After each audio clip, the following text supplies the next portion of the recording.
felt a great disturbance in the Force, as if millions of voices suddenly cried out in terror and were suddenly silenced. I fear something terrible has happened.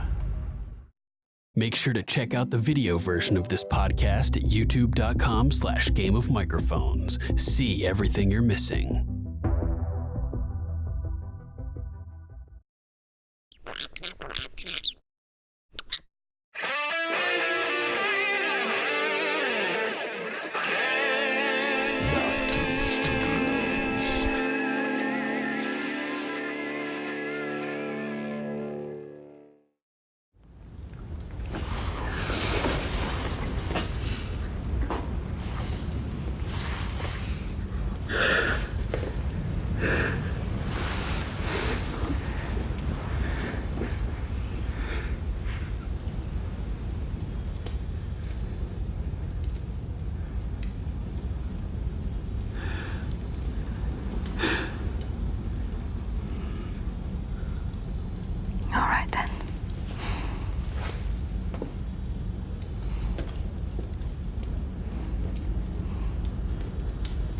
Let it be fair.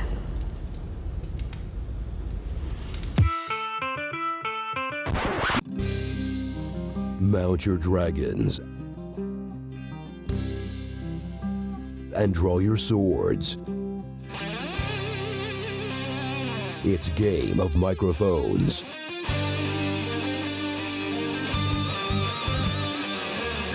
With Sir Duncan the Fearsome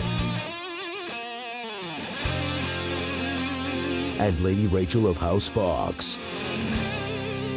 Well met, lost heroes and dreamers of broken dreams, and welcome to Game of Microphones. I'm Lord Sterling, Sir Duncan, the entertained. And I'm Lady Rachel of House Fox, the Empress of Empanadas. Nice one. I love empanadas. I made empanadas for dinner tonight. Killer. Damn, now I'm all jealous. And this is episode 118. On this episode, we're covering the penultimate episode of Game of Thrones, Season 8, Episode 5, The Bells. And in case you're not already aware, this is from the perspective of someone who's current on the show. That means you've seen up through Season 8, Episode 5. If not, there's still time to be murdered in cold blood by the woman who claims she wants to save you from oppression, disintegrated into dust by dragonfire quicker than your hopes for a happy ending, so you don't have to hear these spoilers. Warning. Spoiler alert. Spoiler alert. Holy fuck. Right? Oh my God. That was insane. Oh my God. Dave and I couldn't fall asleep last night. I don't blame you. We were wired for like at least a solid hour. Man. It felt like we were coming home from like a Warriors game or like a basketball game or something. Just on an adrenaline high. Yeah. And I like wanted to watch it again, but I was like, oh my God, if I do that, I'm going to be up all night long. Dude, holy shit. We thought that the battle at Winterfell was intense. I mean, in terms of chaos of the battle, it was probably more intense. But in terms of the emotional weight of what was going on, this episode takes the cake. Yeah, it was. I can't say that I'm terribly surprised that Dany finally snapped. I was hoping that she would turn out to be who she was turning out to be, but when we look at the past seasons and the series as a whole, it's kind of been right in front of us this entire time. She's definitely been flirting with it, but I don't think she's done anything before this that actually crosses the line into madness. You know, like when she... No, she's talked about it, though, and she's had people there to check her impulses, and those people are either dead or turned on her at this point. So there's, except for Tyrion, but she feels betrayed by Tyrion too. And I think he's turned on her now as well. Yeah, I mean, so there's no, like in her time of greatest need for that gut check, there's nobody there to do it. That's so sad. So she flung off the handle and fuck. Fuck. It's horrible. I was hoping when she was, I mean, I know we'll get into this a little bit more in a little bit, but I was hoping when her and Cersei were having the stare down across the entire King's Landing when Dany took off, I was hoping that she was just going to go straight for the Red Keep. Right. Yeah. At first, I thought the same thing. Like, oh, great, she's going over to accept and then she Cersei's started surrender. Burning like innocent people, and I was just like, oh fuck, she snapped. Like, what is happening here? Yeah. Yeah. What a tragedy. I mean, it is too bad. Such a tragedy. This character who, from the beginning, was oppressed herself and has broken her own bonds as well as people around her to improve the living circumstances and life of so many people, and then to just lose everything in the process. And I mean, she hasn't lost everything. I mean, there's still a lot of living people, but she lost her best friend. She lost, her entire family, except for she lost what love she did have too. I mean, right. It may not have been a lot. I think that was the tipping point. It was like John would have just had sex with her. We could have avoided this whole carnage. Well, to put it simply, yeah, but it's just that final deeper. Devastating emotional blow of losing who you think is your soulmate, that just made her feel hopeless and desperate. I know, some of the most hopeless points in my existence have been as a result of losing a relationship like that or something like that. Yeah. So it makes perfect sense that that's the trigger point that would send someone over the edge, Someone that danced close to it. Yeah, exactly. For a long time. Exactly. Who's has a hereditary history of madness. Like the Joker said, sometimes it just takes a little push. Yeah. It just took that last little straw to land just right to snap her into I don't even know what to call it. Tyranny, psychoticness, madness. It was very emotional to see all of that character development kind of get erased and blown up in our faces. Big time. But as I was watching it, I said to Dave, I can't believe this is happening. And he goes, yeah, but if you think about it, we've kind of known that she's had this in her. It's been constantly suppressed, kind of put in front of us, like maybe not her actions, but things that have been said by other people, history of her family. So if you look at it after the initial shock wears off, you can be surprised, but it was right in front of us the whole time. Definitely. And I mean, they told it to us straight up at the beginning of the episode, right before it started. They have the previously on thing.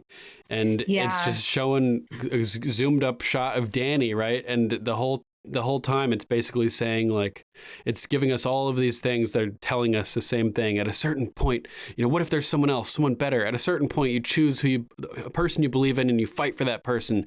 And Varys says, even if you know it's a mistake. And then it cuts to Cersei. Every time a Targaryen is born, the gods flip a coin. And even, Barristan Selmy being quoted, the Mad King gave his enemies the justice he thought they deserved. Tyrion saying children are not their fathers, defending her, still defending her. But Olenna saying, be a dragon. And be a dragon, yeah. And, this conflict inside of her is Jorah is saying, you have a gentle heart, but then again, she's hearing Viserys, you don't want to wake the dragon, do you? And it's like, oh my God.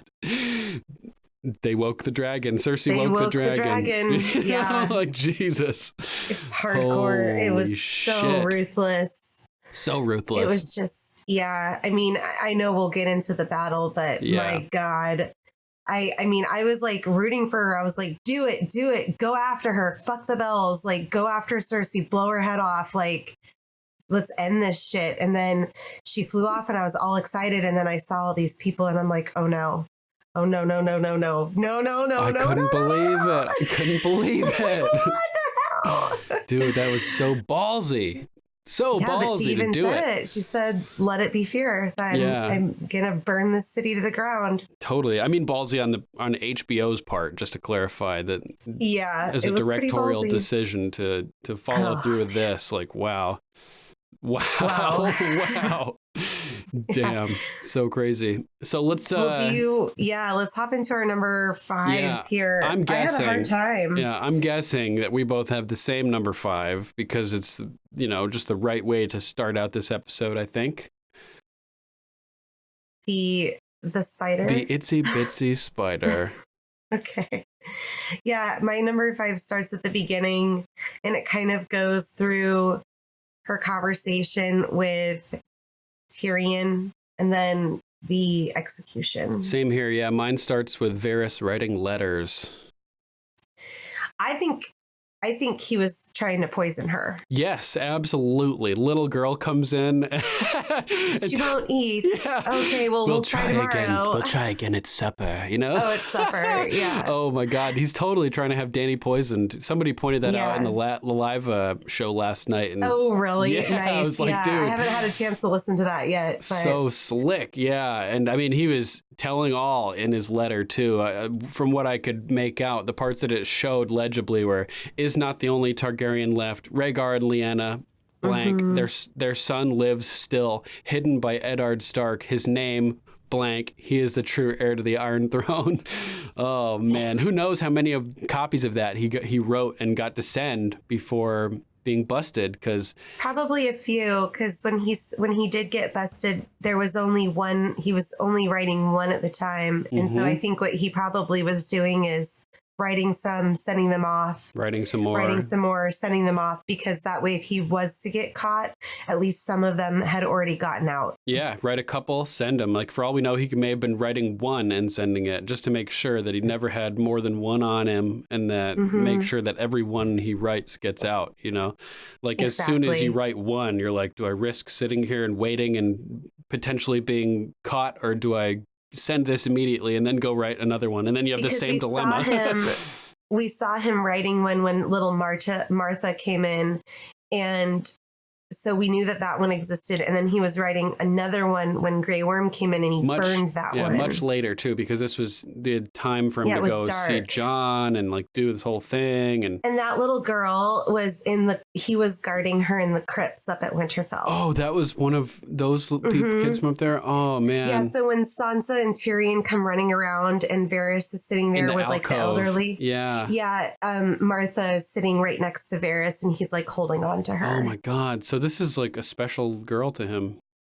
Yeah, I mean, obviously he's collecting little birds again, and now he has her. But I mean, I instantly got that they were trying to poison her, because he's sitting there like sending out ravens so that Jon's the true heir to the Iron Throne, and they're talking about eating, and she's not eating, and he seemed disappointed in that. And we know that while Varys may care for Dany to an extent, I don't think he really cared about her like eating. No, he basically told Tyrion last episode. Tyrion was like, "Well, what happens to her?" When they were discussing, we're gonna fucking kill her. Yeah, we're gonna poison her. He's like, "You know what happens, and poison is a woman's weapon, but it's also a eunuch's weapon as well." Yeah, apparently, totally, definitely. So he kind of like sends her off back to the kitchen, and she was a little afraid because the soldiers were watching her, and he just kind of reassures her, like, well, that's their job. Just, hurry back to the kitchens. Just remember, the greater the risk, the greater the reward. Speaking of rewards, when he ends up being busted a little later on, he takes off his rings and leaves them in a cup on his desk. I think that's to reward his little birds. That. Yeah, I think it's just little prizes for his little birds. Like, sorry, I'm gone, but I'm leaving you what I can, basically. Got it. I mean, that was my guess, Yeah, I would say that I can't think of anything else that it would be. He looks down, he's like, I'm not going to need these much longer, but I might as well leave them here for the kids. Yeah. Yeah, the greater the risk, the greater the reward.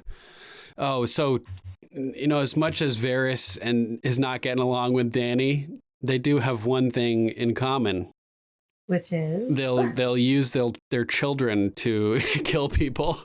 Oh. Nice. It's kind of fucked up. He's sending this little girl to poison Dany. And it's also, fucked up for Dany to be using her children, her dragons, to murder people in cold blood as well. So something that they do have in common.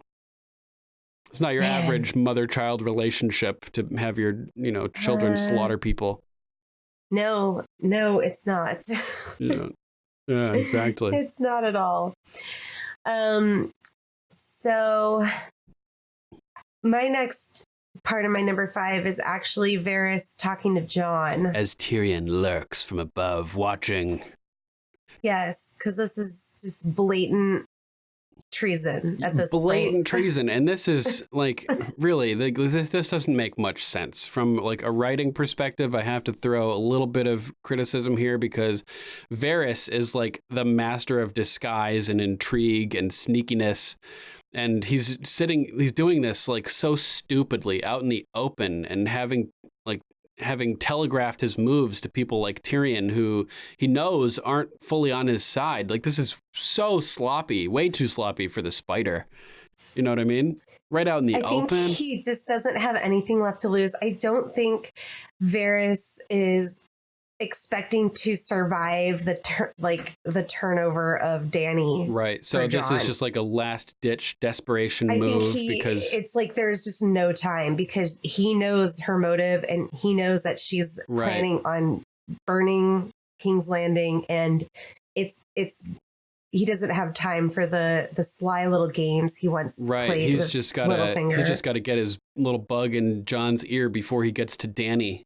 And before their plan moves forward, I guess. So, I guess he's just desperate and making moves as quickly as he can. Oh man, it sucks so bad. So he's there to meet Jon, and the first thing Jon asks is, "How is Dany?" And Varys kind of gives her the 411. She's been alone this whole time. She's not eating any food. And Jon's like, well, she should not be alone right now. Like, her dragon just died. Her best friend just got beheaded. Right. Not helping. She's already felt alone. And Varys picks up on it. Well, you're worried for her. I admire your empathy, because that's a great thing for a king to have. Yeah, empathy. And Jon is kind of like not getting it at this point. He's like, aren't you worried too? Yeah. About her? Like, what the fuck is that statement? I'm worried for all of us. They say every time a Targaryen is born, the gods toss a coin and the world holds its breath. It's like, oh my God. Intense. Whew. Man. We already thought we kind of knew how Dany's coin landed, but clearly, a lot of us missed the signs. I was a little bit weary of this episode. I was so caught off guard last episode with the happiness at the beginning that my guard was really up for this episode. And I just had this terrible feeling that Dany, we weren't really going to like Dany very much at the end of this. Well, you pretty much nailed that. Sadly, I did not want to be right in that, but I just had this weird feeling of someone we love has got to do something terrible. It's Game of Thrones and there's 2 episodes left. Like, my money is the one that has the fire breathing dragon. It's probably going to misuse her power. So brutal, man. I was hoping that it wasn't going to happen, but I just had this weird feeling about it going into it. So, Jon kind of calls Varys out. I'm not really much for riddles. And Varys basically throws it out there. Like I said, we know what she's about to do. Like, that she's about ready to like wreak havoc on this major city. Yeah, and seriously. Jon just looks at him. He goes, that's her decision to make. She's our queen. And then Varys with more riddles. Will men decide where the power resides, whether or not they know it? What do you want? Jon figured it out at that. Yeah, I think he finally figured it out right there, because he looks pissed when he says, what do you want? Because I think he knows the answer. Yeah, he knows what he wants. I agree. All I've ever wanted, the right ruler on the Iron Throne. He's just like, fuck. Jon's face. He knows. And he thinks about it too. The only people that he told, Sansa and Arya. And the connection is clear. Sansa, Tyrion, Varys, Yeah, totally clear. It's crazy, though. I And he mean, we got to knows. give Varys credit. He has been nothing if not consistent the whole time we've known him, that he cares about the realm. He wants the right ruler on the Iron Throne. He has been very truthful. Totally. And he, in fairness to Varys, he went to Dany, like she asked, said, "You're making a mistake." She decided to not listen to him. So he went about his business as Varys has always done. Mm-hmm. Take care of the realm. So I can't fault Varys very much for doing what he's trying to do, because he held his word to Dany. He went to her and told her, Yep. "This is wrong. What you're doing is wrong. This is not what is good for the people." Clearly, now that they're all like burned to a bacony crisp. But, at the same time, in a weird way, I feel sorry for Dany. I felt like she was driven to this point. I mean, it's super, super sad what happened with her. Yeah, I mean, I know everyone's felt low and everyone's felt alone. And we have to keep in mind that Dany's lineage and heritage and genetics, she has a tick about her. And you throw a giant, massive dragon in the mix and... Yeah. I mean, at least Jon has half Stark blood to even out his temperament a little bit, make the coin toss a little bit less, change the odds a little. More heavy on the heads. Yeah. Not the tails. So,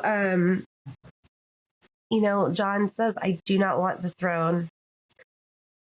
And Varys is just frustrated. He's just like, "Damn it. I've known more kings and queens than any man living. I've heard what they say to crowds, and I've seen what they do in the shadows. And I've basically done whatever they've asked me to do, no matter how horrible it has been. But I'll tell you what, you will rule wisely, and she will." And Jon just cuts him off. "She is my queen. She is my queen." Done with this conversation. Such a powerful, monologue by Varys, so it's true. Like he's been there, done that. He's met the kings. He's heard what they talk about and how their attitudes are. Everybody from Cersei to Aerys, and maybe even before that. I think Aerys was where he started, but I mean, goddamn, like he's seen all these people like these royal figures, and he knows that Jon is the best one yet. That he, aside from maybe Rhaegar. He's even seen other Targaryens. That's what I mean. Yeah, it's not just he's seen the decent ones. He's seen the terrible ones. He's seen the non-Targaryens too. And he saw the value in Jon even before he knew he was a Targaryen. That's true. That is absolutely true. Think about this: the name, the Spider, is so fitting for Varys because his spidey senses are off the charts. Like he knew before anybody else that Dany was gonna go wild. He sees the value in Jon even before knowing he was a Targaryen. While everybody else is still figuring it out, he's steps ahead with his spidey sense on point. His little fingers are out. He's like, oh, hidden inside power. Of his sleeves, doing that. Yeah, his big sleeves. Yeah, so then we cut up to the painted table room, and Tyrion is there, and he goes in and, "Your Grace." Oh my God. Sucks to be Tyrion here. I know, because he knows that he's betraying Varys. And that he's already betrayed her. It's his fault that this has happened. Yeah. I mean, yeah, he sees this happening from above, clearly is able to tell what just transpired with what Varys has told him and Jon's reaction to whatever Varys said. It's pretty clear what happened, and he's presented with a choice. Either he's got to betray a longtime friend who saved his life from King's Landing, or his queen who saved his life from slavery, these are two people who he respects and who he's he's got to, it's one of these impossible choices that Jaime has talked about, you know, like where does your, what oath takes precedent if you're sworn to protect your family and your king, but your king orders you to kill your father, like what do, you know? Yeah. Type thing. And it's a hard place to be in for sure. Yeah. And I mean, I think it just comes down to the point where, like we said, nothing that Dany did before this episode crossed that line. Even if she had talked about crossing the line, she'd never done it. I think if she had crossed the line, Tyrion may not have chosen to betray Varys. It may have been the reverse, but she hadn't done anything yet, actually done anything that warranted a betrayal. So. And it kind of goes back to what Varys and Tyrion were talking about, treason. It's one thing to think about those acts than to act upon those acts, you know, like. Yeah, totally. And it's just Varys' spidey sense that's motivated him. Like his spidey sense is just so powerful. He knows, you know, but he just knows before anybody else. And Tyrion can't just know without the proof, without having seen her cross the line. Totally. Yeah, so she looks a hot mess. She looks so fucked. Her hair is all fucked up. She looks like a woods witch. I know. She has like... this is so horrible for me to say. She looks like a new mom. Your hair's all fucked up. Your bags have under your eyes. You're not eating because you're friggin' exhausted. And you just look tired. And she has like... I mean, clearly she hasn't been eating. She almost looks like thinner. Like her face is all kind of like shrunken in, her cheeks and her eyes are all sunken in. She is in rough shape. Yeah. And she already knows. Man. She goes, someone has betrayed me. And Tyrion's like, well, yeah. Jon Snow. Right, dude. She's like all ready to blame Jon. And this is a bad sign because the Mad King was known to be ultra paranoid about people around him conspiring against him. So the fact that her mind is racing about this and she's clearly losing sleep and her grip, and that she's worrying about people conspiring against her and Jon Snow, who she loves, betraying her. It kind of shows us that she's already experiencing this type of irrational thought process that is known to exist in the Mad King, you know, these irrational fears.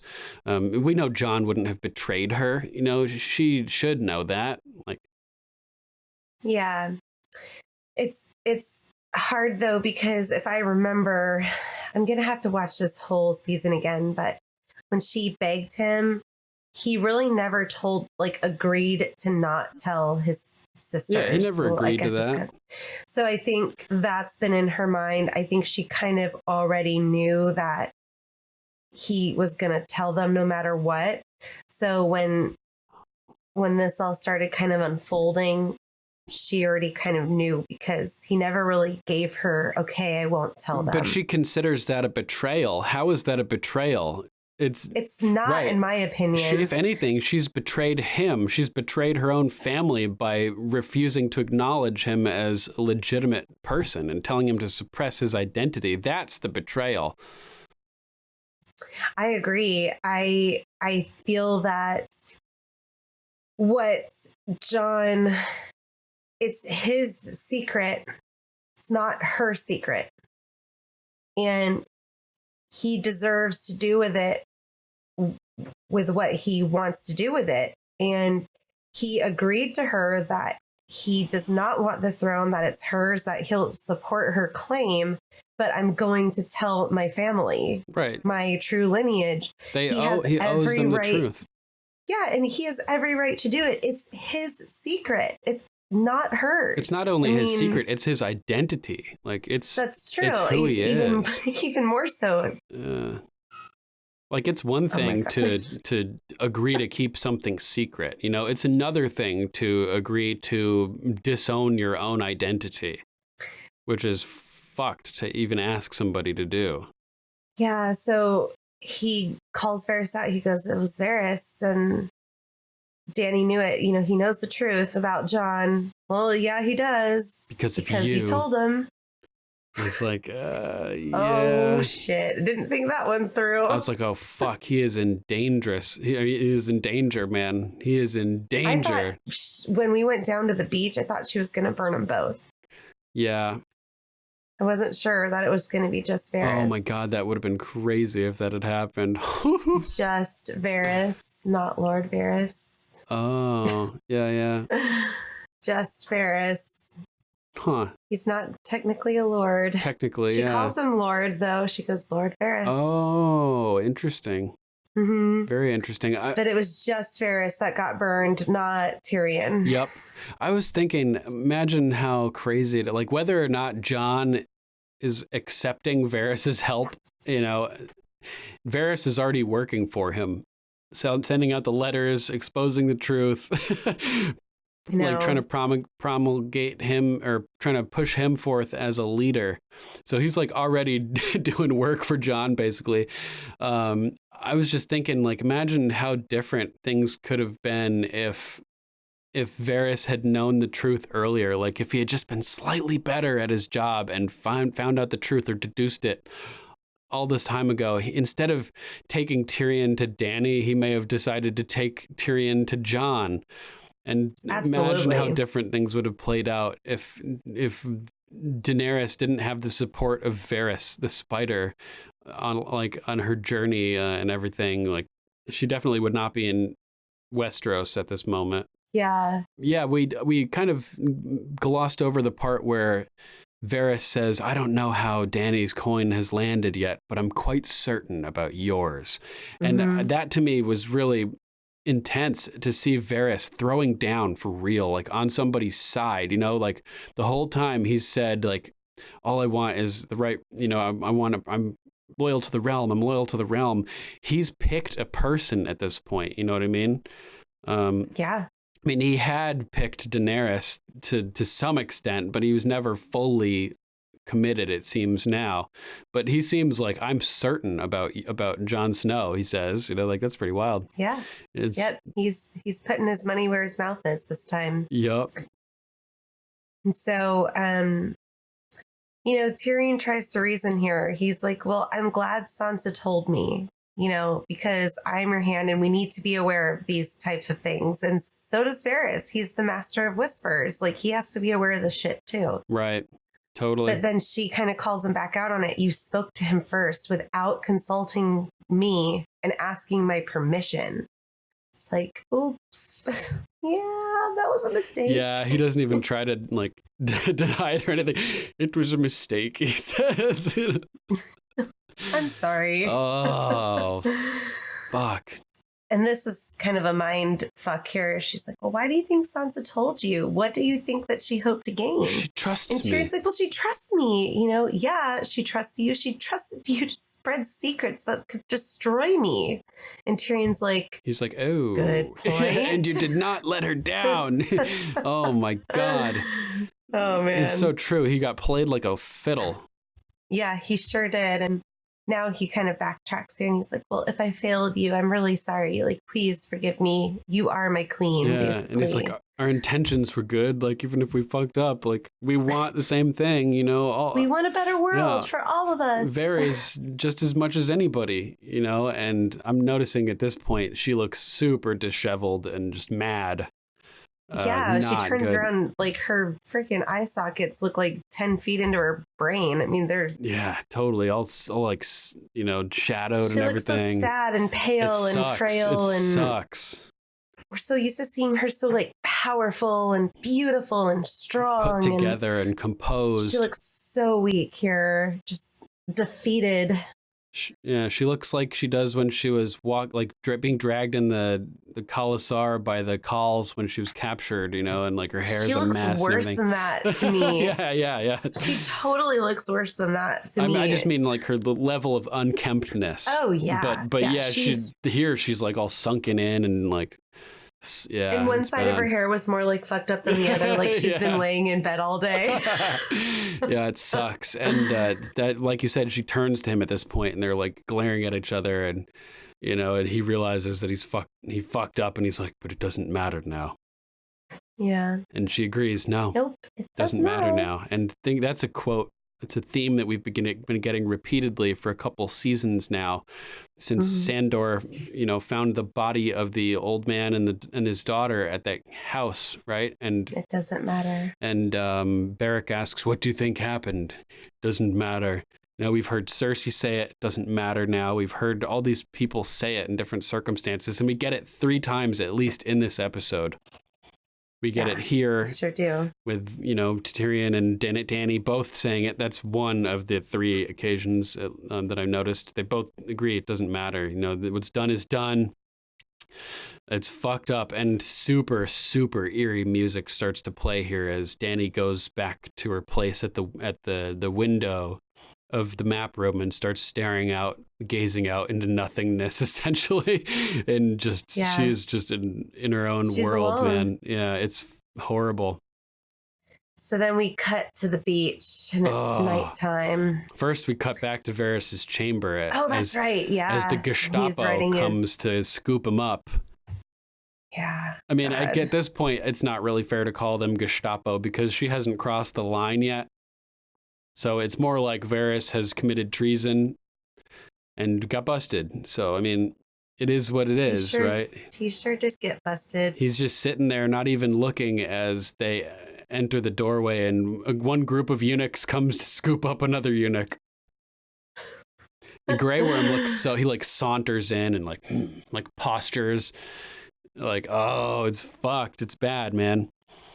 And like you said, then it cuts to the beach, like you said, and Varys is being led out, and he's standing there and ends up face to face with Dany and Jon, and he's kind of looking back at and forth between the two of them, and I think he's trying to figure out exactly how he got busted, and he's probably maybe mad at Jon, thinking that Jon told Dany. But I think that Tyrion doesn't want him to have the wrong idea about what exactly happened. I liked that he owned up to it. I think their friendship deserved that transparency. Yeah, and I mean, they respect each other, and Varys was integral in saving his life when he was spirited away from King's Landing after being convicted and sentenced to death for the murder of Joffrey by his father and sister. So fucked up. So, I mean, he owes Varys the truth as well. Like Jon said that he owes his family the truth.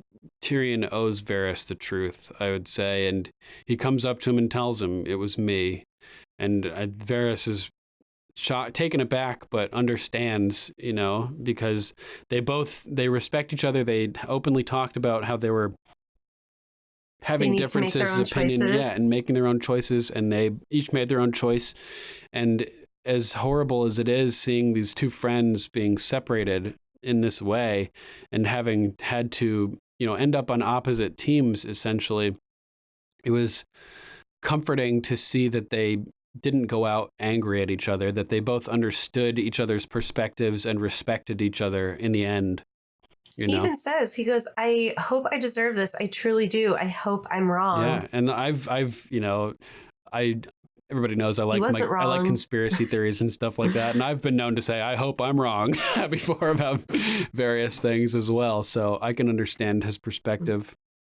He was not wrong, though. Yeah, sadly, he was not wrong. But and Tyrion reaches out and touches him and makes... Did you see the look on Varys' face? Yeah, and this is one thing that we learned from the game revealed behind the scenes thing, is that on one of the takes, Conleth Hill had this shocked look on his face when he looked down as he was touched, and he said that basically Varys has never been, touched before. Like, this is not a common occurrence for him. It was just during one of the numerous takes where Conleth Hill had that shocked reaction, and I really liked the decision to use that in the show. I thought it was very good because he's another one of those people that has lived sort of like an isolated existence to a large extent. Yeah, he's never been touched before, is what he said in the video. I mean, that's not entirely true. He held hands with Martha in this episode, and he's had... I think he's touched people before, but I don't think anyone's physically touched him on, made the connection themselves. Well, remember when he was in the whorehouse at Littlefinger's with Roz and she reached down in between his legs, and that only then she realized that he was the spider. That's right. That is right. So I mean, That's like true. he has been touched, but it's more like metaphorical. I think that he's like, he lives a really isolated existence, a spy, you know, by nature. Your guard's always up. You don't let people in. You're always acting or lying or, you know what I mean? Like sneaking. So to have like a real connection with Tyrion, I think it's been an important part of Varys's life. And it was nice that didn't end, even though they ended up sort of on opposite teams. I mean, it was good seeing them go out still having respect for each other, and I appreciated that a lot. The poignant last line between the two of them, "Goodbye, old friend," right? Yeah. Is that what So it was? sad. Yeah, "Goodbye, old friend." Yeah, really sad. I agree. And then we get Dany. She steps forward and she goes, "Lord Varys, Oh, I, Daenerys of House Targaryen, first of my name, breaker of chains and mother of dragons." And boom, there's Drogon. oh God. A lot of times they use darkness, I think I mentioned in the live show too, to cover up, you know, to make it's hard, like, to have to cover up bad CGI or things that are hard to make look realistic. He looked so amazing. So good. Oh man, I was super impressed by this. So creepy. I was like, oh my God, Yeah, I know. there's a dragon back there. Princess Sarah also really liked this shot of Drogon leaning in. Like she said, the graphics were pristine, I believe. Yeah, That's a good word for Yeah. it. That's for sure. Very definitely. crisp. And she's so blasé and casual. Dracarys. Yeah. You know? Dracarys. Boom. Bye-bye, Varys. And the look on his face in horror as Barbecued spiders. Drogon climbs right over the top. Barbecued spiders. The itsy bitsy spider landed on Dragonstone. They're crispy. Yeah, super crispy. Super Spider bacon. crispy. Oh, and yeah, Drogon climbs all the way over and then cocks back his head like Viserion tried to do with Jon, but roasts him. Brutal, man. Crazy. So brutal. So that was some of your number 5 too, right? Yeah, and I think it's also worth noting there we see Tyrion through the flames and he's looking really nervous, and we see Jon reacting to Dany burning. He doesn't look very pleased. Yeah, he with does this. not look thrilled. He looks nervous as well. And the quote popped through my head: "Man who passes the sentence should swing the sword." And I don't know if having your own child murder somebody for you, is that considered swinging the sword? Is your child, can it also double as your sword? I think Drogon in this sense does. Double as the sword. Because she uses him as her weapon. She doesn't carry a weapon. Drogon is her weapon. Yeah. It's just a really big weapon. He's a dragon, versus right? everything. But it's still kind of twisted. It is You know. kind of twisted. Using your kids like that. I don't know. It's pretty messed up. That's all I have to pretty much add in there for my number 5 as well. Anything else you can think of? No, that's it. What's your number 4? My number 4 is Jaime and Cersei. Oh, damn. Yeah, and as horrible as everything is regarding them, like their whole relationship and everything that's resulted from it and everything, it was like one moment of kind of like beauty in amidst all of this horror is them connecting again and dying together, just as Jaime had predicted. We entered this world together, we'll leave it together, he said to somebody, right? I don't remember who he said that to, but you know, he's spent so much of his time on this show just trying to get back to Cersei, you know, and this episode is like a microcosm of that, right? He had to escape from prison when he was captured after the battle at Whispering Wood. He threatened to destroy all of Riverrun and trebuchet babies over the wall so he could get back to Cersei just because he wanted to get back to her. This is another story arc that, like, kind of like Dany in a way, that just collapsed back in on itself. collapsed. Yeah, Yeah. it's so tragic. And yeah, like you can't change a leopard's spots kind of. exactly. Yeah, no matter how feeling. hard she tried, she couldn't circumvent her fire and blood instincts. And the same with Jaime. I mean, and if he and Cersei are Targaryens also, secret Targaryens, seems like we'll never know. At least not in the show. I don't think but so. this would fit for him as well. You know, just like these Targaryens just can't escape their bloodthirsty, incestuous urges. It's crazy, man. So yeah, like I mentioned, he's trying to get back to her. He enters the city and he's hooded, walking through. He pulls off his glove. And the whole time he's just trying to get back to the Red Keep. First, he gets blocked outside the gates for the Red Keep when they close them, and he's waving his golden hand, trying to get the guards' attention, but to no avail. So he's like, soldier. Yeah, soldier. And nobody's looking. Everybody's waving their hands. He's like, fuck. So he tries to find another way. Somehow he ends up getting into the Red Keep, but through that bottom gate.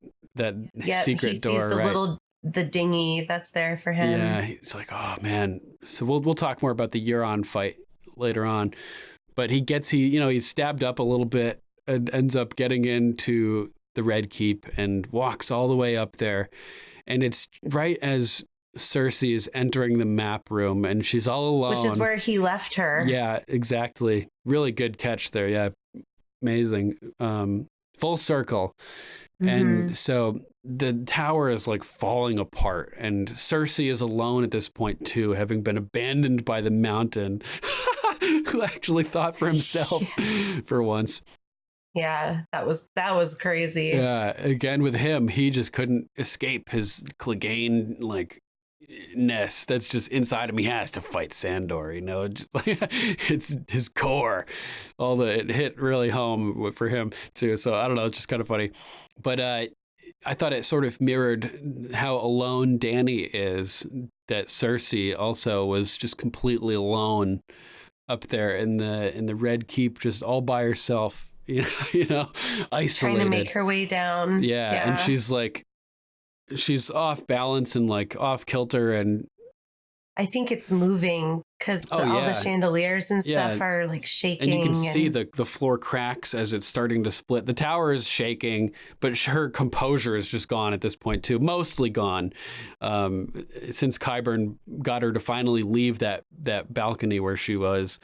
And so she walks in to the map room, and Jaime stumbles in, and what an overwhelming moment as they're, super powerful as they see each other again. And as much as I dislike Cersei, I got a little emotional when they saw each other again. Totally. And so, like I said, her composure is mostly gone, but she really breaks down when she sees Jaime and starts sobbing. And they rush to each other and hug, and she's crying. And for once in her life, Cersei cares about somebody other than herself, as she realizes that she's like, you're hurt. Yeah, he's fucked. Euron thinks he got him, and if the tower hadn't collapsed on his head, he probably would have. Right? Yeah. Yeah. But yeah, for once, Cersei's, caring about somebody else.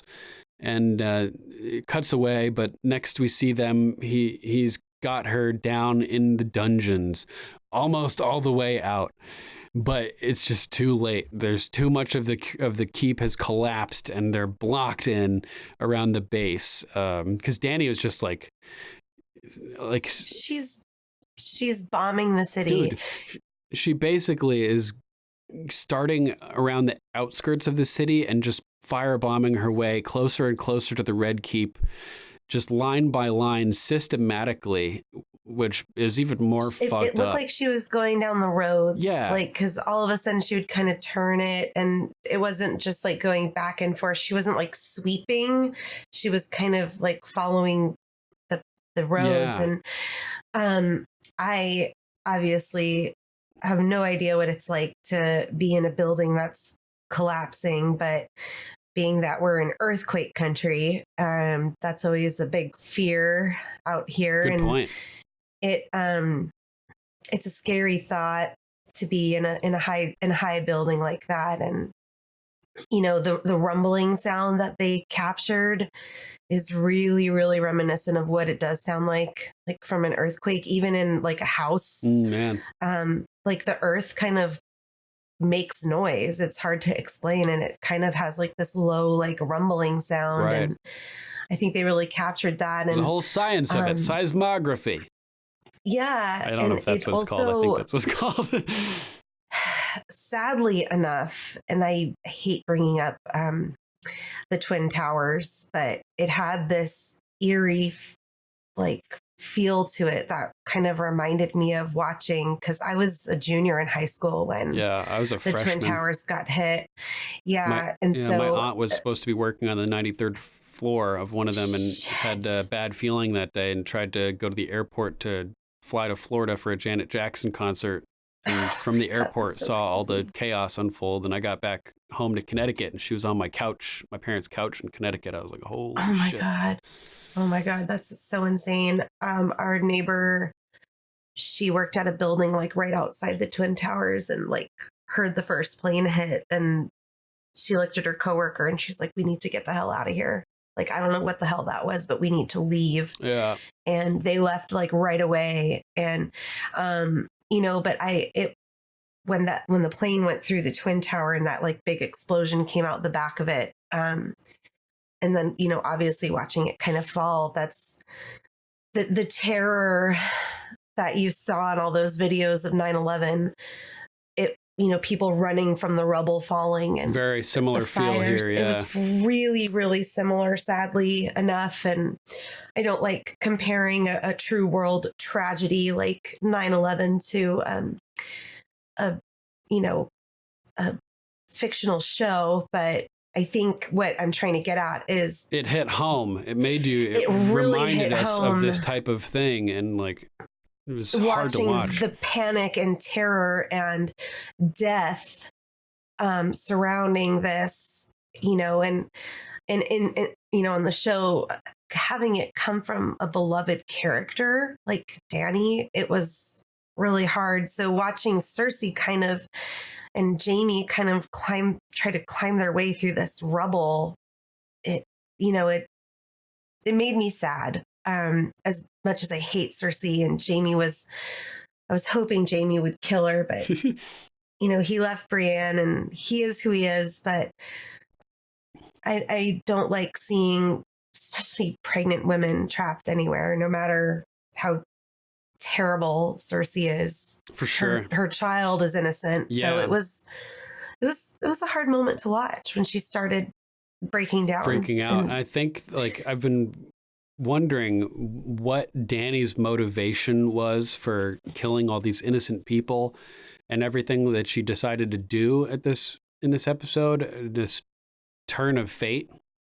And I think part of it may be that she just wanted to destroy mentally Cersei and torment the hell out of her before actually killing her. Like I was saying, she starts at the outskirts of King's Landing, and street by street, she just is demolishing everything, getting closer and closer to the Red Keep until she starts, boom, like hitting the Red Keep a little bit, taking out the tower here, taking out the throne room there, getting closer and closer to Cersei, just tormenting her, just forcing her to watch as she destroys everything surrounding her, and it gets closer and closer, and the radius gets smaller and smaller, and fire and blood creeps up nearer and nearer to the Red Keep. And I think this is largely like she's telling Cersei, like, you took my best friend and like destroyed, like you ruined it basically.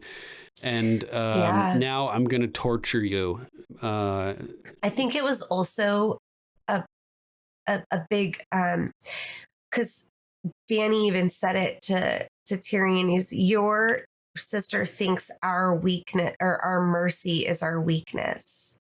And Cersei was basically using the people of King's Landing as like a shield. And Dany kind of called her like used the innocent lives and kind of called Cersei's bluff and was like, nothing is going to stop me. And she decided to roast everybody. Yeah, even though she'd already won. I know. I have, so that's part of my top 5. I think I know what's going on in Dany's mind at that moment. All right. Let's hear it. I think I think that it didn't fulfill her the way she thought it was going to. I think she felt that they gave up too easy, that it was going to be more of a battle and more of a war. And when she heard the bells ring, she wasn't done. She came there to, instill fear. And because that's what she said to Jon, if I don't have love, I have fear, and so be it, basically. And when the bells rung, all she had really taken out was the Golden Company, the fleet, and the Scorpions. Mm-hmm. She really didn't have a chance to go after the Red Keep, like you were just saying. And so she was looking at this, giant building in the distance, and you could see her like kind of like an inner like battle in herself. And she even kind of cries. She starts to cry a little, and then she like gulpingly gasps a couple times. Yeah, she goes, like, I don't know what to do. Yeah, it's fucked.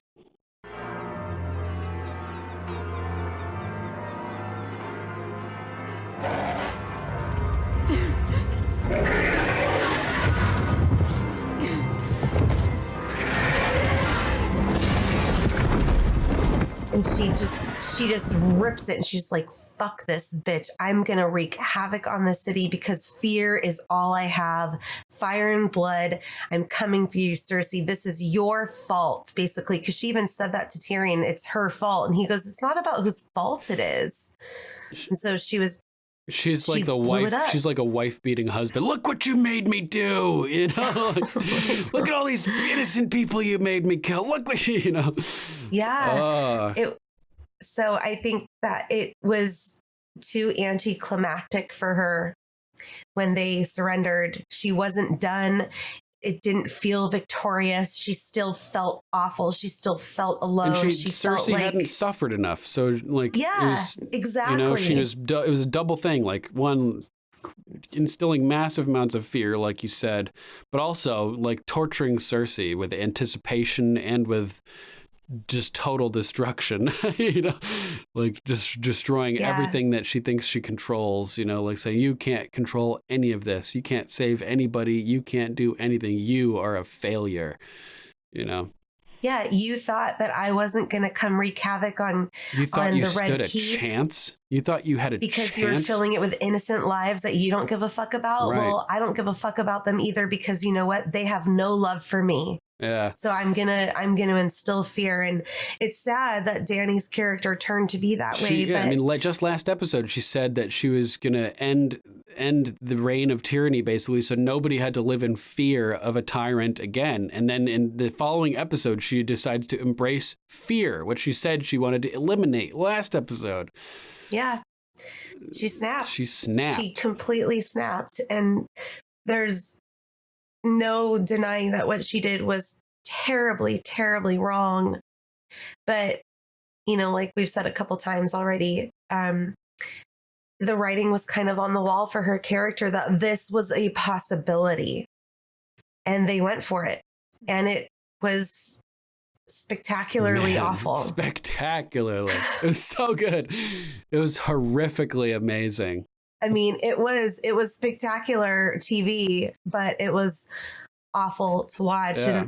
And, getting back to your number 4, watching another tyrant, Cersei, break down and realize that she's about to die, and she doesn't care about her. She wants her baby to live. And she's begging Jaime, please don't let me die, because I want our baby to live. Our baby is innocent. We may not be, but our baby is innocent. And he just grabs her and... Look at me.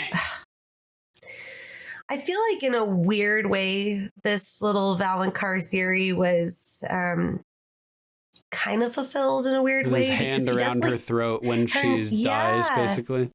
Yeah. So not the way we thought it would play out, but they did die together.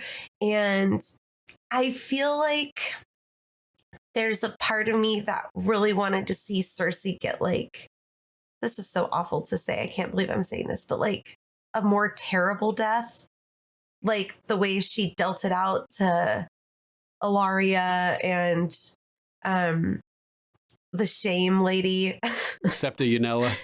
Septa Unella. Shame Septa. You know, the shame Septa.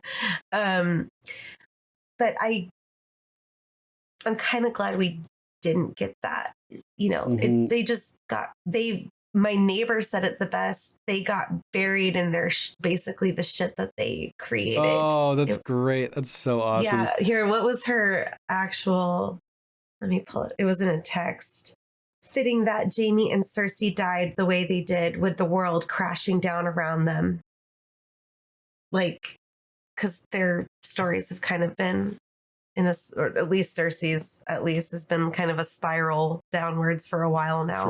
For sure. It was crazy, man. Like, you know, like they had this moment before where they told each other nothing else matters. I think it was after Myrcella died, or after Joffrey died, after somebody died.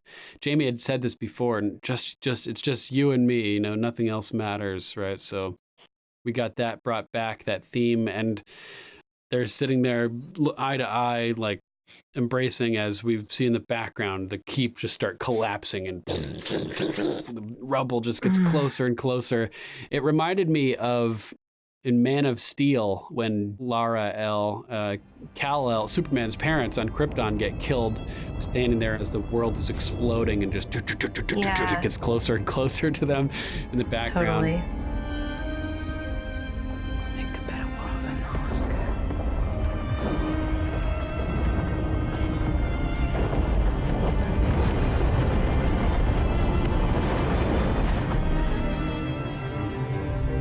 Do you have anything else you want to add about Jaime and Cersei? I think that's pretty much it. Just like a moment of twisted beauty amidst all the horror that's the rest of the episode. And it's amazing to see the person who we thought was the big bad, Cersei, just being dwarfed by the might, the terrible might of Dany. The new tyrant in town.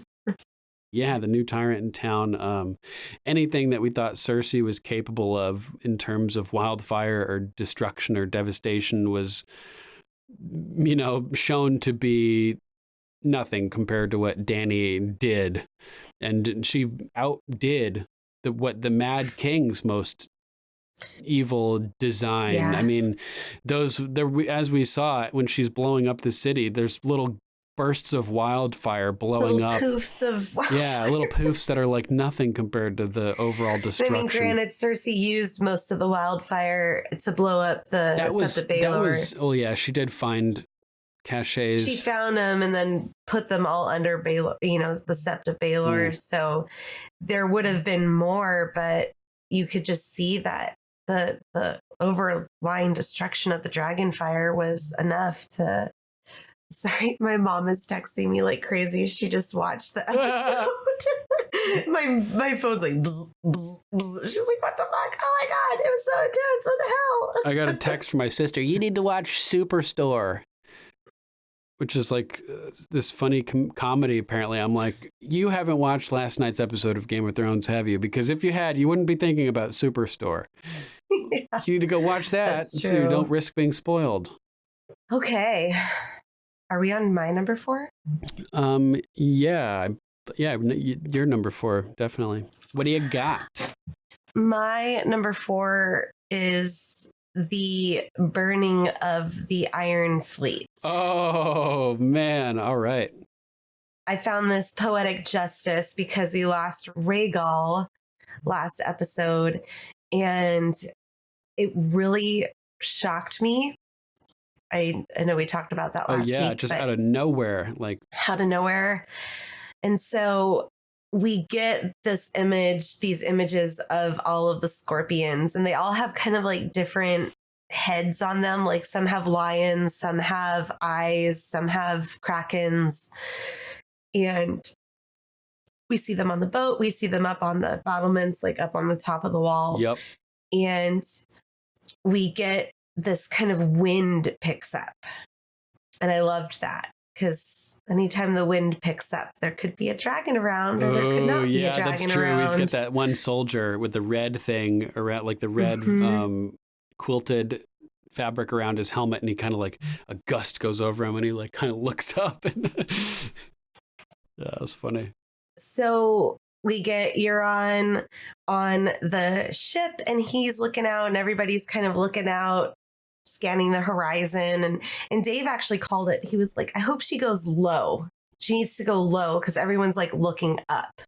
Yeah, and I've kind of figured it out also that it takes so much time to turn and rotate those ballistas, those scorpions, that when you're down at the water level and like interweaving throughout the ships, they just can't keep up with you. They can't keep up. Yeah, it's impossible. Yeah. So the closer you are, the more difficult it would be to hit you. From at least from one perspective. Yeah, but she's still like approached from the front and everything. I was like, dude, why are you doing that? I felt like she was kind of in a pickle there because behind them was King's Landing and there were scorpions all along the wall. So true. They, whether she approached from either side or the back or the front, for the ship's perspective, she was still in danger of these scorpions no matter where she was, because she saw them on the walls when they beheaded Missandei. So she knew that there were more out there other than just on the water. Way more, yeah. So I feel that she didn't really have a choice of where she approached from because she was in danger of these scorpions no matter what. Yeah, I think you're right. So what I loved about it, though, is Euron is like, has his hand up and he's like looking out and all of a sudden he thinks he sees something, but she comes down in kind of the middle and the sun is kind of blocking their view. Oh. She comes right down where the sun is. Perfect. And she's going super fast. Yeah, like I didn't know Drogon could go that fast. Yeah, he's booking it. He's mad too, clearly. Yeah. And so she just misses Euron's ship and they're kind of firing and dodging these big scorpion bolts. And,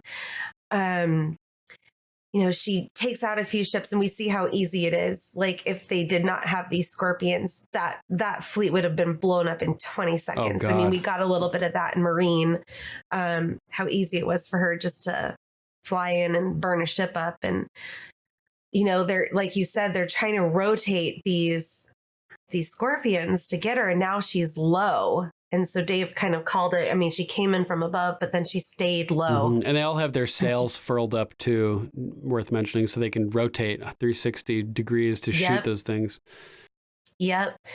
And so she blasts Euron's big old ship and he dives into the water. And I was like, damn, I knew he escaped. It's like, we would have seen him go up in flames at that point if he was to die that way. Oh, yeah. We did not.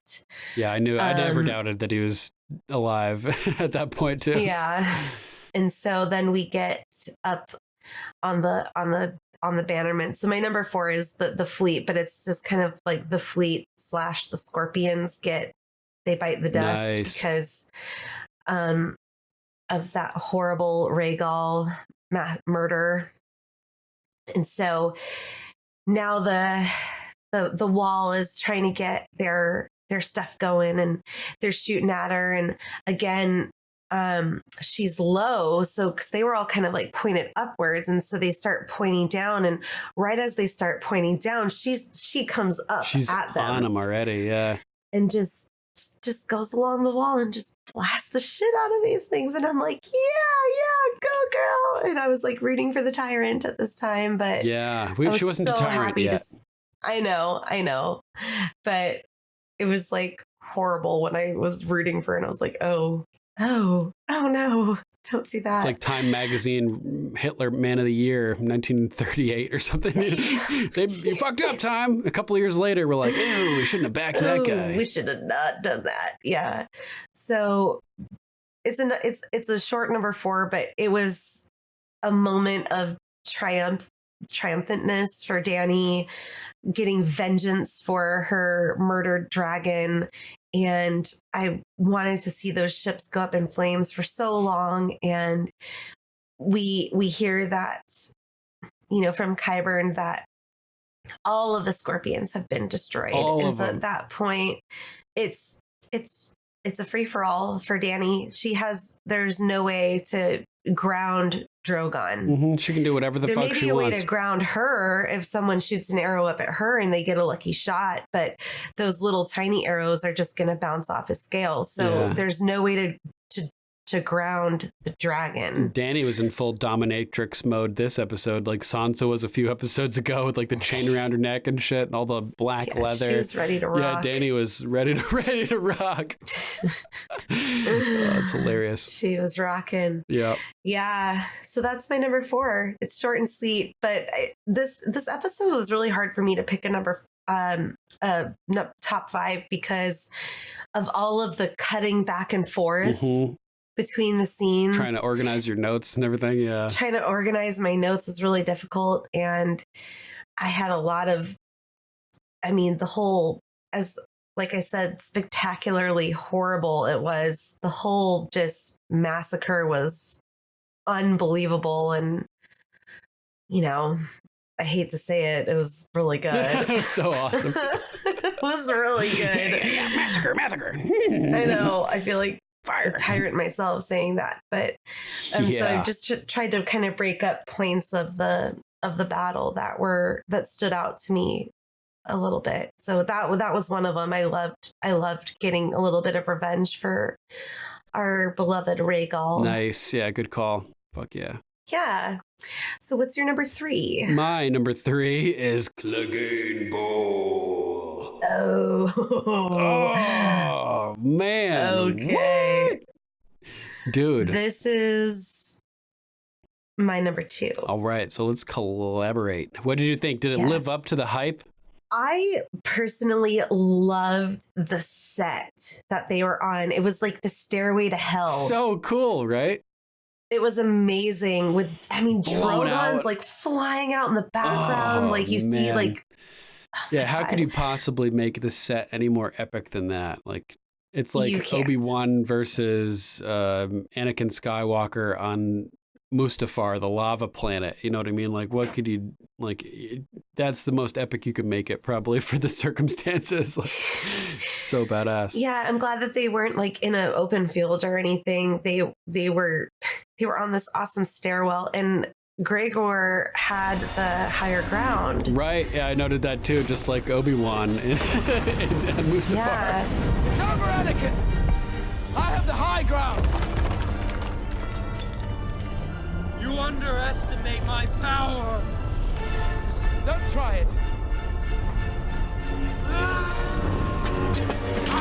Yeah. So it was great.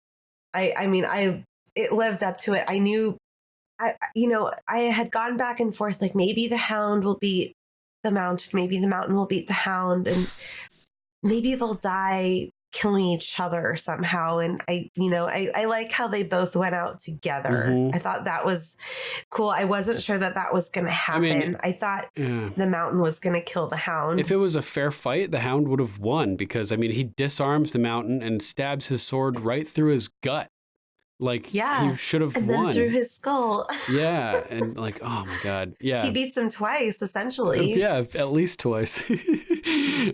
So I'd say the Clegane Bowl starts with Arya and the Hound walking through the King's Landing streets together and or entering King's Landing at all. First, they arrive at the Stark forces, right? And okay, we want to start up there. Yeah, might as well. Right. Just they dudes ask who they are, and she's like, "I'm Arya Stark. I'm here to kill Cersei." And the Hound's like, "Think about it." I love that line. So good. And the guy's like, "Well, I got to talk to my superiors." And Hound's like, "Whatever, dude. Do your thing." And they just ride forth. Right off. So epic. And they're walking through the city together, just like the dynamic duo, like the tallest and shortest people around, and like hooded and everything. The Hound looks so cool. And they manage to get all the way into the Red Keep. And this is when Arya first like interacts with that woman, that mother and child, who just barely don't get into the Red Keep. And it cuts to Arya and the Hound entering the map room, Cersei's map room that she had painted recently. And that place is destroyed. The Hound's been there a million times, and he's looking around like, what the hell? Like, this building is being trashed. And it's time to get serious. You know, the Hound gets a little bit serious with Arya here. He's like, go home, girl. You know, the fire will get her, or one of the Dothraki, or maybe that dragon will eat her. And we get, you know, it doesn't matter again. Yep. She's dead. Yep. And you'll be dead too if you don't get out of here. But Arya's still being hard-headed at this moment. I'm going to kill her, she says, and she's intent, and she starts walking forward, and the Hound like grabs her, you know, and like turns her towards him. I like how he grabs like the back of her head. He's like, you're not going anywhere. Oh, like the way he cradles it at the end. Yeah, I know. So powerful. But before we get there, he's like, you think you wanted revenge a long time? You know, this is what I've been after all my life. It's all I care about. And look at me. And she's like trying to pull away from him. Look at me. He yells at her, and she looks at him. And he's like, you want to be like me? You know? And Arya's realizing, like, no, probably not. Actually, like, I still have a lot of life to live. Yeah. He's like basically saying, like, you want to be like me? He's telling her, you don't want to be like me. Like, I am living a tortured existence. This is like all I have. You have more to look forward to than revenge. You know, you have a future and possibilities, and you're young and everything. He's like, my entire life's leading to this moment. You know, like, this is what I've worked for. You don't have to die here, you know?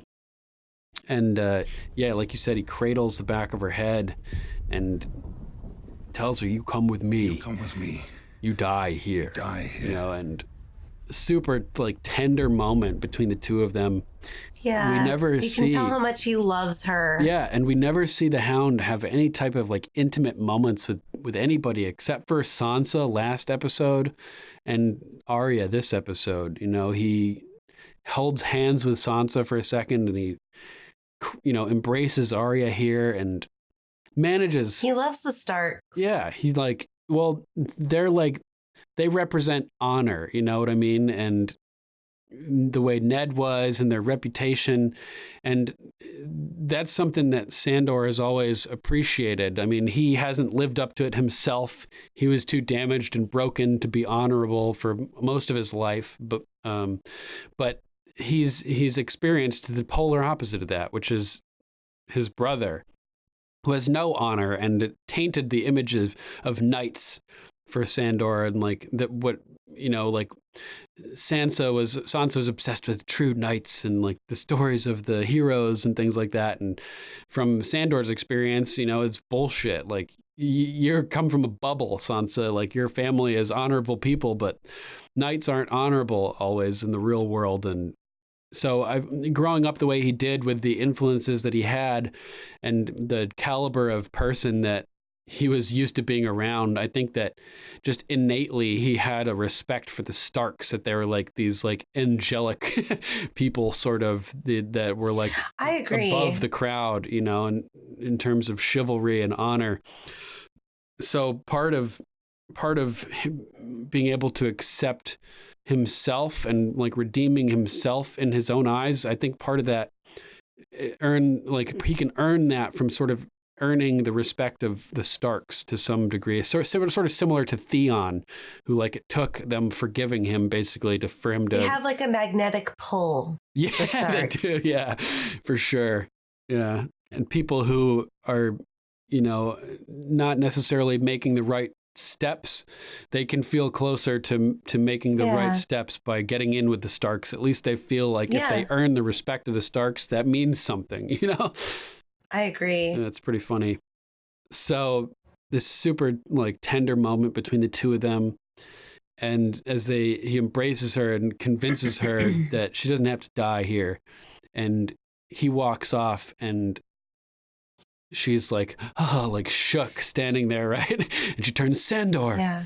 And this is a powerful moment too, that it was like in the bathhouse with Jamie. I mentioned this on the live show too, that remember he's collapsing in heat stroke and like this medical condition that he's having. He's like an immune, like his autoimmune system is firing on all cylinders, and he's like passing out and all this. And Brienne's like, the Kingslayer, get the Kingslayer, help, you know? And he's like, Jamie. Yeah. So here, Arya calls Sandor by his first name. And just that in itself, it's like Jamie earning the respect. True respect. Yeah, the respect of Brienne, this like true knight figure who now is giving him the respect of calling him by his first name. And I mean, has Arya, when she's talked about the Hound, she's talked about the Hound being on her list, right? She didn't refer to him as Sandor, maybe Sandor Clegane the Hound, but never like colloquially and first person, you know, like terms like this has she referred to him, and at least from what I remember. So, you know, you get my drift, that it's that moment where yeah, you know, you've earned the respect of that person, to where they refer to you in a respectful manner. And she thanks him, which I thought was really powerful.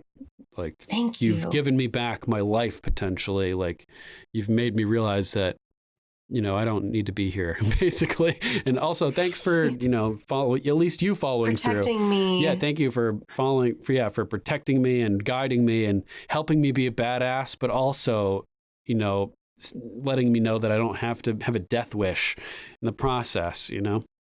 Totally. Like, he taught her a lot. And this is one of those lessons that, you know, like George Washington, he retreated on a number of occasions during the Revolutionary War, because there's wisdom in the truth that if you live to fight another day. You know what I mean? So pick your battles. You don't have to die. If you die, you're not helping anybody, basically.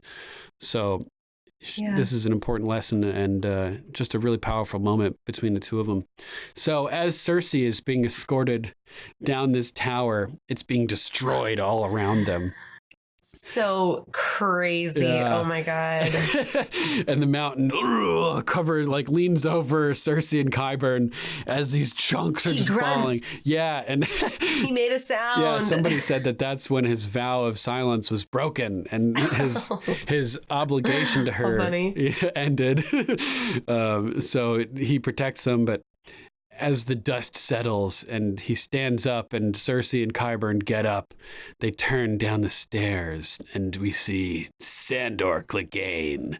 And Clegane Bowl is about to happen. It's about to happen. Does he say your grace? He does. He says your grace. Okay. Hilarious. I couldn't tell if it was him that said it or somebody else. And I was like, who said that? So it was funny. the Hound. Your grace. And I mean, he's referred to her as that for like up near 20 years at this point, you know what I mean? So like it's hilarious, the fact that he, I was like, what the hell? For such a gruff dude, for him to say your grace, it's funny, especially in that moment. You know, like funny. The standoff is happening and your grace. So funny. And then don't mind me while I kill your 4 Kingsguard come down, or Queensguard guard. First though, the rest of the Queensguard come down, and he cuts them down one by one, like Barristan Selmy, like so much butter. Carving a cake. Yeah, even today I could cut through the 5 of you like so much butter. Oh man. And slices them down, and we get a shot from from the mountain's perspective, right, as his Sandor's sword is embedded in the last one's neck, and he like yanks it out, and the guy tumbles around and tumbles down the stairs a little bit. Really awesome. And hello, big brother, he says, and it's like, oh my God, and the mountain starts walking towards him. And Cersei pipes up, Sir Gregor, stay by my side. And she's like panicking. And he like turns and looks at her, and you get this close up of his eyes through the mask. And it is all bloodshot and just looks fucked. And it's just awesome. He's giving her the middle finger with his eyes. If looks could kill, you know what I mean? Yeah. He's like, don't tell me what to do, woman. Yeah, it's amazing. And he turns back towards Sandor and starts to take a step, and Qyburn, the necromancer who thinks that he has control over Gregor, comes around. Obey your queen, Sir Gregor. But nope. Like that guy in Piss Alley. God. Remember that drunken comedian? Boom. Yeah, he grabs him by the neck and just throat slams him against the wall. And his brain pops out of the side of his skull. Oh, does it? Yeah, kind of. I mean, you can see his skull break.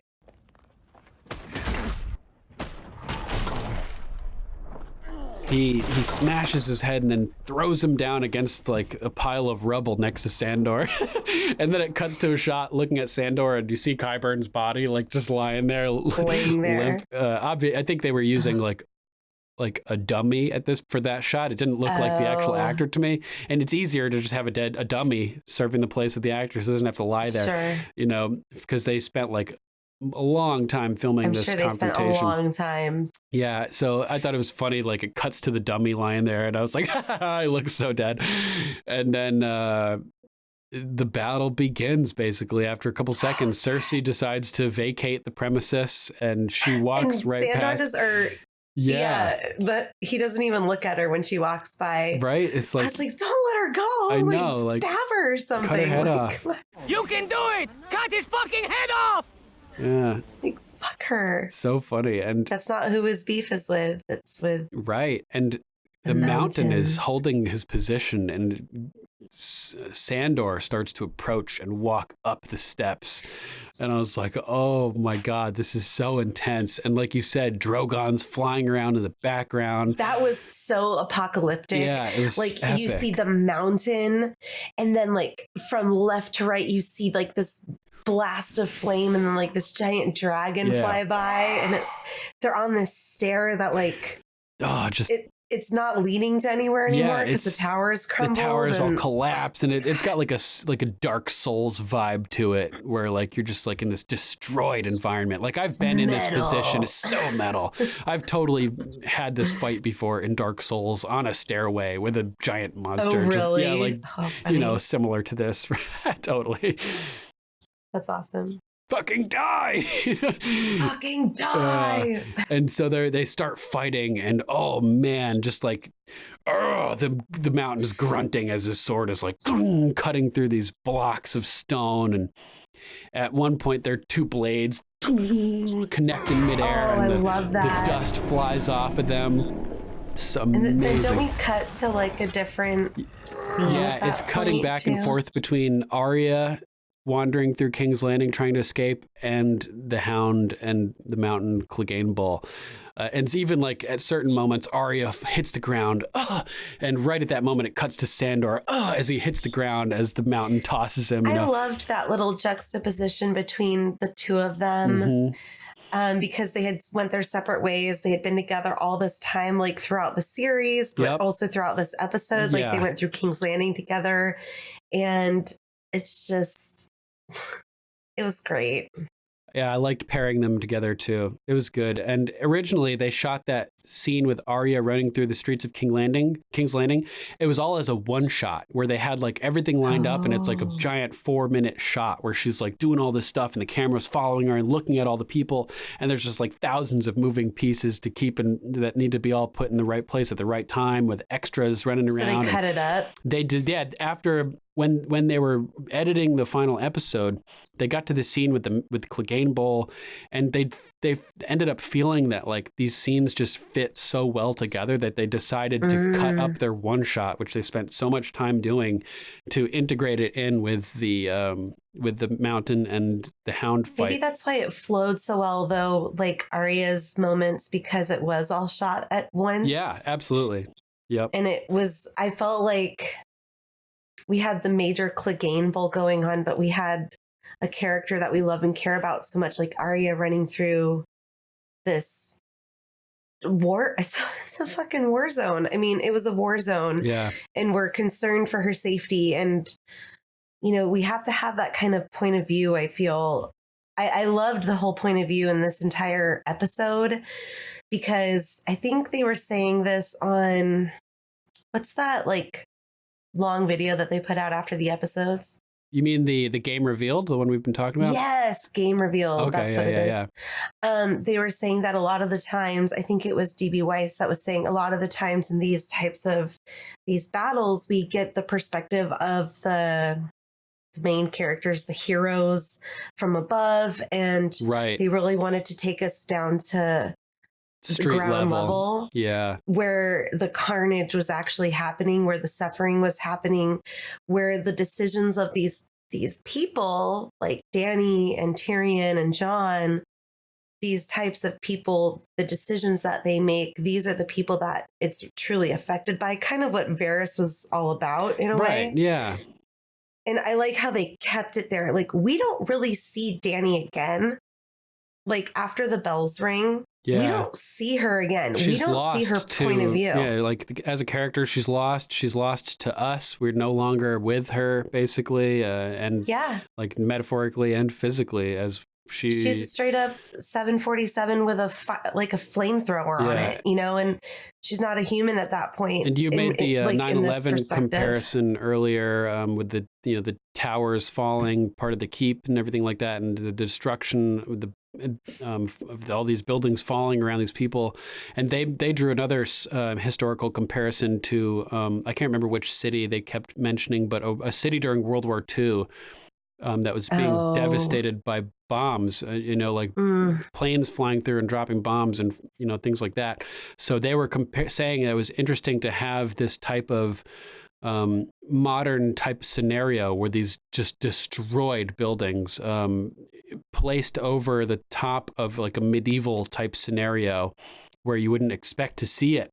So it's sort of modern, style of war landscape combined with an old medieval feel, which is like a whole new type of thing, sort of. So neat juxtaposition that they created there as well.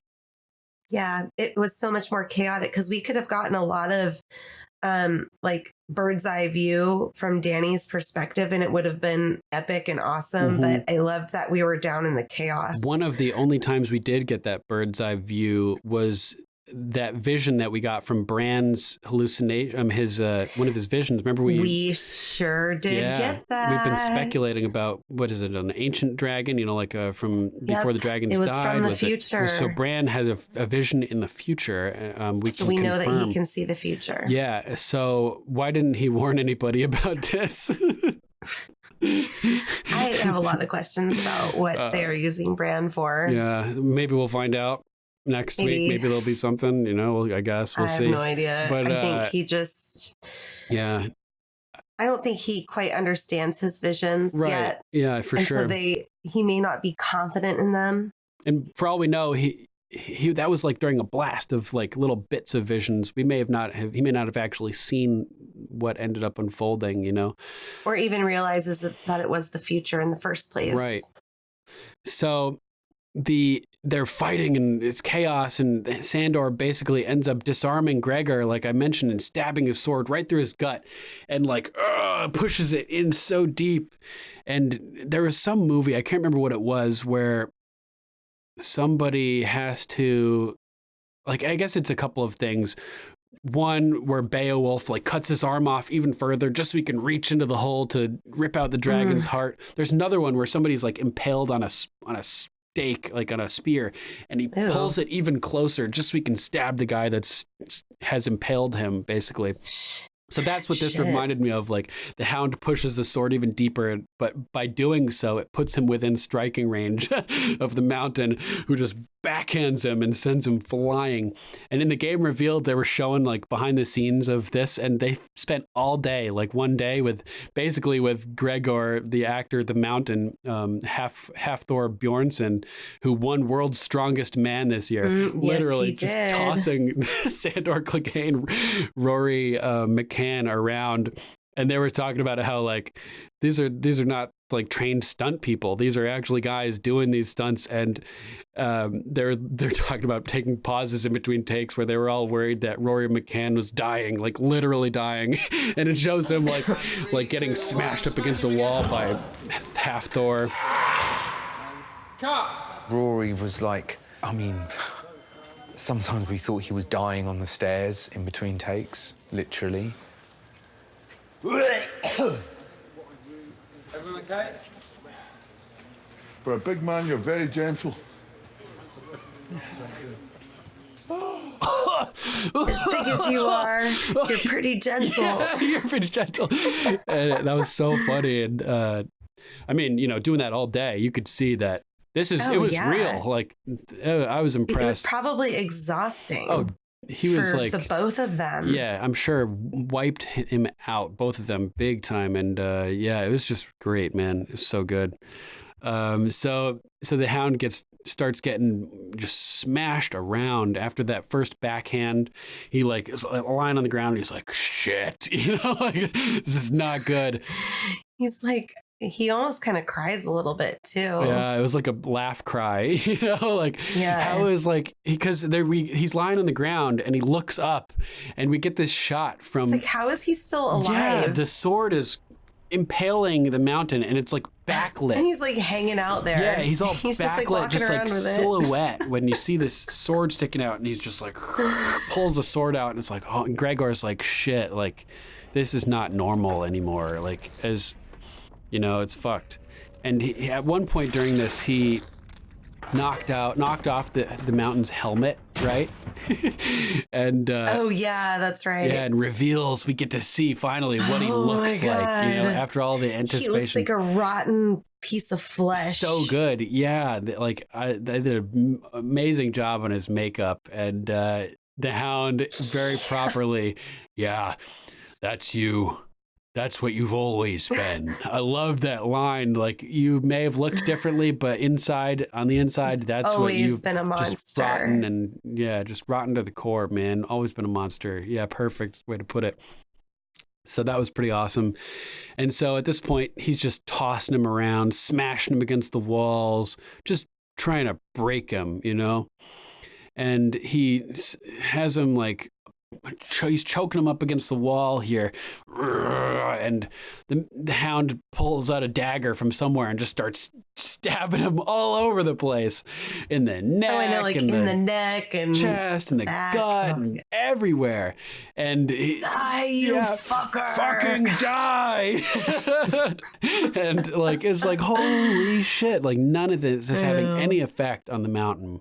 And if like, he's just outnumbered, basically. Like, he's fighting against somebody who is immortal. So even though would have already won if it was a regular fight, like, the mountain may be slower than he would have been otherwise, but he's also like so tough. It finally answered our question, because I remember like a while back we had speculated on one of our podcast episodes, is he alive or is he dead? Yeah, what do you think? Well, I mean, he's clearly not a living person, because no one can not even the White Walkers. Like, if they got stabbed in the brain, they would go out. So he's undead, it seems. He's undead. But he still had, like, inklings of his former memories. Like, the Hound was enough of a trigger to him to make him disobey Cersei. Mm-hmm. So, like, if he is undead, there are still remnants of Gregor Clegane in there. It's fucking creepy. I want to hear the showrunner's explanation of what his status is, because I could see it going either way, honestly. Did they put that on Inside the Episode at all? I haven't had a chance to watch Inside the Episode. I haven't seen it Inside the Episode at all this season yet. Okay. I'll have to look though. But yeah, it's crazy. So he's like, fucking die, and he's stabbing him, and at this point the mountain starts to transition to his staple move, which is to get his thumbs in your eyes. I had to look away. I was looking away. I was like, oh my god, oh my god, oh my god. It's so brutal, right? And he starts jamming his thumbs in the Sandor's eyes, and I'm like freaking out because I love Sandor, and this is horrible, and blood is starting to come out. And it's just like, I thought we were going to get another. Right. It's just Oberyn. Head popping open like a duck egg. Yeah. Red Viper all over again. And somehow he gets his dagger right through the mountain's head. And it doesn't kill him, but it's enough to at least make him stumble back for a second. It looked like it hurt him. Yeah. It's like he had like this look of kind of pain on his face, but it obviously didn't kill him. Yeah, dude, it's so insane. So the hound like kind of slumps back to the ground and like blinks his eyes, and apparently the blood must have just been coming from his eyelid or something, because his eye is still okay, at least his right eye. So yeah, he can see the mountain sitting there, and the mountain's just like reaches up, and he's like getting ready to pull the thing out of his head, and there's light shining through the cracks of this destroyed wall segment right behind the mountain. And the hound is realizing that like nothing he's doing is killing this guy. He's stabbed him through the gut, he stabbed him through the head, he stabbed him in the neck and in the chest and in the, everywhere. And he's immortal, basically. So in a last-ditch effort, he seems to realize that he thinks he has enough strength in him to tackle him through the wall behind him, which is showing signs of deterioration, like I mentioned, light shining through cracks. And he lets out a war cry, like Lyanna Mormont style. Growls like a hound that he is, and I know, lunges so forward and tackles the mountain. So crazy. I'm right there with you. And busts through the wall. And they just and he dies tumble. by fire. Oh, he braves the fire to accomplish his ultimate mission, which is to kill Gregor. He braved the fire, like to die in fire. He dies. I mean, I bet the impact killed him before the fire did. But to get that visual of the hound falling into a pit of fire sucks. It's like I dubbed my number. This is my number 2. My number 2 was the Stairway to Hell. Excellent. Because they love it. I mean, it was a pun on Stairway to Heaven, obviously, but thanks for they aren't going to heaven. They are dying in a pit of fire. Yeah. So I loved that staircase so much. I thought it was so visually evocative, impactful. Yeah, absolutely. Yeah, it was amazing. Yeah, I love that as well. As it was heartbreaking to see the hound go out. But I mean, if he didn't kill the mountain, like what the hell? How would they? So I mean, he did what he thought he had to do. I don't think he needed to be there at all. But we got Clegane Bowl, and he accomplished his ultimate goal. Did. Hopefully, I mean, we don't. God, thank you HBO for giving us something that, like, we wanted ice spiders, we wanted elephants, we did get the Clegane Bowl. We did. We got Clegane Bowl in all its glory. Amazingly done. Again, really sad, but you got to give the hound credit for he went out the way he wanted to go out. Yeah, and he never gave in. It was his choice, that was his choice, and that was his mission, and that the vengeance is what drove him for a long time. So he chose to do it. And I mean, this was foreshadowed all the way back in season 1, episode 3 at the Hand's Tourney. Yes, when the mountain cut off that guy's head and went to try to, that horse's head, and went to try to kill Sir Loras, and the hound stepped up and intervened on behalf of justice, and took the right step, and fought the mountain, and only stopped at King Robert's command. Otherwise, he would have killed the mountain there. I'm pretty sure. I think the hound is a better fighter. He won. I mean, if but then again, the mountain wasn't what he was, who knows? He would have won. I'm wondering if the mountain was slowed down at all due to his undead status. If maybe he would have had more speed or tenacity. If he was, I don't know. Could have changed the dynamic of the combat. But yeah, like you said, at least Qyburn said he wouldn't make him any weaker. He said it would make him much stronger. Yeah. So strong doesn't always equate to quickness, though. But he did seem pretty quick when he was handling all those sparrows and the Red Keep and everything. Ripped off that guy's head, right from under the jaw and everything. Oh. Yeah, I think he was the fighter that he was before. Maybe a little bit like less emotional and a little bit more calibrated, but he seemed to move just fine. And even in this fight, if he was alive, the hound would have beat him twice. So Yeah. In my mind, the Hound won the Clegane Bowl, even though they Decisive both died. victory. Yeah, I agree. Yes. Oh man, so rest in peace to Sandor Clegane. Sorry they didn't I know make he's it to the end. one of your favorites. Yeah, but I'm proud of him on one level at least. So, good character. Yeah. So, do we cover your number 3 yet? Not yet. All right. So let's move on to your number 3. What do you got? Let It Be Fear. Oh man, Let It Be Fear. All right. Yeah. So we get Dany and she's sitting by the fire and she's holding a collar. And then we find out that it's Missandei's collar, and it was her only possession when they crossed the narrow sea. Yeah, and you can tell that she is just not in a good mental state. She is dwelling really hard over the death of Missandei, and Grey Worm is there with her brooding, and normally Jon is brooding. Worm. So if it's Dany that's brooding, shit is fucked. Yeah, she's always in like well-lit rooms and stuff like that. Yeah. And so she hands it to Grey Worm. And I think, she wanted him to do what he wanted to do with it. And the fact that he was to a slave, the first thought in his mind was to burn it. Yeah, that was hardcore. So he tossed it in the fire and she kind of like looked at him like, oh, yeah, it makes sense, Mm-hmm.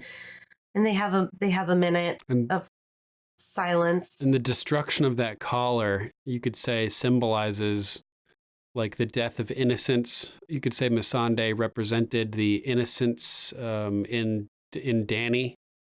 Yeah. And like, the source of good potentially.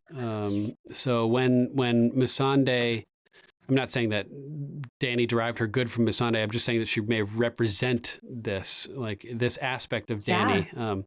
So when Missandei dies and the collar is burned, it may signify that that there's no turning back. Like that's the dark side moment. Any hope of what those things that Missandei represented, innocence and goodness. It burned to ash. It certainly did. And so we get Jon Snow, and she tells Grey Worm that it's okay, that she wants to, talk to him. Johnny boy. He walks in and she looks at Jon and she's like, I told you what would happen if you told your sister. I don't want it. That's what I told you this. Yeah, I know. She's so like, I fucking told you, man. Yeah. But still, she can't expect him not to tell his family this. It's just not fair. No, it's not fair. I sound like a broken record, I know. But from her perspective, if you don't want it, then why tell people? I mean, I get what she's saying, but it's his to tell. It's not her decision. Yeah. Well, she betrayed you, Jon. So she killed Varys as much as I did. And I thought that was a really poignant line. It's like, oh, damn. This was a victory for Sansa. Yeah. And now she knows what happens when people hear the truth about you. Before, at the point where, she betrayed your trust, she killed Varys as much as I did. This was a victory for her. Up until this point, I'm like, everything Dany's saying is true. And I'm on Team Dany still, Mm-hmm. But then she's like, now she knows what happens when people hear the truth about you. I kill them. Basically. And yeah. I'm like, okay, that's not really cool. This is starting to transition in a direction that I'm not very comfortable with. You can't even let people know the truth. You're just you're killing people who find out the truth now, Yeah. So we see that the screws are loose now. I mean, they're not fully unhinged, but the hinges on the door are loose and wiggly. Right. She's having her Anakin Skywalker moment here.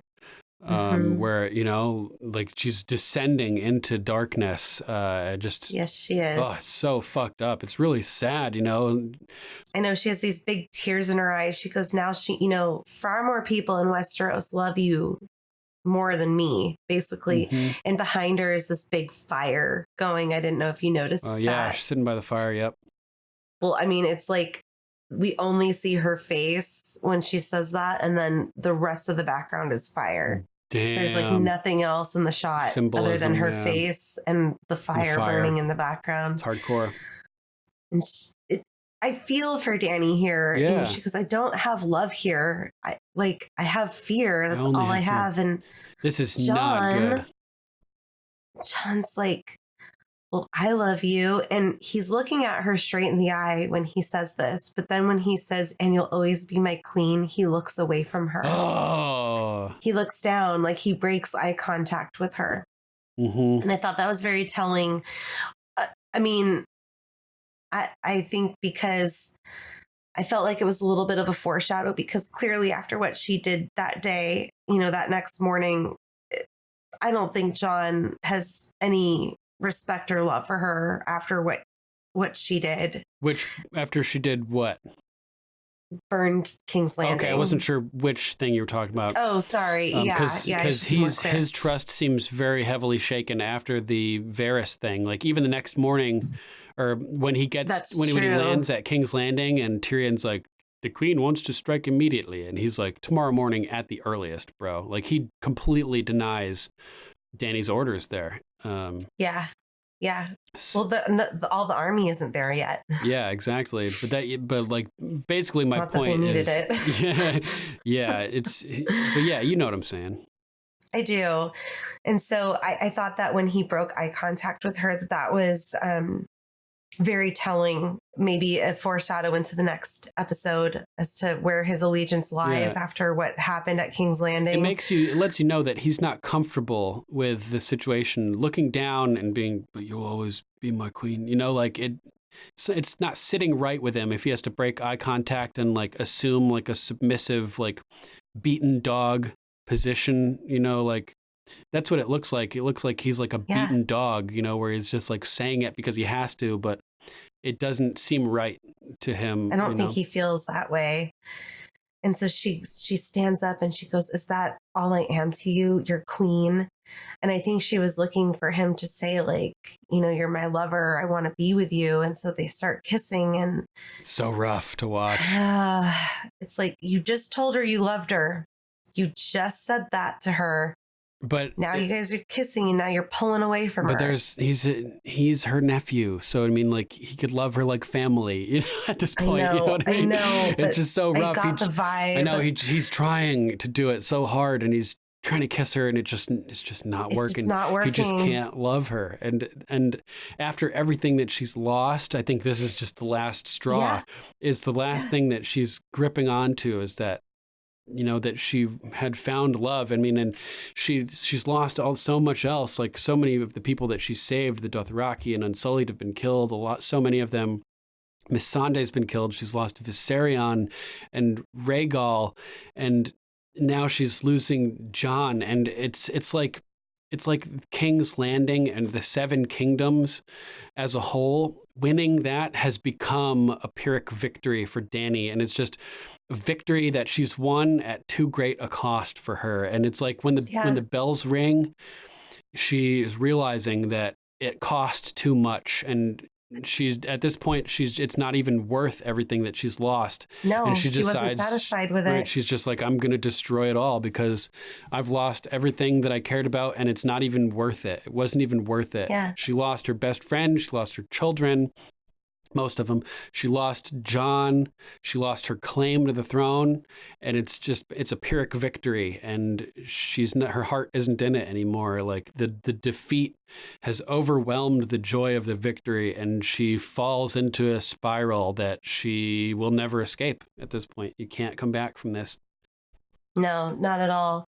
So she looks at him, and he's pretty ashamed here, I feel. And she goes, all right, then let it be fear. And when she said that, I just got that horrible pit in my stomach. Mm-hmm. Like big time. She's got nothing left to lose. It's so sad, man. It's so sad. Like all of her potential, and like the Misa moment, and all of these things where she's done all of this good, but then nobody here knows about any of that. So she hasn't earned the love here, and she just doesn't have the spirit to do it all again. And and she's just overwhelmed with loss and with the defeat of it's so fucked up. It's so tragic. It's such a huge tragedy. It really is. Next, it's like Shakespearean level tragedy is what I was saying on the live show last night. Just it really is. The grandiose scale of the fall of this person who's like a legendary angelic savior type figure. And I know. And I mentioned this on the show last night that she is the embodiment of Lucifer. Oh shit. Like we've talked about it before, that Lucifer means light bringer, and that the dragons are Lucifers, and that Dany is a Lucifer figure. She carrying the torch, the Lady Liberty, is a Lucifer in its strictest sense.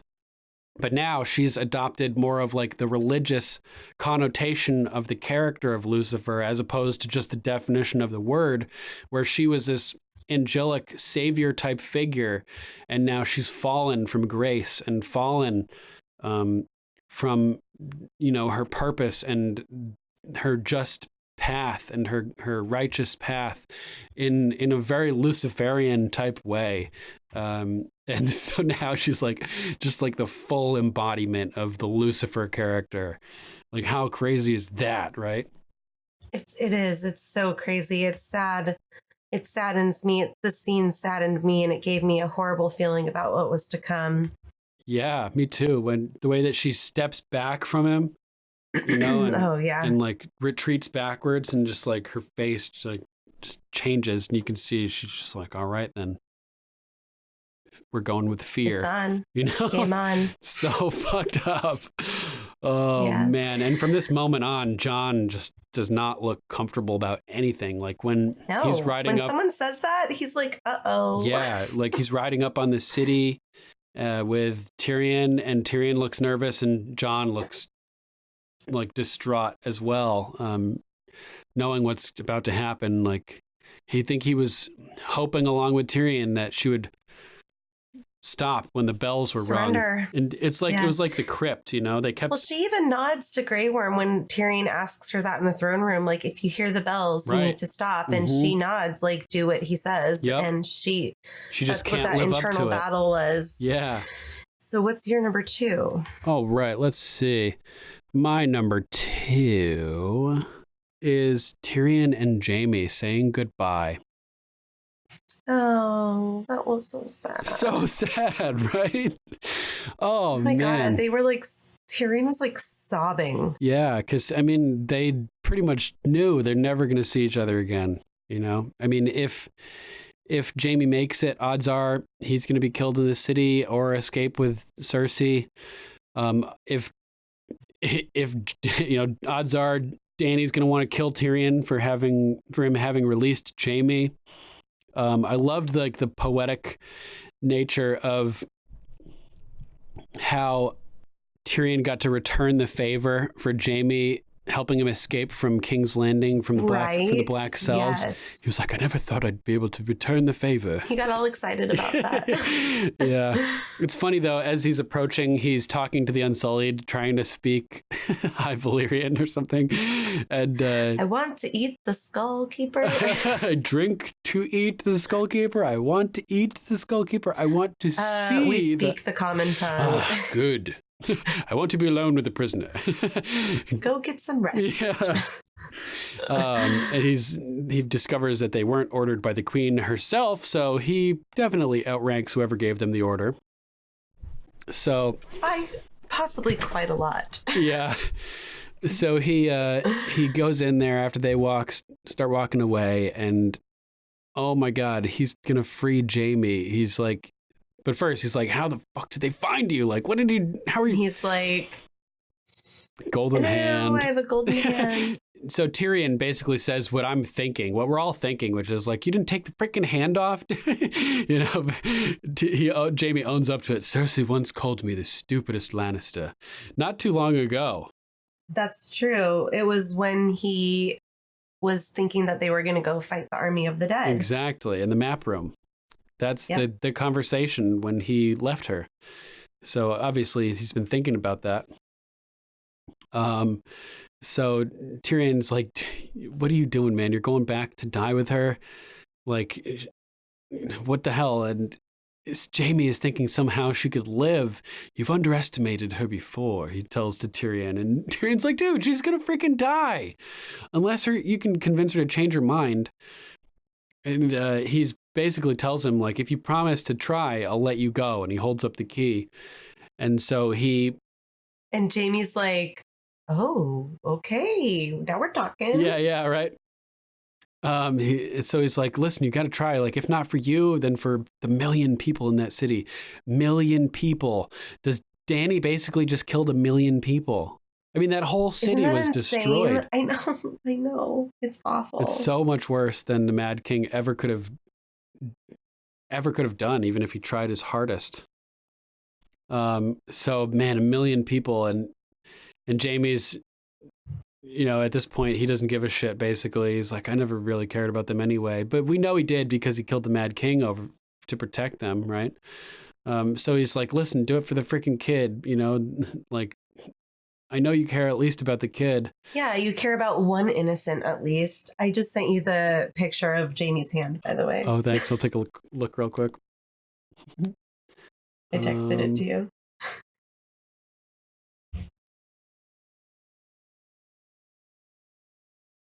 Oh, shit. That's hilarious. Isn't that funny? Brutal. I did not notice it, though. That's good. Same with the coffee cup. Sucks. I don't notice those things my first watch through. I'm just so right. Like I think I've said it before. I let my eyes go where they go, where they're meant to go the first watch, and then I really try to focus on other things the second watch. the second watch. Yeah. So Jaime's like, the kid is the reason Cersei's never gonna back down. Like, don't you get it? Like, she won't ever give an inch. Yeah, and he says all the worst things she's ever done, she's done for her children, which is wild. Kind of true. Yeah, I mean, except for blowing up the sept, she, on some level, maybe she convinced herself it was for Tommen, but she destroyed his life by doing that, so... Yeah, he fucking killed himself. Yeah, removed his will to live. If you're doing something for your kid that results in them losing their will to live, you're not doing it right.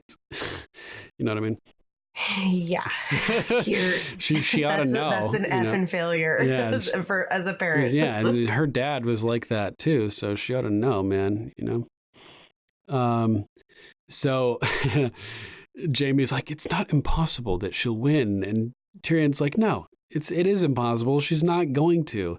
So they're arguing. He's like, well, 2 of the dragons are dead. She's evened the odds. The enemy's forces have been depleted. The city will, and Tyrion's like, listen, I defended the city last time it was attacked. Listen to me. It's going to fall tomorrow. I know better than anybody, and Jaime just doesn't even care. He's like, well, I guess I'll die tomorrow then, if not before. This is when he tells him to escape. He gives him the option. He's like, listen, there's going to be a boat. Like, just get there, get her out. Just go, man.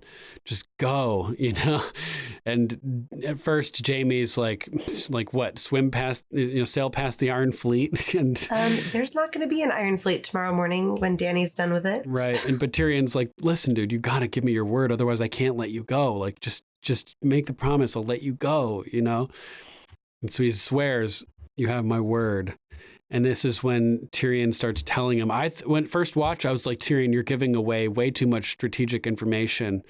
Like, he's like, if it works, give the order to ring all the bells and open the gates. That will be our signal that the city is surrendered. And I was thinking, oh, great. Jaime's going to tell Cersei they're going to ring the bells and trick Dany's forces into standing down. And then there's going to be like a sneak attack or something.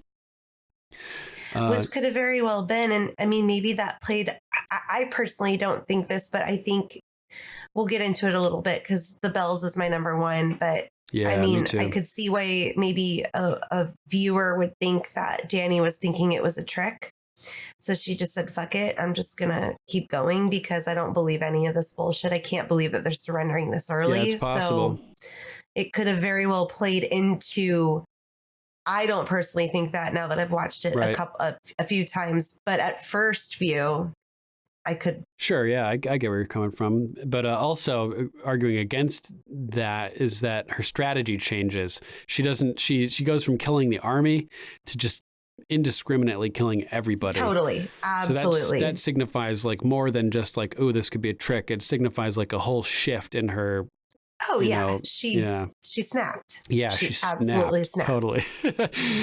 Oh man. I mean, like, put a straight jacket on her, snapped, because she's not coming back from it. Yeah, exactly. Snapped. She's lost her mind. All caps, or maybe like partial caps, like random caps. Snapped. I think of like a celery stick, like getting snapped. The toothpaste is out of the tube. Oh man. So Jaime's like, I'll try. And Tyrion starts unlocking the collar around his neck, and he's like, this is when he starts to chuckle, and he's like, I never thought I'd be able to repay the favor with him letting him go. I know. But then he repeats, remember, ring the bells and open the gates.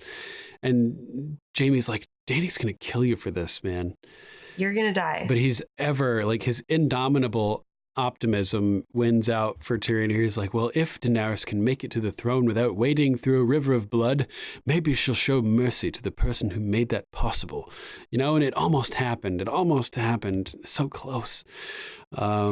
So he also adds like plus tens of thousands of innocent lives in exchange for one not particularly innocent dwarf. Who did that remind you of? Who? Tywin. Oh, with his Machiavellian killing people tens at a of wedding. Thousands of people at war, or a dozen at dinner. Yeah, exactly. Yeah, very, very, except in this case, it's not Machiavellian because Tyrion's... No, it just reminded me of that. Right. He's choosing to give his own life, but it's the same concept, just, yeah. It just that when I said reminded me of Tywin, not from like the I gotcha. motive, but the idea of it. For sure. Yeah, sacrifice one to save thousands. It's noble if it's you that you're sacrificing, for sure. So this is the last time they're ever going to see each other, and they both know it. At least Tyrion does, and as he starts walking away, he starts to lose his shit.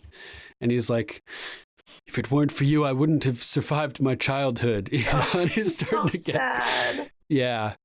Super emotional and super powerful performances by both of them as well. I'm glad they got this tender moment before being, separated forever. They've had all these times where they get separated and end up being back together, at least for a little bit. They got to hang out at Winterfell, which is like, as soon as that happened, one of them was going to die at least. I know. Right? I know. Yeah. So Jaime's like, you would have survived, you would have.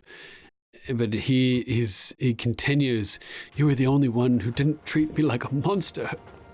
I know. You were the only one who didn't treat me like a monster. You were all I had. And starts... God, it's so sad. Right? Starts, like, totally totally so breaking down. Yeah. Very, very sad. And he at this point, like, they embrace, and he's just crying into his brother's shoulder. And they both know they're both likely dead. And this is like the last time they're ever going to see each other. And then he just like gets up and basically runs out, It's so sad. I don't know. I feel like Tyrion is going to be executed next episode. It's entirely possible. If he can't escape, like, he's a fucking dead man. I'm surprised he wasn't executed already. He either needs to run now, or he's going to face the same fate as Varys, because I was surprised that he didn't get executed with Varys. And now he's freed his brother. Yeah. And Dany's on a warpath, and she's fucking snapped, and she wants to kill people right now. Oh, yeah, big time. I'm wondering, how did Dany not find out before the battle that Jaime was missing and kill Tyrion as a result. Like, it's a miracle to me that Tyrion even survived this long. I think she was. And he held his post, you know, like he was up at where he needed to be, overseeing the battle with near Jon Snow and everything at the start. Like, he didn't even abandon his post after committing this treasonous crime and releasing the Kingslayer. I know. I think he's made it to the last episode of the series. So if he's gonna go out, I don't want Tyrion to die, but I'm kind of okay with him going in the next episode because he's made it through the whole series. Yeah, I mean, you know what? I'm ready to see wherever the chips fall at this point. Yeah, I have my theories. So, man, yeah, what a brutal scene as Tyrion cries. It's always hard to see Tyrion cry. You know, there's been a couple times in this series where he's been so upset that he's like either cried or been on the verge of tears. And he's the most relatable, I think, character from a humanistic perspective. I agree. So it really tugs on the heartstrings when you see him in despair. Like the other characters, they have qualities that you can relate to, but like, you know, Tyrion is the most human in this weird world that we watch on this show. Yep. To me, like the most relatable. Like us, like the most modern human style of thinker. Yes, for sure. That's perfect. Thank you for helping me articulate that. He's got like a civilized type of sensibility to him that isn't necessarily common for medieval thought patterns. Yes. I feel like, and many people can relate to Tyrion, not just like a few of us. Mm-hmm. Whereas like maybe people relate to Dany more. I personally don't relate to Dany too much. Right. Tyrion is like the most widely relatable character that everybody can get behind.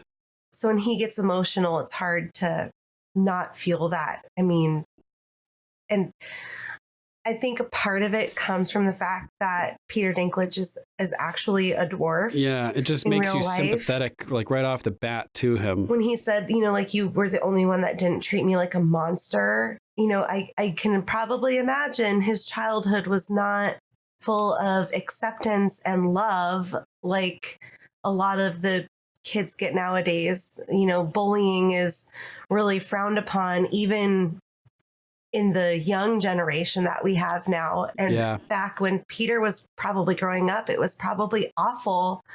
And definitely much more widespread and vicious, I'm sure, at the time. Yeah. So when he says like phrases like that, I feel like they come from a place of truth. Right. There's been a couple scenes like that in this series. This one where it gets real and like on, you know, about that type of stuff. And then the other one where Tywin is telling him, you know, that he can't inherit Casterly Rock, and he's talking about how he's a twisted monster and like how he wanted him to die and stuff like that, that he would have carried him into the sea. And but like that one with Tywin, it's another one where Tyrion looks like he's about to cry, you know, and like it's so rough, man.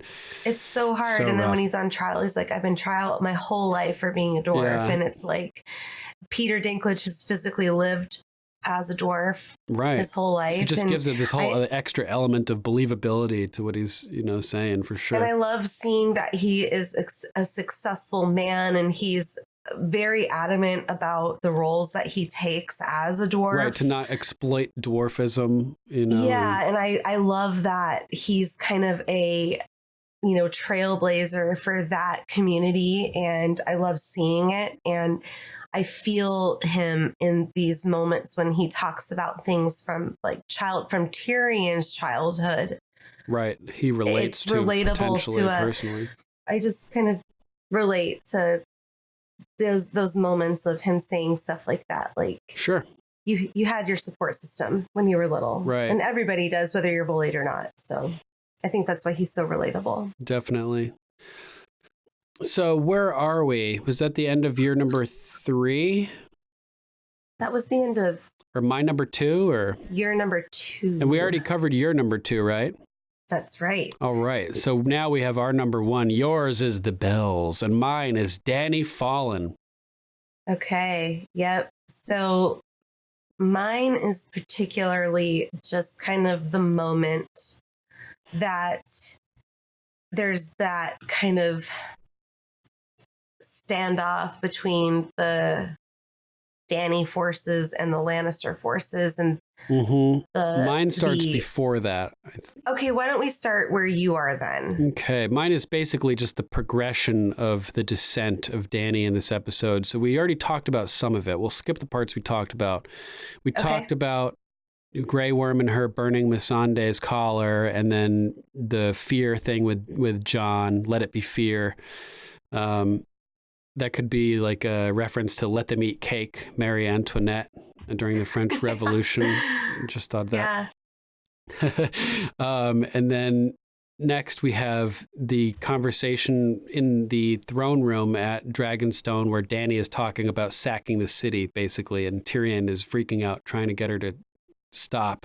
We covered the end of it, but we didn't really talk about the scene in detail. So Tyrion's saying the people who live there, about King's Landing, they're not your enemies. They're innocents, like the ones you liberated in Meereen.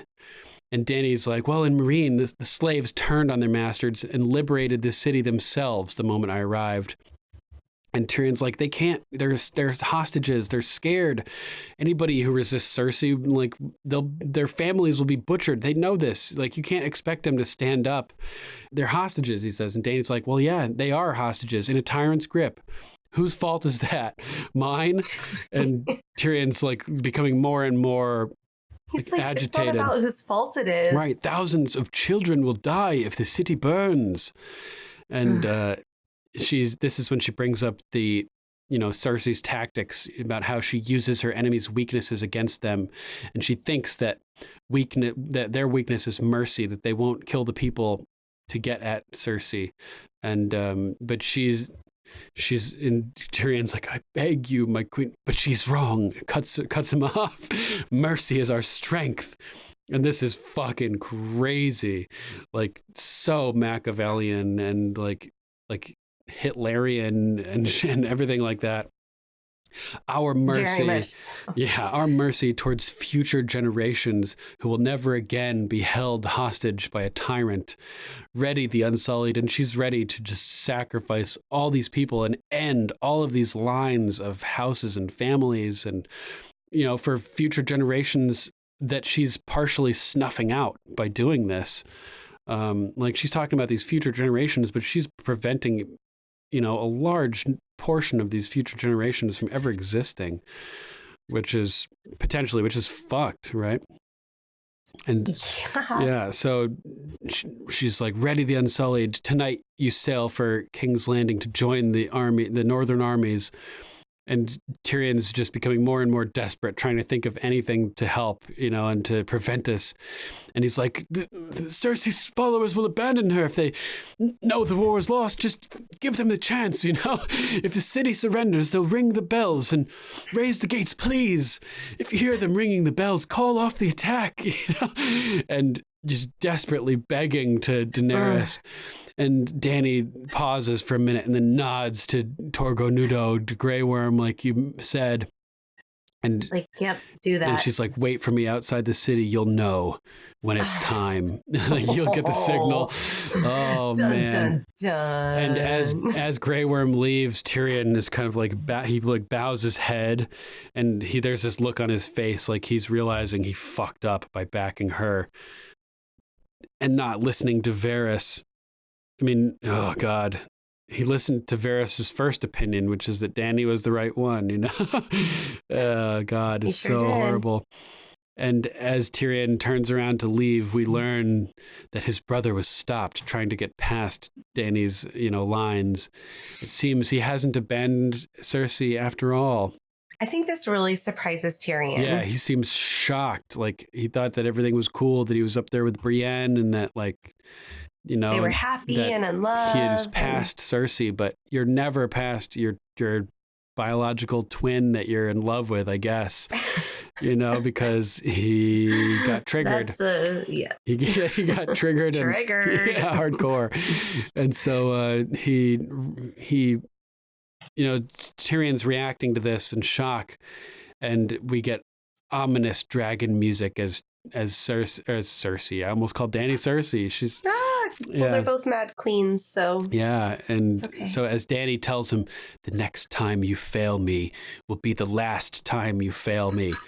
And Tyrion's like, oh my God, like this shit is crazy. What is happening? You know, like everything was going so well. It's almost like when Cersei said, no one walks away from me. No one walks away from me. Yeah, kind of similar, definitely. And we get ominous dragon music as then it cuts to like something else. I don't remember what it is. But next, we're seeing Tyrion and Jon being ferried to the mainland on a little dinghy. And Tyrion does not look happy about this, and neither does Jon. And Davos is waiting for them on shore, and that's when we learn the rear guard should be there by daybreak.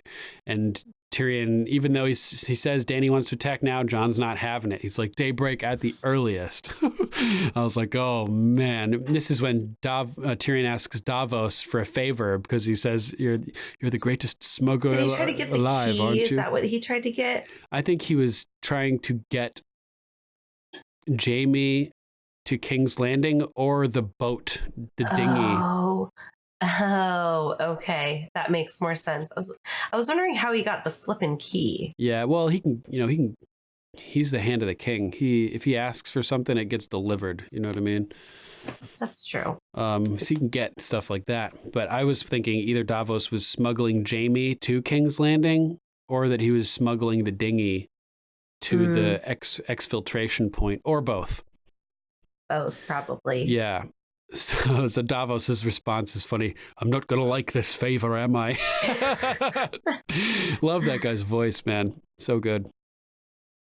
I know. So this is when Dany attacks the fleet. We already talked about that. Harry Strickland is heading up the Golden Company outside the gates. Which are fucking worthless.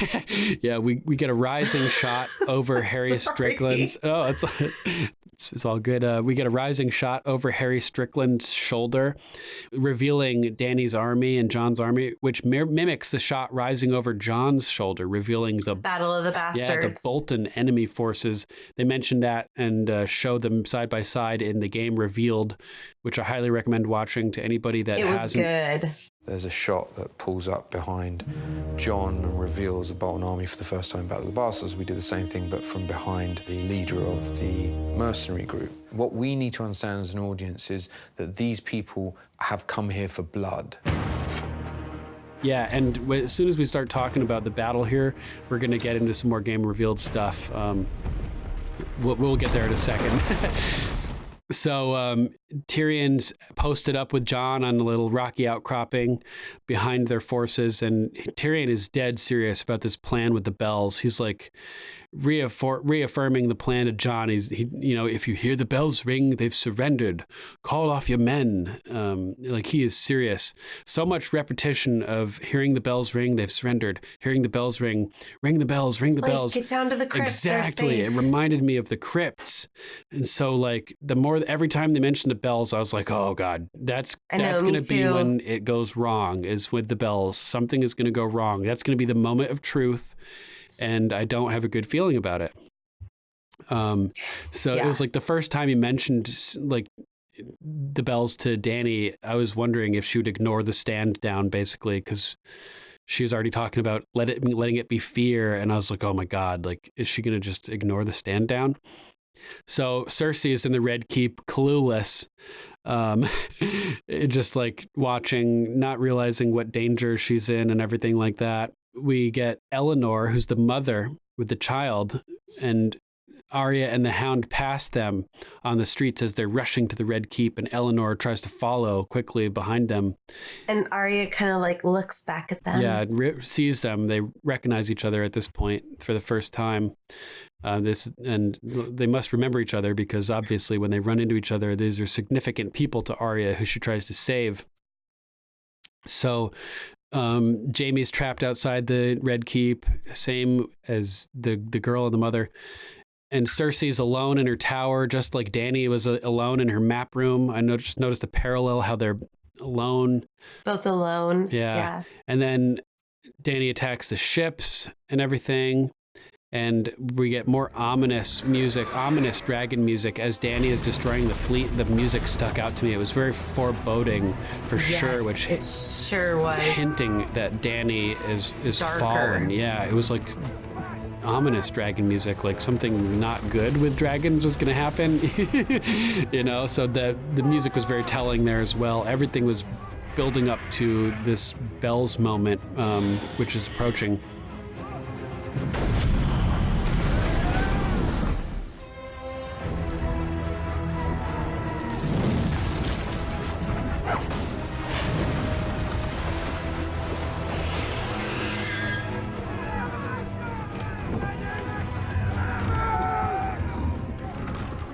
So Dany just blows through the wall here. And well, first, everybody's standing there in anticipation and they start hearing... You can hear this... Yeah, explosions in the background and things collapsing and these big bangs. And Harry Strickland's like, oh shit, like what is going on? Yeah, and then out of nowhere, boom, the wall explodes.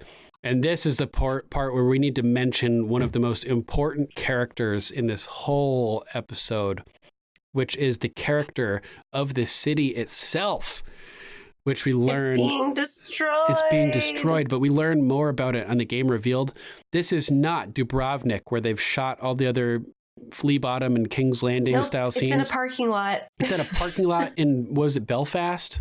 Yeah, and Belfast. Geez, dude, like they rebuilt like 17 streets and alleys and stuff from Dubrovnik, Croatia to the T. Like this looks like legit Dubrovnik. I'd never even guessed that this was a full replica of this area of the city. And amazingly, they designed it so that it could appear in multiple stages of destruction. So when they built like the destruction inside the non-destruction. Yeah. There wasn't a lot of time up our sleeve that we could take weeks to change the set over into a destructed stage. So Tom Martin, our construction manager, came up with a genius idea of building the set in its destroyed stage first and then cladding it so that it was perfect to begin with. No crew member that wasn't there during the build process had any idea that the destroyed version was sitting underneath waiting to be revealed. They built the destructed city part first and then just added the pieces on top to make it look fully intact. So then they shot all of the action with the city intact at first. And then when Dany starts really blowing shit up, the actors leave, they take off the pieces of this set from up top here and lay it on the ground down there and reveal the way the set is really designed to be totally trashed. And inside all of these buildings, they're just rigged with propane sets to shoot flames out of the windows and stuff. Like the scale of what they accomplished here.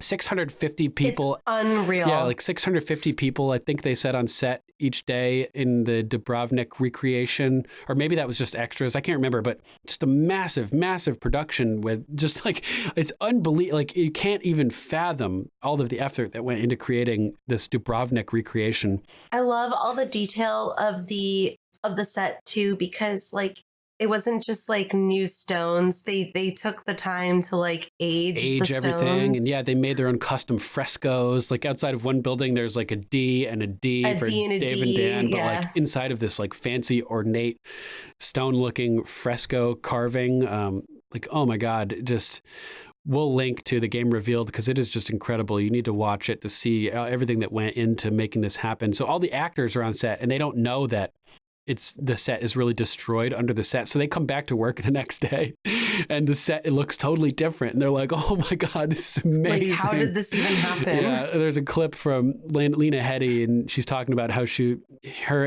and Nikolai Coster-Waldau were remarking earlier that day that none of these people will ever in their lives be on another set as thoroughly intricate and top down, intense as this one. Like this is like a once in a lifetime opportunity to be working on a set like this. So now they have this set in Dubrovnik that they'll be able to use for all kinds of stuff. All kinds of different productions will be able to have, like a medieval style Dubrovnik replica style city to shoot productions in. It's going to be a great asset for filming in Ireland in the future. It's pretty awesome. Yeah. And I know that they interviewed Peter Dinklage, and he said it was so weird, like walking to like on set, because behind, like they would go down a hallway and behind it's like all scaffolding. You go in the building and it looks like a gorgeous stone structure from Dubrovnik, and inside it's just a hollow structure with scaffolding and scaffolding. Yeah, it's so funny. Crazy. So that wall is just destroyed, and Harry Strickland's, loved that moment. Yeah, so good. And Harry Strickland's horse like rolls on its back and that was really hard for me to watch. Totally hard to watch, but like what a amazingly trained horse they must have used for that. Like, I was impressed. I've always wondered, I'm not too versed. I know like I'm versed in horses, but I'm not too versed in like how they get the horses to fall down, because it's not like very good for them to fall like that. Right. Yeah. Yeah, of course. On their sides, like hard because of the way their rib cages are. So it always is a little bit bothersome to me when I see them, like even in Battle of the Bastards, you see like them like kind of wrench their neck down to like get them to fall over. And I don't know much about it, but I know the anatomy of a horse. Yeah, it's not good for sure. It's not, I don't like it either. The best thing for the animal. So I will tell you something about that horse though. That is the same horse Arya rides off on. Right. I thought I saw you mention that in their chat. Mm-hmm. Yeah. So white horses, they don't have like markings the way like darker horses do. Like they'll have like the little socks and like the little stars or blazes going down their face. And white horses tend to not have that. They'll have like, it's very rare to find a completely white horse like that. Which is why I noticed that it was kind of the same animal. Right. Usually they're speckled, or they have dapples, or they have a little hints of gray here and there, because there's really no such thing as a white horse. Behold, all white horses are a pale they're horse. Actually born black. Oh, all white horses are actually born black. They're black and then they get gray, and then they turn white as they get older. But like I said, a lot of the times they have speckles or dapples. The muzzle on the horse, there's some markings on the muzzle that they have different skin colors. Horses can have black skin or they can have white skin. And there's some black and white skin on the muzzle, and it matched. I looked for it. So you know it's the same horse. It's the same horse. That's cool. And like I said, it's rare. Beautiful horse. It's rare to find a purely white horse like that. So it was used in both the pale rider Arya. Yeah, behold a pale horse. Death anybody? Bill Cooper. William Cooper. Yeah, man. It's also a biblical reference. Oh yeah. The pale horse, the pale rider. So it's always hard for me to kind of watch the horses fall like that. I feel like It's very unnatural for them. I'm sure they do it safely. I don't like the falling either at all, but I did like the way this one just kind of like rolled onto its back. It was really interesting to see it. Like it got blown over. Yeah. That's what it looked like. It got blown over. Oh, beautiful horse though. Anyways, I totally digressed. It's all good. All good. So Qyburn goes to see Cersei, and Cersei still is not getting the picture here. She's like, all we need is one good shot. But all the scorpions are destroyed, girlfriend. Yeah. Well, the Iron Fleet will hold Blackwater Bay. Euron killed one of her dragons. He can kill another. And the gates have been breached. The Golden Company. They're all dead. But our men will fight harder than sellswords ever could. They'll defend their queen to the last man. And then they all just like drop their swords. We see how that plays out. Say. Oh my God. And so Grey Worm and Jon enter the breach through the wall, and an alternate version of The Light of the Seven is playing, which I really liked. I noted that. And very dark. Yeah, and so Jon and Grey Worm and the Northmen and the Unsullied all walk in like Expendables style, like all these badass action heroes walking in, and they square off against the Lannister men. And Tyrion is eyeing the bell tower, hoping that it'll start to ring. But actually first they're like squared off, and the Lannister leader looks like all nervous, and he's like looking around at his people, and he's looking back at Jon and Grey Worm, and he ends up deciding to toss his sword. Because he knows. Yeah, he knows that this is a bullshit fight. And there's no way. It's bullshit. Yeah, and it's like it reminded me of Torrhen Stark. Like the king who knelt. Like saving his people. You gotta. If you're going to be roasted by a dragon, just kneel, just kneel, dude. Don't kill your people for no reason. Let them live to fight another day. The fact that Torrhen Stark knelt on that one day is the reason that Jon Snow is around to potentially take out Dany next week and prevent a new mad ruler. So, you got to live to fight another day, right? You do. So they all start dropping their swords, and Tyrion's like, yes, like looking up to the bell tower, and there's an ominous foreshadowing shot of Dany riding down on her dragon over the civilians, and they're all running, and she doesn't fire yet, but she goes and lands on a tower on the wall. That was such a foreshadow. Really ominous. And like there's this amazing shot of Drogon sitting on the tower, and he's like growling, and he's inching forward, like just itching to fight, just to strike. And I love that shot of Drogon on the tower. It's the most imposing. Me too. Oh yeah, it's just so imposing and so terrifying, and the graphics, and he just looks vicious, and the way he's just like crawling over the edge of that tower, it's just so good, amazing.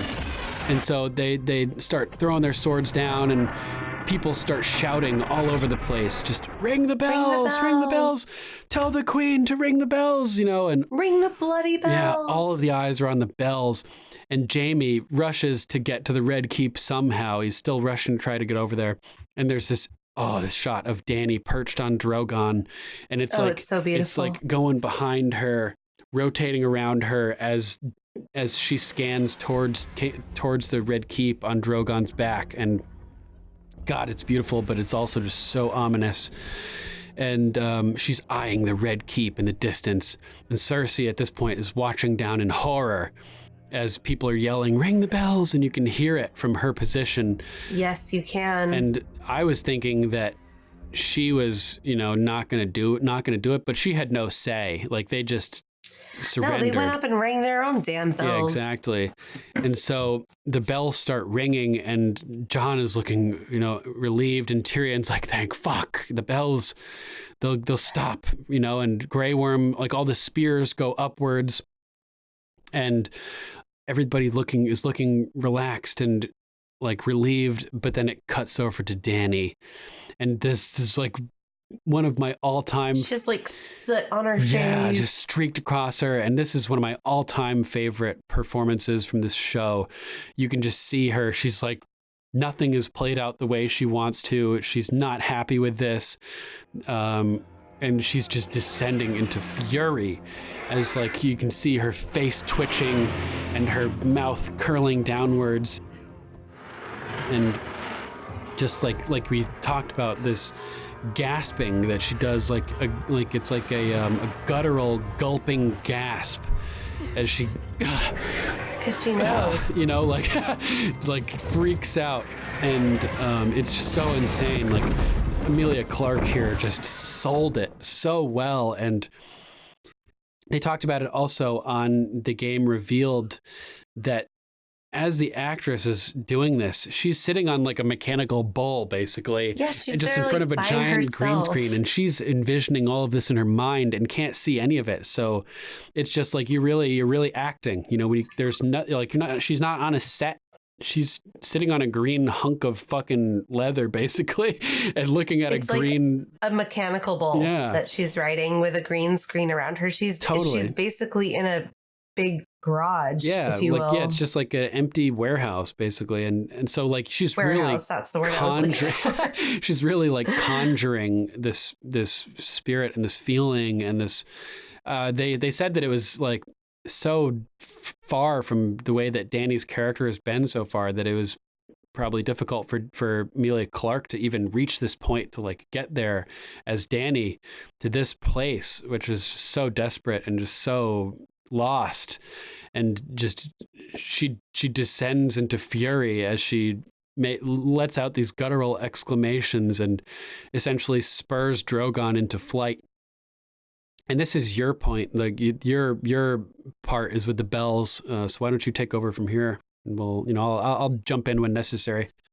For me, it was just, this is my number one because it's the downfall of Daenerys Targaryen as we know her. Yeah. And I just feel that we talked about it a little bit earlier, so I don't need to spend too much time, going over my number one, but I just feel like it was too easy for her. Mm-hmm. She was looking for a fight, and what she got was a surrender, and it didn't sit well with her. And as she said to Jon, that all she had was fear, and she wanted to prove Cersei's point that it was her fault for bringing all these innocent lives into the Red Keep. Right. Because she thought that that was going to be her Achilles heel, and she basically just said, fuck it all. I'm just burning it all, just like what her dad said, burn them all. Burn them all. Oh, my God. And I was thinking, I'm wondering why, as she starts destroying everything with Drogon, and I'm wondering, is part of it just to terrorize Cersei and her tower, just seeing everything destroyed? I think it's to terrorize everybody, knowing that she'll be next. Now it's just fear. That's all she has. Right. And yeah, totally. And I think that she wanted Cersei to, I think she wanted to destroy Cersei mentally, so that when she died, she would die sobbing and screaming. Weak and afraid. Yeah, I think that was important to Dany. I agree, but I think it was bigger than that. I think she's going to rule as a tyrant. If she can't rule as a queen that is loved like she did in Essos, mm-hmm. then she's going to rule as a queen that is feared, because she is blinded by the fact that her destiny has been shaken by Jon. Mm-hmm. And this is the way to take it before basically anyone else can overthrow her, to do so, to put Jon in her place. You know what they say, like in The Dark Knight, right? You either die the hero or live long enough to see yourself become the villain. Yeah, there you go. It's as simple as that. I was thinking that when I was watching it. As awful as that was, I mean, it was so bad. I looked at Dave. I was like, because they had this stare off, Cersei's looking at the dragon and Dany's looking at the Red Keep, and flapping his wings. They kept going back and forth, and I'm like, do it, go for her, fucking burn her. Because I was thinking to myself that she was thinking to go get Cersei. Right. I was thinking she was going to fly to the Red Keep to accept Cersei's and surrender. Burn the whole thing. And I was thinking, why would you even burn it? I was thinking, just accept her terms of surrender, roast her alive and live in that beautiful castle. Well, I felt like when I initially watched it, because she said, let it be fear, that if she had destroyed this huge castle, show how powerful she is. It would show how powerful she is, and it would instill fear, and it would also kill Cersei, and we'd get to see her go up in flames. And that was the way I was hoping Cersei would go out, but instead she got to go out romantically. Crushed. Which pisses me off.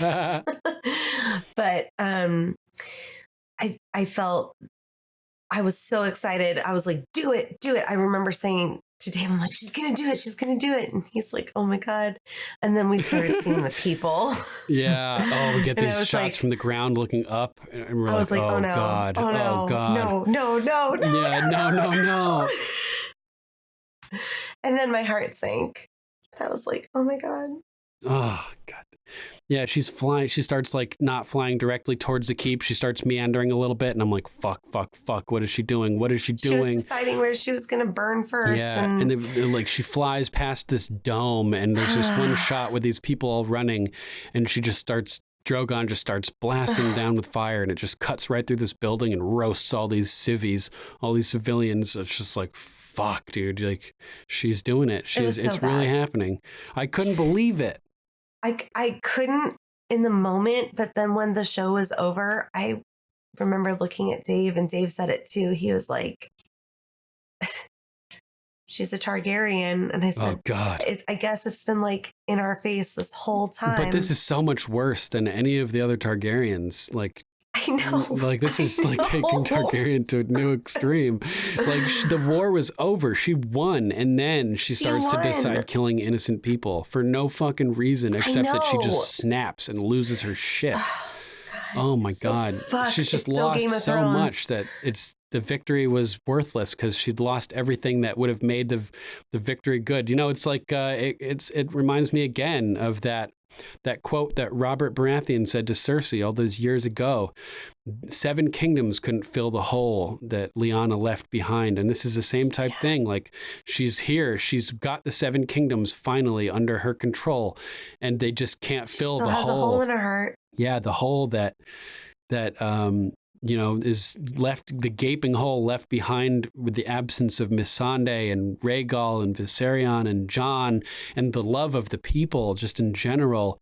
And I think that it, like I mentioned, that losing Jon was just the icing on the cake. It was just too much. All of that was just too much for her to handle. It's like the Joker movie that's coming out. It keeps coming back to the Joker. It's just like one bad day can turn somebody like a sane, she had good a few person. bad days though. Well, yeah, but like she's had a few. You know, all it takes is that one really, really bad day.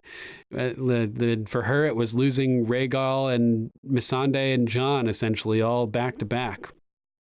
And sometimes it's just that one thing, that one day that just gives you that push. I feel like it was a culmination of her entire story, though. I mean, she's sold off, she's raped, she finally falls in love, which is totally like Stockholm But it could just syndrome. As easily end with her overcoming these things. Instead, but that's not Game of Thrones, right? Exactly. That's not Game of Thrones. And I'm the quote Ramsay here. If you think this has a happy ending, we aren't paying attention, because if you think this has a happy ending, you could be roasted by dragonfire quicker than, turned to ash quicker than your hopes of a happy ending. As much as I hate it, as much as I hate what she did, I love it from a story perspective. Yeah, and I know exactly. The internet's divided. I looked at Dave and I said, I was kind of losing a little bit of faith this season. With the episodes. I was trying to stay optimistic because I love the show so much and I loved what I was seeing, but there were we talked about this last podcast, but it wasn't quite living up to my expectations. And as much as I hate to admit that, it's the truth. Right. And gotta be honest. This episode reinstilled it for me. Nice. It ignited, no pun intended. Oh, too soon, Rachel. It was too soon. It ignited my love for this show again, that no character is safe. There's no black and white characters. Every human being has good and evil point. And a breaking point. Yeah. And we are seeing it at Game of Thrones, Targaryen with a dragon level. This episode. You can't deny how amazing the show is. It's so good. Whether you like it or not, everything that went into this episode, from the behind the scenes to the acting to the CGI, it was emotional. And that's what I want in a good TV show. I want to feel emotion, whether it's good or bad. I want to feel it. And I felt it here. I felt it in Battle of Winterfell, or The Long Night. I felt it there too. But this is what the show has really been about. We've always had the looming undead people looming in the background of the show. We dealt with them in episode 3. To me, this was the heart of the show. The heart of the show coming to a climax, and it delivered for me. So it delivered. Me too. God, the dramatic, the idea that the hero, the hero of the show, who is here to defend life against the darkness with the dragon's fire-made flesh, mother, the idea that she could be the bad guy, it's so powerful. The fact that they had the balls to do it. It was just blurred lines in general. I think they went through this in the behind the scenes stuff, is Jon's moral compass doesn't apply here, because now he's watching Lannister soldiers escort civilians to safety, and his people are trying to rape women. So that's right. His morals don't apply here. They don't apply to everybody. And the world just got flipped upside down on our heads. And I couldn't be more happy with as kind of let down and disappointed I have been a few times. I'm not saying I disliked this whole season, but I've been a little disappointed more than I expected. This reaffirmed it for me that why I love this show so much. I'll be interested to see what the ratings are for this episode, because we had the second worst rated episode of all time and now the worst rated episode of all time with episodes 3 and 4. So now I wonder what this, if this will help bring anybody back into the fold or what. I'm not really sure. I've also seen really negative reactions to this too.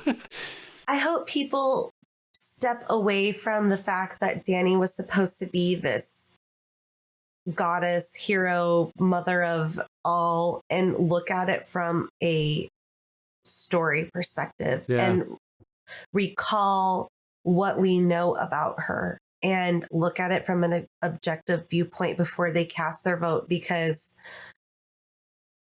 I hate it. I hate seeing Dany like this, but I love it from a writing perspective. Definitely. It's not... If you want traditional, go watch something else. Right. It's like the end of Avengers Infinity War, which I'm not going to spoil in case anybody hasn't seen it. But it's I like have that. Not seen it. It's the same thing where it's just like so unexpected. And I mean, like, even though people may have seen the Dany thing coming, like we never expected that it would play out this horrifically. No. Or like actually play out like that. You know what I mean? Like, I thought maybe she would like knock the whole tower down and whoever was kind of around would be a unfortunate casualty, but deliberately killing innocents. Yeah, it's insane. Is where it gets mental for me. Right. And it's oh man, beautiful. It's horribly beautiful. Yeah. It's like, like I mentioned, she lost everything she held dear along the way, fighting everything that she was fighting for in the first place. And now the sight of King's Landing, which cost her children and her best friend and her advisors and Jon and, Jorah, just seeing King's Landing and seeing the Red Keep here just throws her into a rage. Her family built the Red Keep. Maegor the Cruel built the Red Keep. Yeah. Yeah. Well, there you go. I mean, she's looking at her heritage. And he killed everybody that helped build it to hide its secrets. Well, there you go. I mean, how much more poetic can you get than that? Yeah. So as Tyrion realizes that Dany is going rogue and killing people for no reason, he looks horrified. Jon, who already was looking nervous too, realizes as he realizes what's happening, he starts freaking out. Grey Worm, on the other hand, looks elated as he realizes what's happening, and his spear goes from up. It's a free-for-all. He drops his spear down, pointing towards the Lannisters again, and the Lannister troops are like, no, please, no. And nope, Grey Worm tosses his spear up, whips it right at that guy, at their leader, killing him instantly. And it's like everything just hits the fan again in that moment. And Jon's world is rocked as everyone around him begins fighting, and he's standing there in shock, and it all goes slow-mo for him. I love it. Yeah, and Grey Worm is just looking mad as fuck too, like as he's just slaughtering people, and Jon starts telling people to stop and to hold back. Grey Worm looks back and hears it and sees it, and he's mad. I think we're going to get a Jon and Grey Worm fight next week. Ooh, shit. Yeah. Somebody suggested that on the live show last night. I think it's probably going to happen. I think Jon's going to have to go through Grey Worm to try to get Dany. Because Dany, like, what she's done is unforgivable at this point, and she needs to be removed, unfortunately. So Grey Worm is just like a killing machine, and they described him on the Game Revealed as being an angel of death, which I thought was crazy. And he's just like singular in his purpose, and just looks like he would rather be anywhere in the world except with Missandei. And he's just slaughtering people left and right. We get a crazy montage of brutal deaths where people, like this one guy is like cleaved in two, like Beric Dondarrion by the Hound. And then like this other guy's hands like blow off, and this other dude's face gets blown apart. I know. And like there's just like the Beric Dondarrion guy was intense. Yeah, that was so awesome. Yeah, that was so good. And just shit is hitting the fan.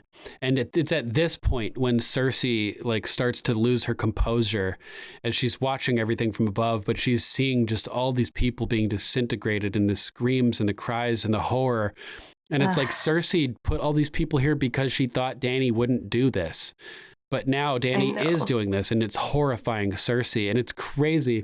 It's scary as a viewer seeing Cersei, who's the Ice Queen, going from being, like tough and in charge to losing her shit and becoming terrified of what she's seeing. Like, if Cersei is scared, then we should all be terrified. You know what I mean? Right. And she starts losing her composure a bit. And then Tyrion, it cuts back to him, and he's just beside himself in total disbelief. And there's this shot looking through a tunnel of a crowd running along, and one person from the crowd runs along from the side and cuts and runs into this tunnel right as Drogon comes through the flames, and all those people in the background get roasted, and the fire follows this one guy into the tunnel and just engulfs him. That's Aaron Rodgers, by the way. Okay, yeah, because they said the Green Bay quarterback. I'm pretty sure. I know that he's in it, and he was like helping people, and then he ran, and I rewound it a couple times. I think it's him that gets roasted. Yeah, because they mention it on. They would want to give somebody significant like that, like a good death, So I'm sure it was him. But they mentioned it on Game Revealed. They're like, "Oh, keep your eye out for Aaron Rodgers," and I was like, "Aaron Rodgers. That sounds familiar." So yeah, I mean, he runs into that tunnel and just gets obliterated and lit up, engulfed by that flame ball, and like his hands go flying up in the air. It was awesome. And so civilians are starting to get killed left and right, and like nearly raped and shit, and women are being butchered, and this kid is like leaning up against the column, like with blood smeared all over her face. And oh my God, so powerful. Like we're seeing like all of this. I hated that. The horrors of like a city being sacked. There's like another little girl like sitting around all these dead bodies, and she's just like, yeah, I know exactly what you're talking about. And we're getting like typical Game of Thrones music with the addition of like a techno style bass in the mix going, right, and it's like giving you this like a heartbeat. Yeah, this uneasy like feeling of like this like repeated like boom boom thumping, yeah, like heartbeat with like a techno bending note vibe.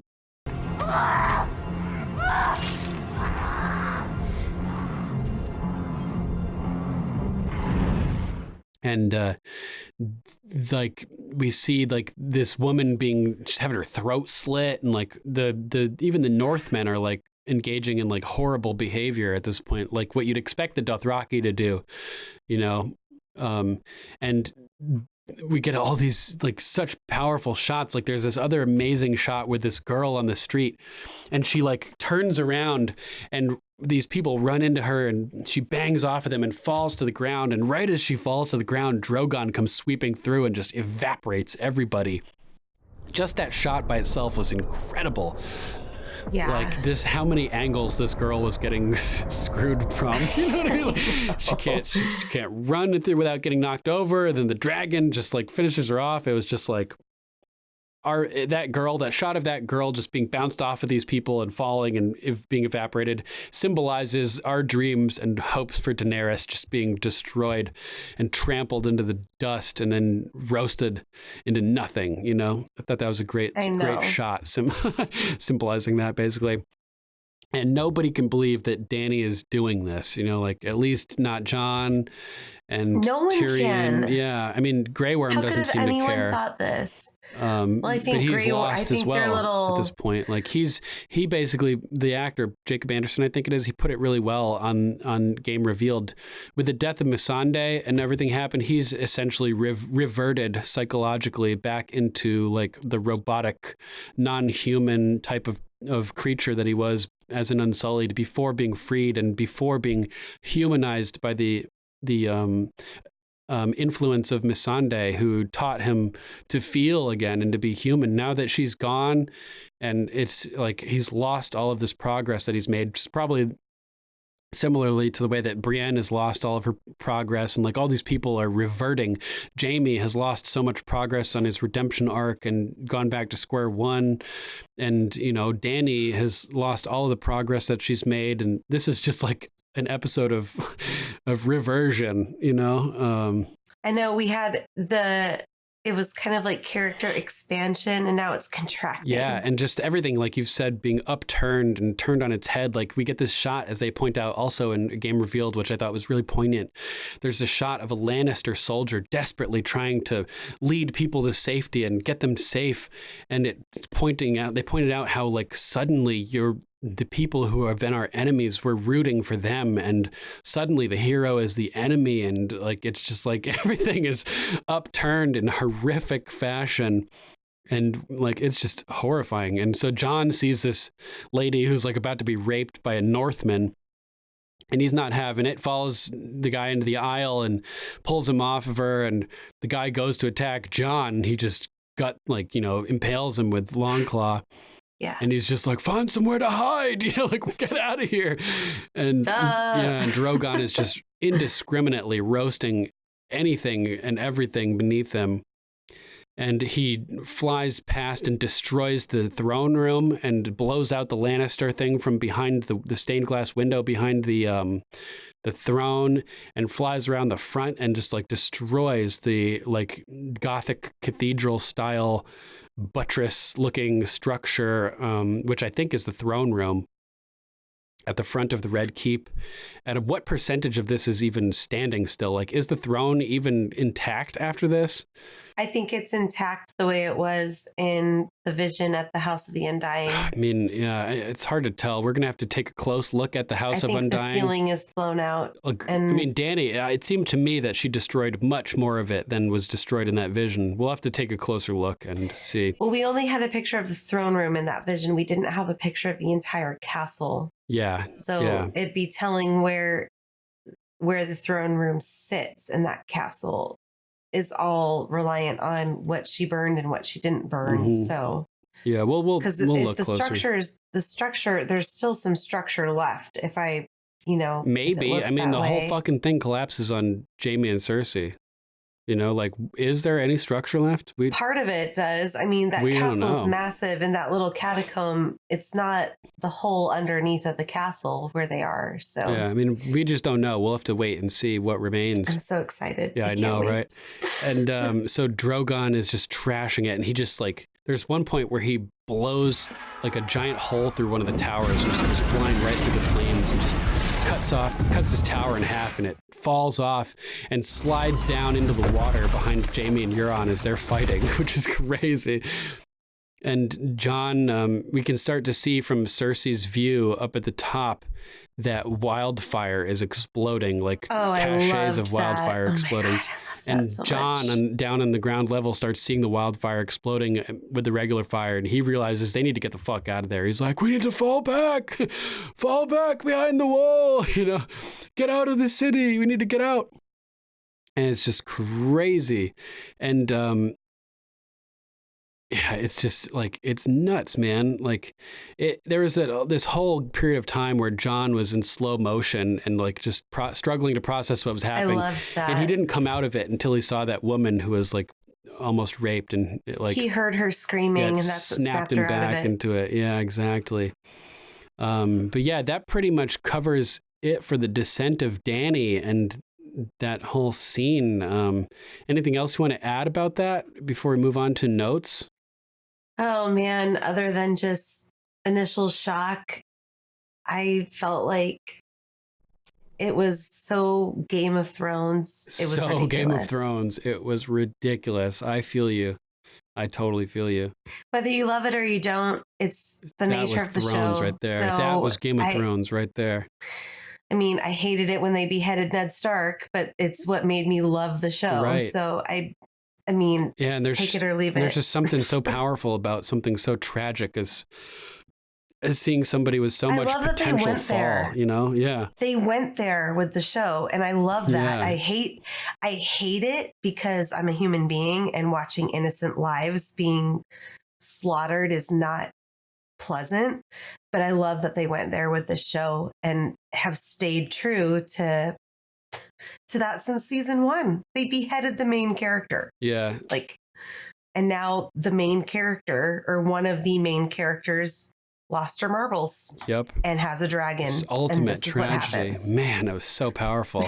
Crazy. So that's all I have to say. Nice. Yeah. And I mean, there's like there was another part where he cut off another one of the towers at the Red Keep and just like lightsaber style, just whoop, sliced right through it with his fire and everything. It was insane. I didn't know that dragonfire could melt stone like that, but well, Harrenhal. I was gonna say, then I remembered that it's happened before. So. Yeah, destroyed Harrenhal, melted it with the Black Heron and his sons and still inside. The tallest castle in the kingdom. So let's jump to notes. But first, Season 4 of Sirenicide, featuring me and Archmaester Stitches, gets closer every day. So let's take a quick break to check out the series trailer. My name is Matthew Finnis, and something terrible has happened to me. An event that has sent me traveling down a road I was never meant to be on. This is my story, and the story of countless others. This is a story of what lies in the shadows of Morston, Texas.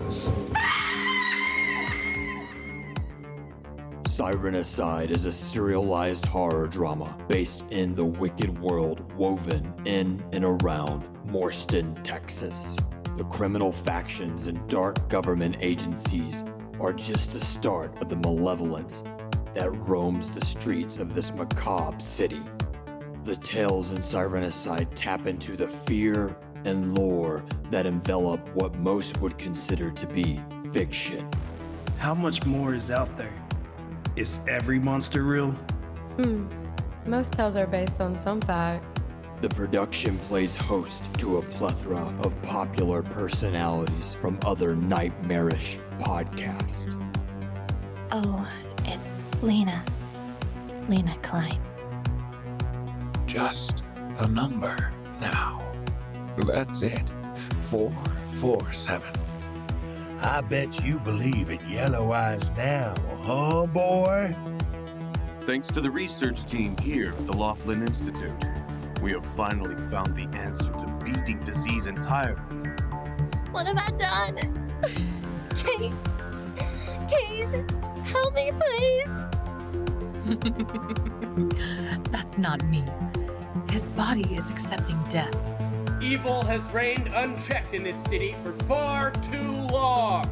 The main cast of Sirenicide's creepy, courageous, and curious characters evolve with the overarching story, but they also chronicle some amazing self-contained, standalone tales. It's vile. Eddie, vile. Reporting live, I'm Margaret Sharp. Back to you, Dave. An operating theater. Well, more of a stage to showcase our talents to our clients. Look at me, please. We'll climb this mountain together. The original music serves the episode's atmosphere in a way that embraces and enhances each scene.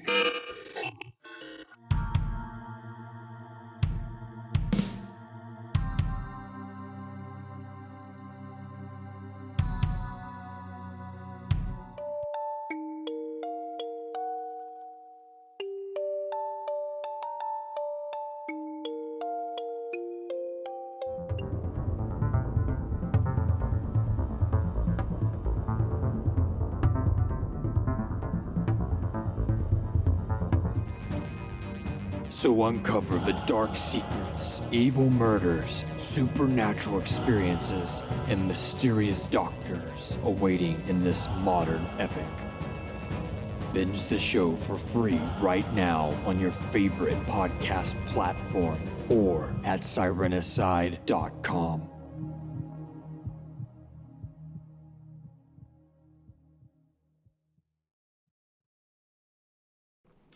I have the Battle of the Kraken and the Lion. Battle of the Kraken and the Lion. Jaime and Euron. Oh yeah, that's about where we are, huh? Yeah, I have Euron wants to fight Jaime because why not? Right? He swims to shore The and Kingslayer finds Jaime in all the chaos, and they're gonna go at it, and it was great. Jaime's on point. He's like, we need to get the queen out of here, thinking that maybe Euron is like still on the team, you know, but he's just a wild card. Oh my God. He's like, nope, I'm here to murder you. Yeah, we need to get the queen out of King's Landing. Listen, that's the sound of a city dying. It's over. Well, maybe for you.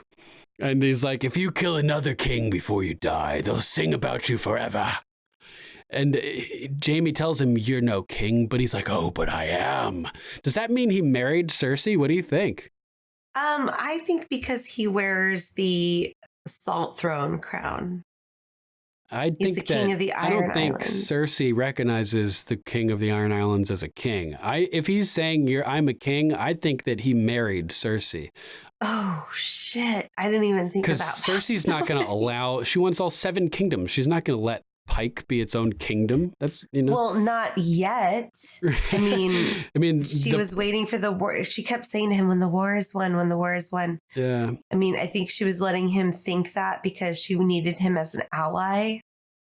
But he's saying he is a king. So, I mean. A king, not the king.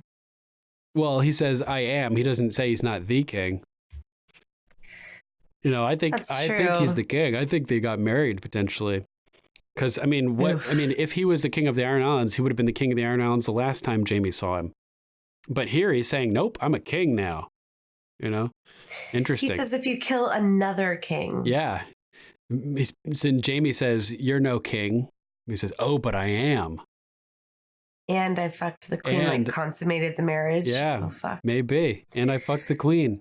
Well, we'll never know because they're all dead. if she tells Euron, I'm pregnant with your child, maybe they got married following that because that's what you do, if... That's what Rhaegar and Lyanna did. Yeah, exactly. Who knows? But it's just really intense, So he's talking about how he fucked the queen and everything, and he's like, oh, I'll tell you what, if I win, I'll bring your head to Cersei so you can kiss her one last time. Psychopath. Yeah. I'm like, you can't see it, but I'm like emulating him with my eyes all wide and crazy as I'm saying this. And so that's what like sets Jaime off. He's like, and like goes swinging with his sword with the left. Just and not they go a at chance. it. I mean, yeah. Then they drop their weapons and they start beating the shit out of each other with their fists. Jaime backhands him. He hits him in the throat, and Euron's like, It was like 2 episodes ago of Barry. That was amazing. Fuck. And then Euron like stabs him in the side. Dude, and I was holy like, shit. Oh my God. Yeah. Euron is like crawling, trying to reach this blade that's on the ground, and Jaime's like pulling him by his feet just so he's out of reach. But then they break the trope where you see the bad guy reaching for the weapon and he never quite can reach it, but he reaches it and rolls over and stabs Jaime on the side.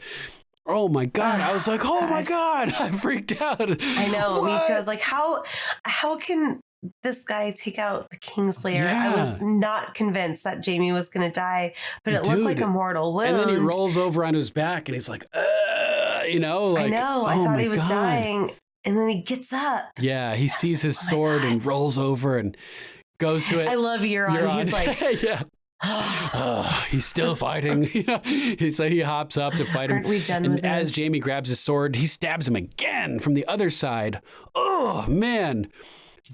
Double stabbage. Gut wounds can take a long time to bleed out. Totally. So it's not, while we see people get stabbed with a spear in the gut and they die instantly in the show, and Jaime Lannister managed to go through the entire Red Keep with 2 gut wounds. Yeah, twice. I'll let it go because in reality, gut wounds take a long time. Yeah.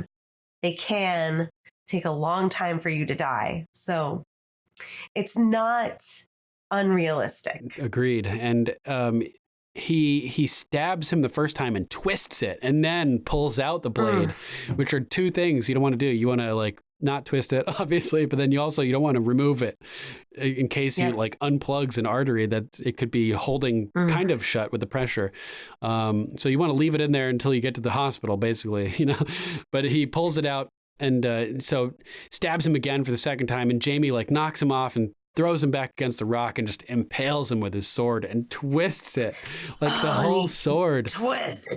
And you can hear it, and Euron's like, oh, you can hear it. I think he loved, I think it was in the behind the scenes, he got to experience death, so he was like relishing he's the just experience of it. like Cersei said, like, you're not boring, are you? He's always searching for some new experience. And like they said that, he even had a smile on his face as he was dying, as he was realizing. I'm the man who killed Jaime Lannister. He's like, another king for you, as he realizes that he's dying. Blood is pouring out. But I got you. I got you. I got you. So Euron to say that, right? I was like, oh man, that's just so Euron. It was great. And then as he's dying there, I'm the man who killed Jaime Lannister. And he dies with a smile on his face. Yeah, reveling in that. And as much as I hate that character, his death was badass. Yeah. Oh yeah. He was wild. It was the comical relief that, as sick as it was, the comical relief that we needed to lighten in this the moment episode. just a little bit. Yeah. And interestingly, it's like payback for Pike all those years ago during the Greyjoy Rebellion when Euron orchestrated the burning of the Lannister fleet, and then Jaime came through the breach and started slaughtering Lannisters left and right. Remember? It was glorious. I was killing your family. It was so beautiful. Yeah. So it's kind of like payback for Pike. That after everything that happens, it's Euron Greyjoy that deals Jaime his death blow. But nope, not technically, because the Red Keep falls on his head and kills. It's Drogon that kills Jaime, technically. What do we have left? Arya escaping King's Landing. We have one more little bit of Qyburn telling Cersei. We might have covered this. No, we haven't. That's an important part too. We're not. It's not safe any longer. The Red Keep is the safest place in the city. Well, the Unsullied have reached the Red Keep gates, so we better run. Yeah, and this is her Janis Slint moment. Yeah, she's delusional. Yeah, she is unwilling to accept the reality that the Red Keep has fallen. She's sitting there like, the Red Keep has the never... chandeliers are shaking in the room. Yeah, exactly. It's going down. This is the moment. No, all this stuff is happening, and he's one by one. He's saying, that like she's like, well, the Scorpions, we need one good shot, and he's like, the Scorpions are gone. He's like, she's like, the Iron Fleet, and he's like, it's burning. All these things, and it's just like Janis Slint was on top of the wall, and he's denying reality. Giants don't exist, as he's looking down, and there's giants breaching the wall. This is they're just stories that we would tell the children. Yeah, exactly. It's total parallel with between Cersei and Janis Slint, which I thought was really cool. I just never would have seen it coming, I guess. But I mean, it makes perfect sense. She just can't accept it. She's been delusional about so many things that it's just an amazing moment. Like, wow, right? Yeah, for sure. So where are we next? Now we're in Arya's world. Oh, yeah. Now we have Arya trying to escape King's Landing. She's just running through. She's getting blindsided by people. That amazing one shot that they orchestrated where the camera's following her and it's panning around and seeing all these burned people everywhere. And this guy runs up to Arya and he's like, have you seen my wife? Alana! And he's freaking out. And we had just passed her and she was all like bled out. Oh, is that what was happening? Oh, yes, man. There was like a woman leaning against over. The wall, right? Yeah. Because she was, he runs back past Arya to her and the camera pans around Arya and is facing back, watching him interact with this woman. I wasn't sure like what her status was, if she was wounded or if she was just she was bled the fuck out. Dying. She was pale as fuck. Yeah, she was done. She was dead. I mean, like dead. Brutal. So just amazing orchestration of how they pulled off this shot here, following Arya around, getting angles of all the important stuff. She gets bombarded. Trampled. She runs into the crowd and trampled, and then we get the mom helps like, her take up. My hand, get up. Eleanor, I think her name is. Yes, Eleanor. Oh man, and yeah, they get separated, and then Drogon flies overhead, and they're all like, "Ah!" Yeah, they all duck, and oh my god. And then we actually cut back over to Jon, and that's when we get him saying like, "We need to fall back, fall back, get out of the city. We need to fall back right now." And then what's next with Arya? Waking up in the rubble. No, we get her. She gets like, we keep thinking that she's getting hit with stuff, and she like pulls around this corner and she's like breathing, and all of a sudden she opens her eyes and she sees all these like women and children. And she looks up and she's like, you guys, we cannot stay here. Right, you have to keep moving. That tower looks like it's falling right on top of her. Yeah. And she just barely gets inside this door, I guess. Yeah. And they're like, well, we can't. Everyone out there is dead. And she goes, if you stay here, you're going to die. She sees Eleanor and she feels like obligated to try to save her, I guess. So she pulls her up and she says, follow me. And, oh, God, so sad. So sad. You know, and so she's like, we need to run. And so they get out into like this main thoroughfare, and the Dothraki are just like riding through with their through. Erics, just destroying everything. Eleanor gets trampled. Oh, yeah. She falls and gets hit. And Arya gets like kind of knocked off to the side, but I think it was really hard to tell like camera angle wise, but I'm pretty sure she gets trampled. Which I couldn't tell if she got trampled or if she just fell on her face and was in shock. But either way, she's face down. I think she got trampled because she can't walk. Right. Arya's goes like and grabbing her and dragging her, and she finally arm over her shoulder. Take her. And she tries to grab the girl to come with her, but the girl screams at her and won't leave. And at the last second, as Drogon is swooping through, Arya ducks behind the building, just like Jon was ducking behind structures at the courtyard. And I think the screams that we hear are not Arya's, but they're the mother and the daughter. Yeah, for sure. I mean, maybe they were all screaming, but Probably. I got that vibe. We heard that girl shriek and refuse to leave. And yeah, I mean, Arya dives behind that corner and is just She tried to save him. She tried to save the little girl. And you know what? Then we get to the scene where I totally thought she was dead. Yeah, me too. I did too. It totally cuts to her just lying there sprawled across this stairs. She looks pretty fucked up all too. Fucked up. I mean, blood everywhere, just covered in dust. And then there's a big boom, and she like opens up, and I was like, oh my God. I know. Oh my God. And she is now in slow motion mode where the ash is just falling all around her, just like we saw falling in the Red Keep. Beautiful. I know. I feel like such a crazy person, like saying how beautiful this episode was. It's gorgeous. It's true. Right. And especially in this part too, she's looking around and this ash is falling like snow, and we're seeing roasted bodies lying in situ. Coughing and she's coughing like crazy. And sees the two bodies of the mom and the daughter. It's very remindful of Pompeii. We have those casts because when when the lava hit. Yeah, well, not the lava, but the ash rained down, and first you get a pyroclastic flow and the noxious gases, which knocked out and killed a lot of people, and their bodies were in the streets. And as the ash piled down on top of their bodies, like 20, 30 feet of ash buried them and encapsulated them, and bacteria that was on the surface of the bodies and things like that, as when they died, resulted in the bodies decomposing while the ash was covering them. So when people were excavating Pompeii, they began to find these little hollow cavities, and they realized eventually that they were cavities where bodies had been, because they would find bones inside the cavities. So when they would find these hollow cavities, they started injecting them with plaster and then excavating around them. Oh shit! I didn't even know that. Yeah, so when you see these casts of bodies from, like, there's a famous dog, and there's just like this, like a woman lying, like huddling with her babe, and it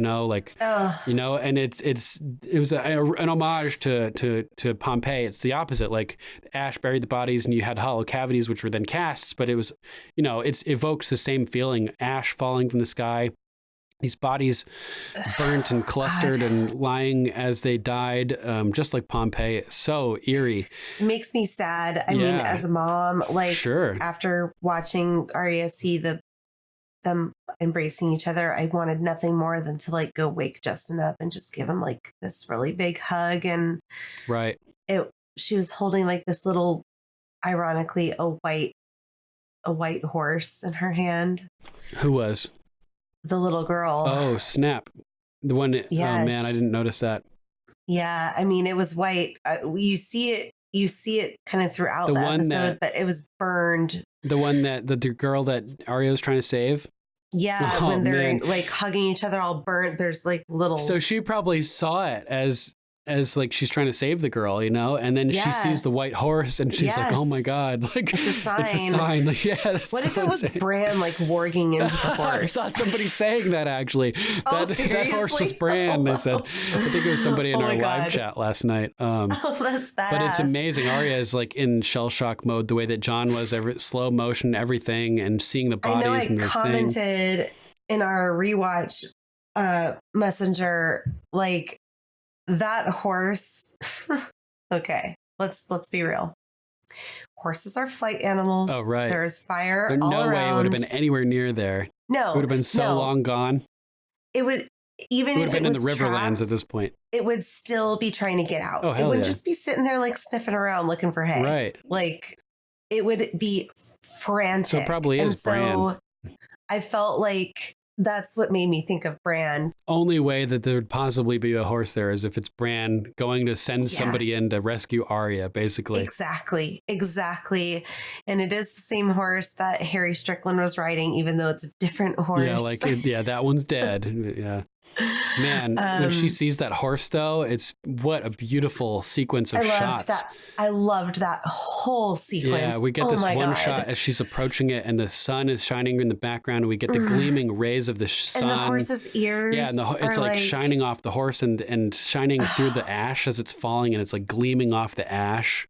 It was so beautiful. Oh my God! And she reaches out to touch the horse and like takes its bit, you know, in her hand, and man, she's shushing it quietly, and then she's just boom, books it, riding through the carnage. That is a phenomenal horse, by the way. Oh yeah, like confirmation wise, I don't know like what breed it is. I would love to know. I have my thoughts, but I'm like obsessed.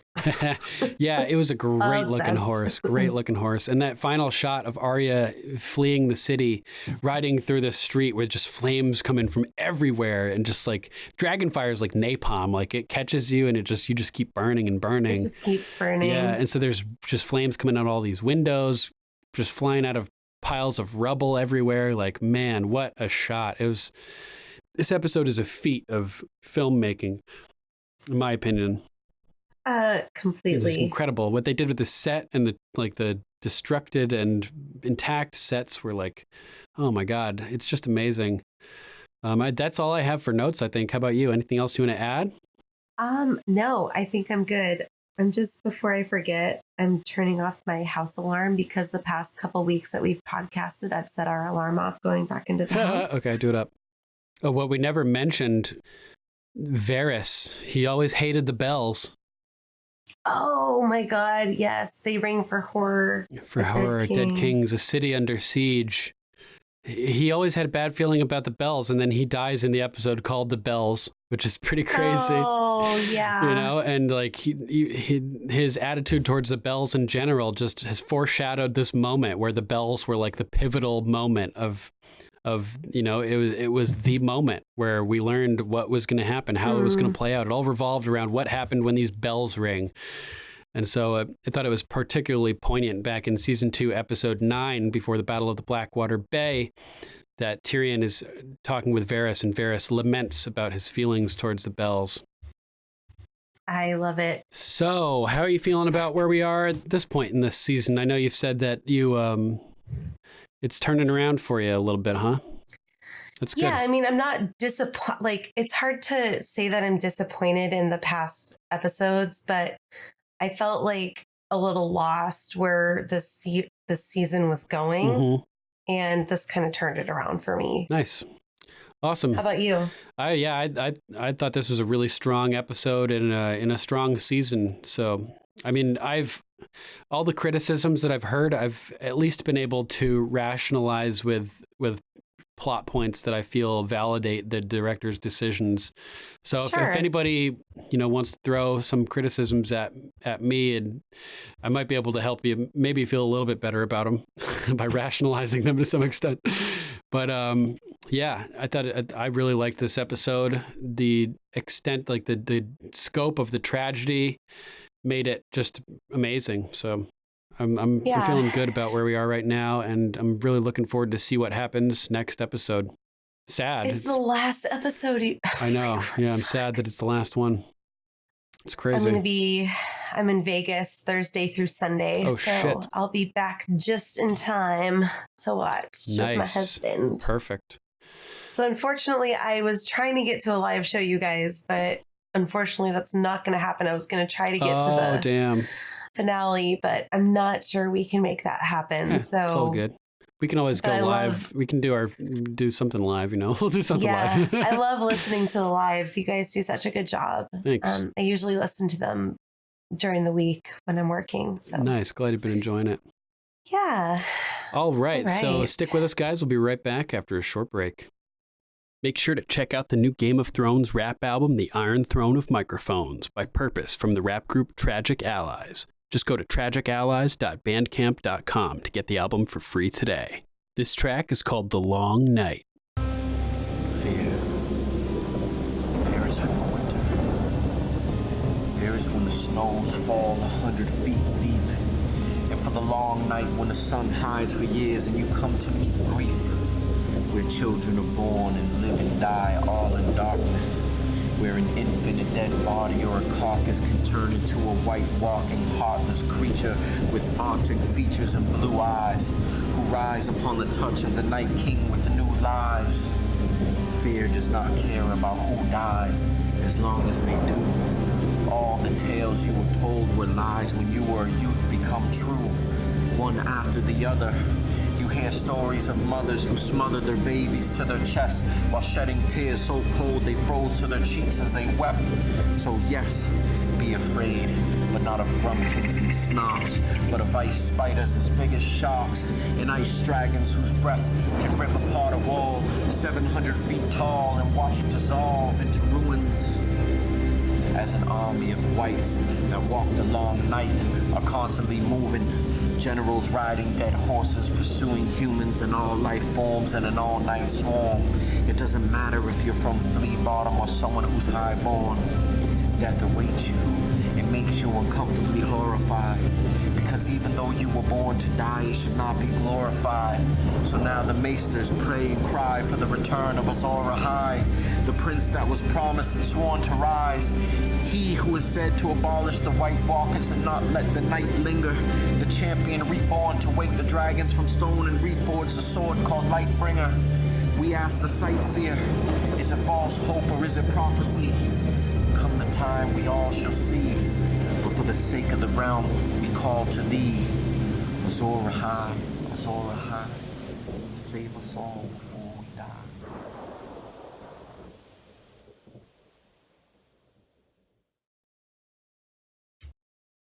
Ravens. Yeah.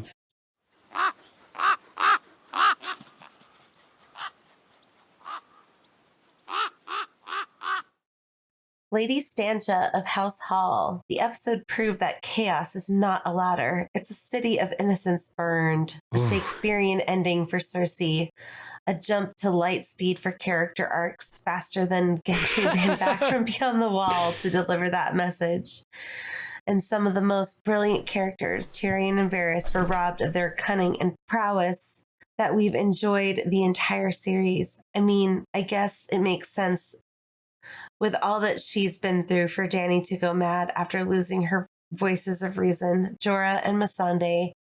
Did D&D intentionally do this as the ultimate plot twist? Possibly, I'll accept that. But as for what happened with the other characters, it seemed off. Ooh. I'm trying to have really high hopes that the finale will be an incredible, unrushed ending that ties it all together. Looking forward to Aegon and Arya's arc. I'll be satisfied if the Starks are on the throne and that the Northmen kill the Unsullied and Dothraki. Whoa. Jon has never wanted anything. He was appointed but did an exceptional job in every position. Having Arya as a hand to the king would be also fitting. That would be pretty cool. That. Yeah, Arya as hand, that'd be neat. Lord Christopher of House Cavero. I'm still dealing with what I saw. Yeah, it's pretty crazy. It's going to take some time to process that, brother. Hopefully by next week you'll be settled a little bit. It's going to be rough. Yeah. Lord Spencer of House Brownlee. It's a gift that says, thanks, I hate it. Oh, man. Hopefully, sorry you didn't like the episode, man. If that's what you're talking about. Yeah. Or do you hate that Dany's twist? Yeah. I'd be curious. Yeah, because I could see it being possible where you don't like what she did, but you like the episode. I mean, that's kind of where I am, you know. Yeah, but, me too. Like, we hate what Dany did, but it makes the story like so intense, you know. Lord Joey of House Pool. I am still at a loss for words. Yeah, me too. Yeah, except for that whole 4 or 5 hours we just recorded. Right. You have a lot of words. Yeah, apparently. Lord Anj of House Agarwal. And if I mispronounce your name, please let me know. Love that name. That's a cool name, man. Yeah, it is. I love the cinematography, but writing wasn't to the point. Clegane Bowl was the best thing, and Arya getting stampeded. Oh, yeah, Arya getting trampled. That was pretty brutal. Yeah. Lady Joanne Marie of House Abernathy. I like the music mix when Jaime and Cersei die. The Rains of Castamere and the Light of Seven. Yeah. Oh, man. So good. I was going to ask you about that. I don't remember if I mentioned that to you already. How about that, though? The way that they're combined and they fit together perfectly. It was awesome. Yeah. So good. During the ending credits was Did you also notice that in the beginning credits, the very first thing we see on that like wheel thing is a dragon burning down a castle? Dude, yeah, you pointed that out in our group chat. Oh, I my God. noticed it, but apparently it's been there the whole time. Yeah, that's insane. They totally showed us exactly what's going to happen. It does look like the Red Keep too. I mean, I know you remember you mentioned that, but I'd have to agree. Yeah. Lady Heather of House Hildebrand. I'm very conflicted. The spectacle was great and it was very cinematic, and I was entertained by that. But I can't help but feel disappointed and sad. I feel like GRRM promised us a lot of things that we were expecting to get, and now we've been cheated. He sold us a fantasy. He sold us magic, mysticism, and prophecies. He sold us an ancient magical race. He sold us face-changing stone men, dragons hidden in the walls and under castles, and we bought it with wide-eyed anticipation. What we received was a political period piece with a few short-lived dragons. Some people were raised from the dead, and a witchy fire starter woman. I want the magic back. I'm not really looking forward to next week. Sorry, Lady Heather, to hear that. I know she's been a fan for a long time, too, so it's really disappointing to see people who have been, historical backers of this series feeling let down by this. I hope we get that all in the books, though. I'm confident that we'll get a lot of that in the books. Yeah, it sounds like from what you've written, Heather, that you're going to really like the books. The books are going to be the way to go for you, for sure, I think. And me, too. I can't wait for the books. They're like a million times the show. The show is amazing, too, obviously. Yeah. Right. But just to show you how good the books are. Lady Becca of House Baston. Poor characterization. Clumsy and rushed. Bitterly disappointed. Ugh. Again, sorry to hear that. We have a divided audience this week again. Fans are definitely divided over the episode. Hopefully, we were able to break things down in a way that helped some of you guys appreciate it a little more, maybe. Yeah. With any luck. Lord Axel of House Erickson. Finally, Dany is revealed to everyone to be the Mad Queen. Her actions, mainly in Essos, heavily foreshadowed this, but not that many fans seem to have noticed. Perfect ending to the Cleganes, very sad but also epic. Beautiful ending for Cersei and Jaime. I would not have wanted it any other way. Really sad, actually. Yeah, I was surprised how impactful that was as well. Really sad. Mm-hmm. I'm also happy to see Arya human again. Her lady cringe of House Badassery period was painful to get through for me. Episode 3 should have had these types of losses for it to have been at least remotely okay. Sad to lose Varys too. He was right. Hashtag Varys did nothing wrong. I wonder what that bloody wizard said to him when he was castrated. Technically, it wasn't the wizard. It was the voice from the flames after the wizard castrated him and put his parts in the fire. But I want to know what that voice said, too, for sure. Me too. And I don't think Dany actually crossed the line with anything that she did in Essos. In Westeros. But I feel that some of the things that she said and some of the things that she would have done if she hadn't had advisors tempering her did foreshadow heavily this as well. So, I mean, I guess that's what really happened. She lost all of her advisors. Barristan was gone. Jorah was gone. Everybody was gone. That's been like an advisor. I mean, Grey Worm was never really an advisor. He's just the muscle, you know. I mean, he's more than that. He's a person and a loved, assistant as well. But he was never really an advisor. He was more just in control of the military. But now everybody's gone. And the last person that is there, Tyrion, she's lost confidence in. So any of his statements or ideas or suggestions, their value is much less now for her. So she was basically just left with her Targaryen tendencies and nothing to temper her or hold her back. And this is the way that it was always going to go if that was the case, I guess, right? Yeah. Pretty hardcore. Lord Rhine of House Cortez. This season needed to be 10 episodes. Yeah. The plot, character developments are too rushed. No arguments here. Yeah. I would have loved 10 episodes. Yeah, exactly. Lord Brian of House Edwards.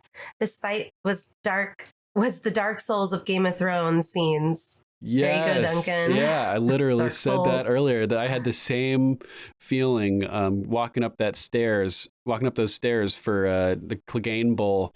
And yeah, man, it's so badass. Glad you noticed it too. Lady Melissa of House Phelps. Caught Drogon in the background. Nice. Yeah, there were times where he was lurking. Like we got one time with Arya, a big one. It was intense.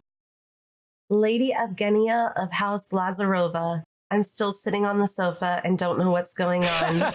It's been half an hour. Oh, yeah, we were like that too. Yeah, definitely. I mean, I had to run upstairs and broadcast, but I was mentally like that. You can see when we started, I was just like, I don't even know where to start. We couldn't go to bed. We were like wired.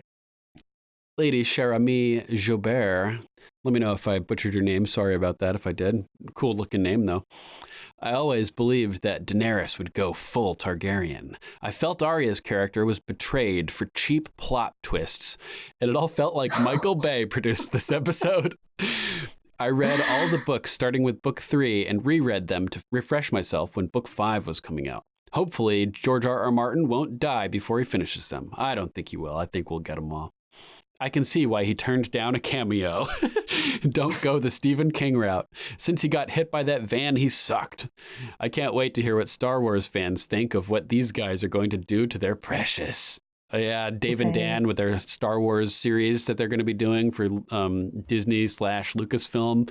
Yeah. I bet people are worried now. I know people are already worried enough about Star Wars with Kathleen Kennedy and Rian Johnson and the people who they've considered to have butchered the movies already.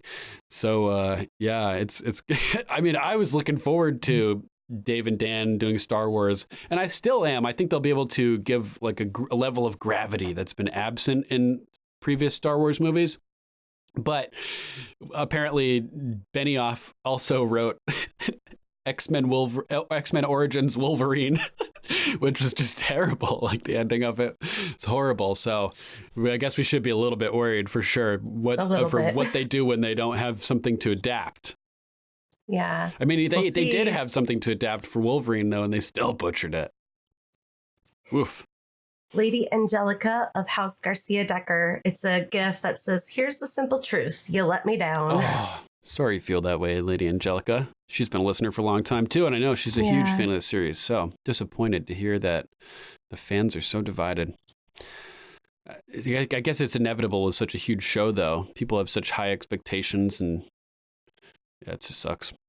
Yeah. Lord Pete of House Clark.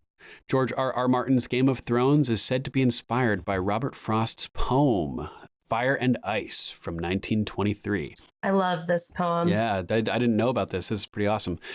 It foreshadows Dany's actions. Here is the text. Some say the world will end in fire, some say in ice. From what I've tasted of desire, I hold with those who favor fire. But if I had to perish twice, I think I know enough of hate to say that for destruction ice is also great and would suffice. I love that poem. Yeah, it's pretty great. I'll have to look more into it. Yeah. Lady Kelsey of House Carlson, first order of business. They zoomed in and made a big deal out of Varys removing his rings. Why? Like you said, I think they were payment for his little birds. I think so, now too. For my review, I knew it. I knew she was going mad, and I knew that Sansa was right to distrust her. I knew she was one bad day from becoming unhinged. When she attacked the innocents, though, I was teary-eyed. Her whole mission in Essos is counter to this behavior, and she seemed to want to protect and avenge, to protect the average person. Why burn them all when you just lost a great portion of your army, ensuring they live? Given all the information we've had up to this point, though, this all makes sense. It seems that the House of Undying, we're trying to prevent this future. Oh, man. Show her what taking the dragons meant and what toll they would take. I've given up on predictions at this point. I'll finish with this. Between Bran and his magic and Arya and her magic, this could have went a ton of different ways, and I'm surprised that the story they decided to tell when it could have been plenty surprising with more fun twists. Next week will be one for the history books, and I'm nervous for it. Definitely will be one for the history books, and I think we're all a bit nervous. Yeah. Sir Matthew of House Rep, this is definitely going to go down as the most controversial episode of any TV show in history, and I loved it. Varys went down fighting, trying to get the truth out about Jon to the great houses, even trying to prevent the destruction that was to come by working with a kitchen maid to poison Dany. Why else would the maid be so nervous of the Unsullied? Why else would Varys care so much if Dany was eating? What else could he mean when he told the maid, "We will try again" at dinner? Nailed it. We agree. Sandor versus Gregor was everything I would have wanted. The epic background on the ruined staircase, the reveal of Gregor in all his undead glory, Sandor turning the tables and pushing him into the flames to end it all. Dude, that's a great point, because Sandor or the Hound was basically created when the Mountain pushed him into the fire, and now the Mountain meets his end with the Hound pushing him into the fire. Epic, dude. Great call on that. Davos really shouldn't have been on the front lines with Jon and Grey Worm. Yeah, we didn't really mention. I was surprised to see him alive at the end. I was like, oh shit, Davos is still alive. Sad, Dany went down this path, and Jaime fell back into his old self-destructive pattern of dependence with Cersei, but I couldn't have imagined a different fate for either of them. Good point. Yeah, same here. I mean, he said it from the beginning. We entered the world together, we'll leave it together, right? Yeah. Lady Sarah of House Larkham, what an awesome, explosive, epic, intense episode. This episode referenced certain key moments in the series. I always hated the bells. They ring for horror. A dead king, a city under siege, Varys to Tyrion, season 2, episode 9. Nailed it. Jon killing one of his own soldiers to save a girl who the soldier was going to kill or rape. Yeah, that was brutal. Flashback to Sansa being attacked by the creepy guys when Marcella was being shipped off to Dorne in season 2. Good parallel. Bran's vision of a dragon flying over King's Landing in season 4, episode 2, cut to Drogon flying over King's Landing. The only criticism of this episode, I would have liked it a bit if Dany and Drogon were in danger of being shot out of the sky. That was a bit lackluster. I felt like we were in the crowd running from a dragon, and that made it more intense for me. Yeah, that was awesome. Loved that Qyburn was killed by his own creation. Oh. Yes, like Frankenstein. Yeah, and so was the Mountain, killed by his own creation as well. Mm-hmm. I knew from the beginning of the episode that Varys was a goner, but it didn't make it any less sad. Over the rewatch, I had only started to like the Hound, and that was the perfect death for him and the Mountain. Even though I hated Cersei for most of the series, it was sad, her saying, "I want our baby to live." Yes, that was awful. Very sad. Lady Laurie of House Perkins, I think I'm still in shock processing everything. I felt like Dany's turn to madness wasn't developed very well. This is a storytelling problem, but it should have been developed last season, not just within the past 2 episodes. She had the battle won, the throne was hers, and she murdered innocents for no reason at all. I just keep asking myself, why? I think we found some pretty good reasons. Well, not justifiable reasons, but reasons that explain her motivation. Just to clarify that. I wanted Cersei to go out in a more epic way, but at least her and Jaime died together. Yeah, that's true. Goodbye, Lord Varys. You were a great character. You will be missed. I know Arya's journey to the White Horse meant something truly deep and meaningful, but they spent too much time on it for my taste. And maybe I'm tired, but it went over my head. The Mountain and the Hound was awesome. Great fight visually. I love how they went out together, and Qyburn's death was epic. Bye, Euron. Didn't ever really like you. But where was Yara? I just knew she'd show up. Guess I was wrong about that one. I think we're going to see Jon kill Dany. It seems only right in the end. How he's going to kill Drogon, however, I haven't a clue. If she gets her hands on Sansa, Sansa is dead. Yeah, so is Tyrion, which saddens me because I've been rooting for them to rule together for years. Yeah, they got to watch out for Dany. Yeah. Everybody involved with that whole everyone thing. does. Yeah. Note, I should really stop predicting anything because I've been wrong all season long about everything. The music, y'all, holy shit, was everything. Bravo again. Visually, I liked it. As an episode, I liked it. I'm not sure I like where the storyline was headed or how we got there, but this is it. One more episode and we are done forever. I'm hoping we can all enjoy the ride, no matter how bumpy. Thanks again to Game of Microphones for getting us through. You are welcome, and thank you for joining us for the ride. It's been crazy. Lord Ty of House John. This season could have been helped greatly by doing 10 episodes. Yep. It would have added just enough depth to the developments to help make sense. The storytelling could use a few tweaks as well. Why have Cersei's only defenses the scorpions and the soldiers? Why not have a few catapults firing some wildfire? It would have made Cersei look a little bit more ruthless. There are still ways that they could have made Dany go mad. Those that have a problem with Dany going mad and saying it came out of nowhere haven't been paying attention to her at all. I still love this season, just like I've loved every other one, but I agree, it needs more time. I feel you, brother. Too. I feel you. Lady Steph K of House Cooper. Everyone says Sansa was right to distrust Dany, but perhaps it was that distrust that was partially responsible for pushing her over the edge. That's a great point. I think that there's definitely some merit to that. Despite fighting hard, like if she hadn't worried about Sansa, she wouldn't have, tried to make Jon suppress his identity. It would have avoided the way everything played out potentially. Despite fighting hard and giving much to fight the White Walkers, she got 0% appreciation from the North because, let's be honest, they can be assholes to outsiders. Dany's lost so many people and has no support, and then Jon half pulled the rug out from under her, and everyone's saying, see, I told you she was crazy. I mean, burning up a city mostly full of innocents is a bit much, but saying it came from nowhere is not really cool. Also, Dany did say she was going to break the wheel, and well, she definitely broke something. Yeah, she did. Absolutely. Lord Stephen of House Carndall.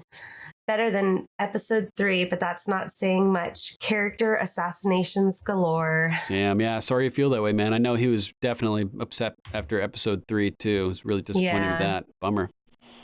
Lady Lucy of House Jane says, I'm broken. 2 of my most favorite people died tonight, Varys and Sandor. While I love that they both went out fighting for what they believed in, I'm still broken. And that's a great point, too. They both went out fighting for what they believed in, yes.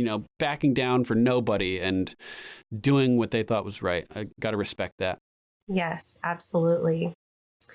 Lord Chris of House Saywell, fast forward past the extremely unrealistic firing of 2 or 3 giant bolts at the dragon.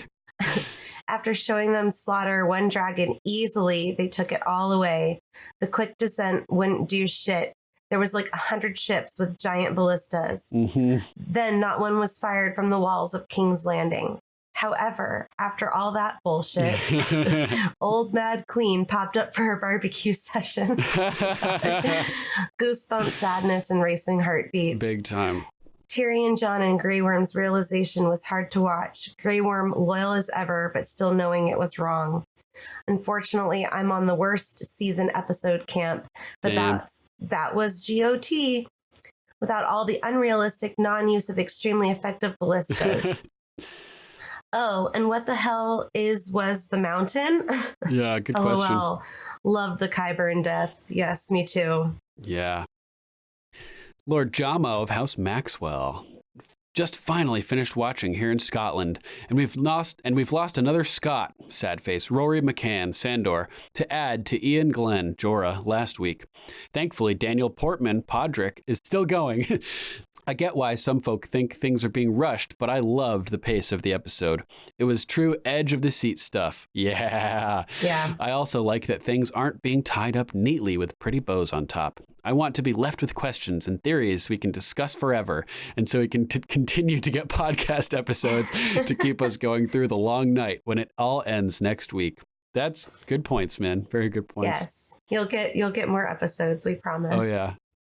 Lady Shelley Adele of House Milne. And again, if I mispronounce your name, let me know.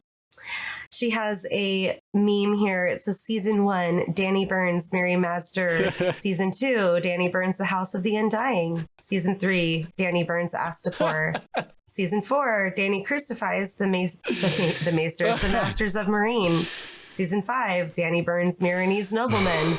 Season 6, Dany burns the Vias Dothrak. Season 7, Dany burns the wagon train.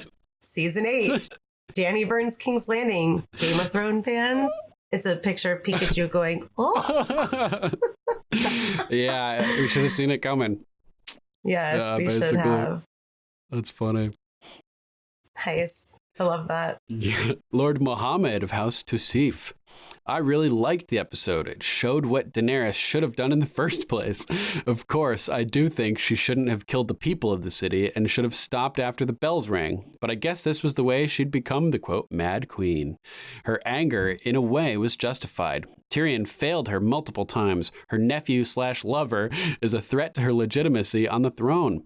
Varys, a man who thought that she'd be a good queen, turned against her and supported Jon. Her entire life was wasted on a mission for the throne, which she probably wouldn't have even wanted. One of her dragons was killed. She fought a war she had no idea about and lost almost half of her army and a dragon. Sansa was being a total bitch to her. She felt she was surrounded by enemies, even when she was amongst her own people. I guess she finally considered what Olenna Tyrell told her. Be a dragon. Great points, man.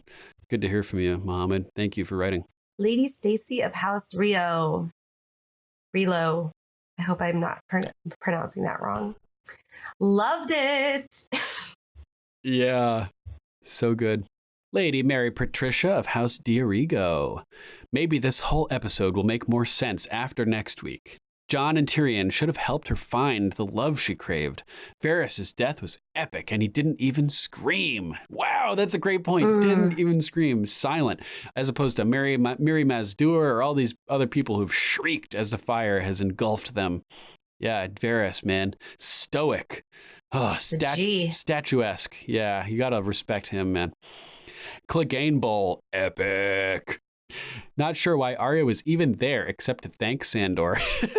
Yeah, she gave up, which is like 99% of the way there. Jaime should have killed Cersei. That would have been crazy. Yes. Oh, man. I've traveled to a bunch of random places and random countries. But as a Midwestern guy, I recently have been falling in love with what the more rugged parts of America have to offer to all of us before they're gone.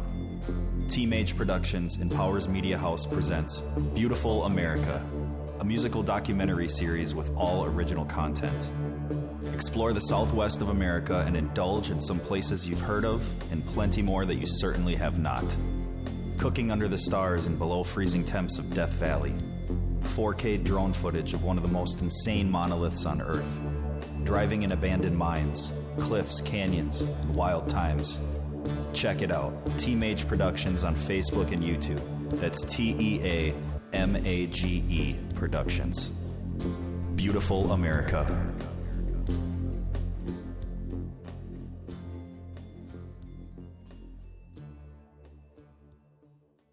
Lady Alicia of House Stout. Things I deemed noteworthy. Number 1, Dany sitting on her throne at Dragonstone mirrored the scene with the Mad King saying, "Burn them all." They are sitting in the exact same position with lights, torches on each side. Great catch. Remember what Olenna tells Dany back in season 7? You're a dragon. Yes. Be a dragon. Number 2, we finally see Bran's vision with Drogon flying over the burning city. Number 3, how on earth did Jaime survive the stabbing by Euron? It can take a long time to bleed out from a stomach wound. And it's possible that it, didn't totally destroy some vital organs. Maybe it just just missed him. Yeah. His liver. Number 4, Cersei's death was completely unsatisfying to me. I have to kind of agree. I was hoping for a little bit more drama, but it was emotional and sad. So I'll give it that. Yeah, I was totally opposite of everything that I wanted, but I ended up liking it. Exactly. That's Good all, way to that's put all I it. can say, But Qyburn's death was amazing. I was really hoping Cersei would stay in the tower at the Red Keep while Dany burned her to a crisp. Oh. Me too.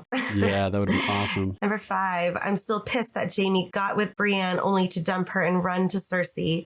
Dick. Total dick move. But yeah, let's be honest. He's got a strong addiction to Cersei. That's true. He really did. He when he was with Brienne, he was in it. He thought that he was where he should be. But then as soon as he learned that Cersei was in danger, it's like a switch just flipped in his brain and he was just freaked out, Yeah. Just like Dany freaked out. Number 6, loved the Clegane Bowl.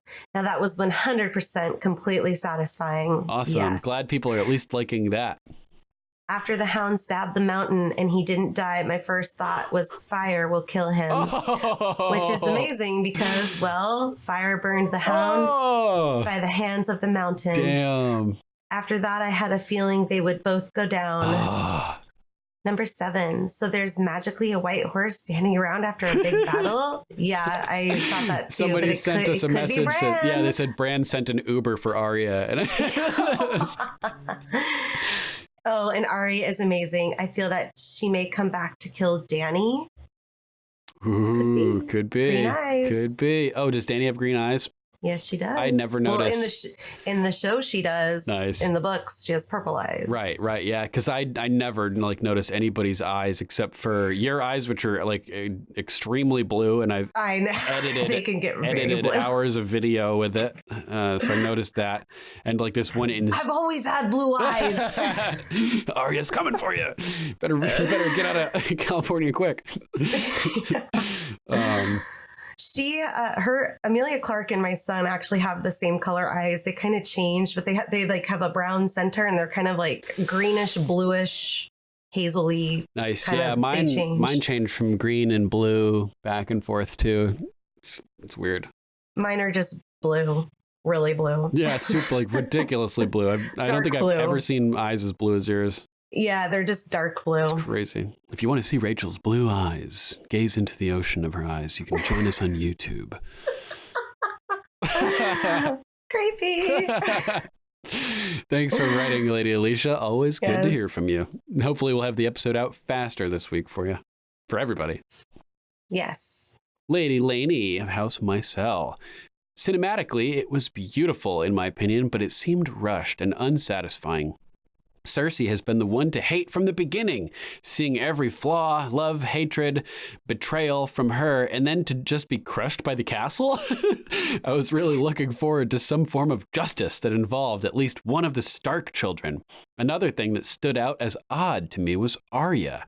We've been accustomed to her not backing down, and when she left Clegane's side, I thought she was on her way to find Cersei, and then I see her outside. It threw me off. I'm really hoping there's more to why her character did that than what we got. I think that she realized with the Hound that, she wasn't meant to die there, basically. Hopefully. Yeah, I think so. I think that's the reason. In the Game Revealed, Maisie Williams said something about her deciding to live a new life, essentially. So it could be that she's made a moral decision here, a character decision that I'm assuming we'll find out more about it next week. Yeah. Good to hear from you, Lainey. Lord Christian Dahl of House Pedersen. I was a bit conflicted about this episode. Some amazing parts and some parts were meh. Clegane Bowl, epic, best part of the episode easily. Nice. The Hound stabbing away at the mountain while laughing like a crazy man. Yeah. What an image. The end of the fight with them descending into the fires of the city was perfect. Cersei and Jaime deaths, a bit disappointing. After his whole redemption arc, he just went down the hole again and died for no reason at all. It's like somebody mentioned really recently. It's like he has an addiction to Cersei. It's just like a heroin addiction, man. Like I've had friends who have battled heroin addictions and they can be fine for years, and then all of a sudden, they're just like pops back up. Yeah, it's horrible. I really thought he went to King's Landing to kill her so the old prophecy would come true, but instead they got crushed by boulders. At least I think they're dead. It would be weird twist if not. Yeah, we never got the Valonqar prophecy on the show though, so. Nope. Dany, we were set up to believe this was going to be a battle with somewhat even odds after the death of Rhaegal, but really it was just a dragon barbecue party. Drogon and Dany are truly mentally connected. They're channeling her father, burn them all, and Drogon channeling Dany's madness and fury. I predict either Arya or Jon will kill her in the last episode. I think Jon will die as well, perhaps by the flames of a furious dragon, just having lost his mother. Ooh. Ugh. That would leave a vacuum for Sansa to swoop in, pick up the pieces, and take the place as the ruler of the Seven Kingdoms. She'd still have to deal with Drogon in that scenario, though. Yeah. Unless Drogon's just like, fuck the Seven Kingdoms, I'm going to old Valyria. I'm leaving. He goes back to Valyria. I keep forgetting to mention, I wanted to say that this whole disaster that was like a dragonfire holocaust. Is the way that I kept thinking about it watching the TV show, and I kept forgetting to write it down and mention it. So Dragonfire Holocaust, I'm putting it out there now. Yeah. Arya, a bit disappointed, would have loved to see a bit more badassery from her. Anything really. Fighting off some Lannister troops back to back with the Hound or fighting/killing Jaime to get Cersei would have been cool. But then again, I guess this is some sort of redemption arc for her, back to being a human being with emotions and feelings instead of being a cold-hearted killer. We saw a human side of her trying to save the mother and daughter who were pushed back from the gate so Arya and the Hound could get through. I don't know. More badassery would have been nice. Maybe next episode. Yeah, Thanks that's for the true. Great podcast, guys. Thank you. That's true. I didn't realize Arya must have felt guilty for being the reason that they didn't make it through the gate. Yeah. Although they were like pretty far back, they seemed to have gotten closer than they would have otherwise with the addition of Arya and the Hound pushing through. They kind of like drafted off of them and got close behind them. Thank you for writing, Lord Christian. Sir Patrick of Hindsight. In case it isn't clear yet, a lot of the central theme of this story is that revenge isn't cool. I think symbolically, Sandor has passed on the gift of life to Arya. I agree. That pale mare at the end represents the last bit of hope that is left after Pandora's box has been opened. Ooh. The Faceless Men started off by bringing the gift of mercy to Valyrian slaves. Then they moved on to relieving their suffering by killing the masters. There is speculation that the Faceless Men caused the doom of Valyria. Arya must know that only she can stop Dany. She's like Bruce Wayne, watching the destruction of Gotham under Superman. Whew. But Sandor has instilled in her that vengeance is not the answer. A true faceless man takes no personal joy or triumph in the act of killing. Damn, goosebumps. Dany represents everything that Arya could have become, but she has continued down that path. Not that Arya will likely be the one to kill the Mad Queen, but she may well trade places with Jon this round, distracting the dragon long enough for him to strike the killing blow. Ooh, I like that. Yeah, I was looking forward to Sir Patrick's feedback on this episode for sure. Yeah. During the live episode, I was like, what does Sir Patrick think? Varys died as he lived, gaslighting the monarch, driving wedges between allies, and manipulating Tyrion. I can't help but see the parallels/contrasts between Theon's last stand with his spear and Grey Worm's fall into villainy. Ooh, that's interesting too. And the way that you mentioned Arya becoming human again, maybe it was the last commenter, sort of mirrored oppositely what happened with Grey Worm. He had become more human over time as Arya had become more robotic and killer. And then at the last minute, they both reverted, and Arya is now becoming more human more drastically, and Grey Worm is like reverted into robot killer mode. So it's an interesting opposites there.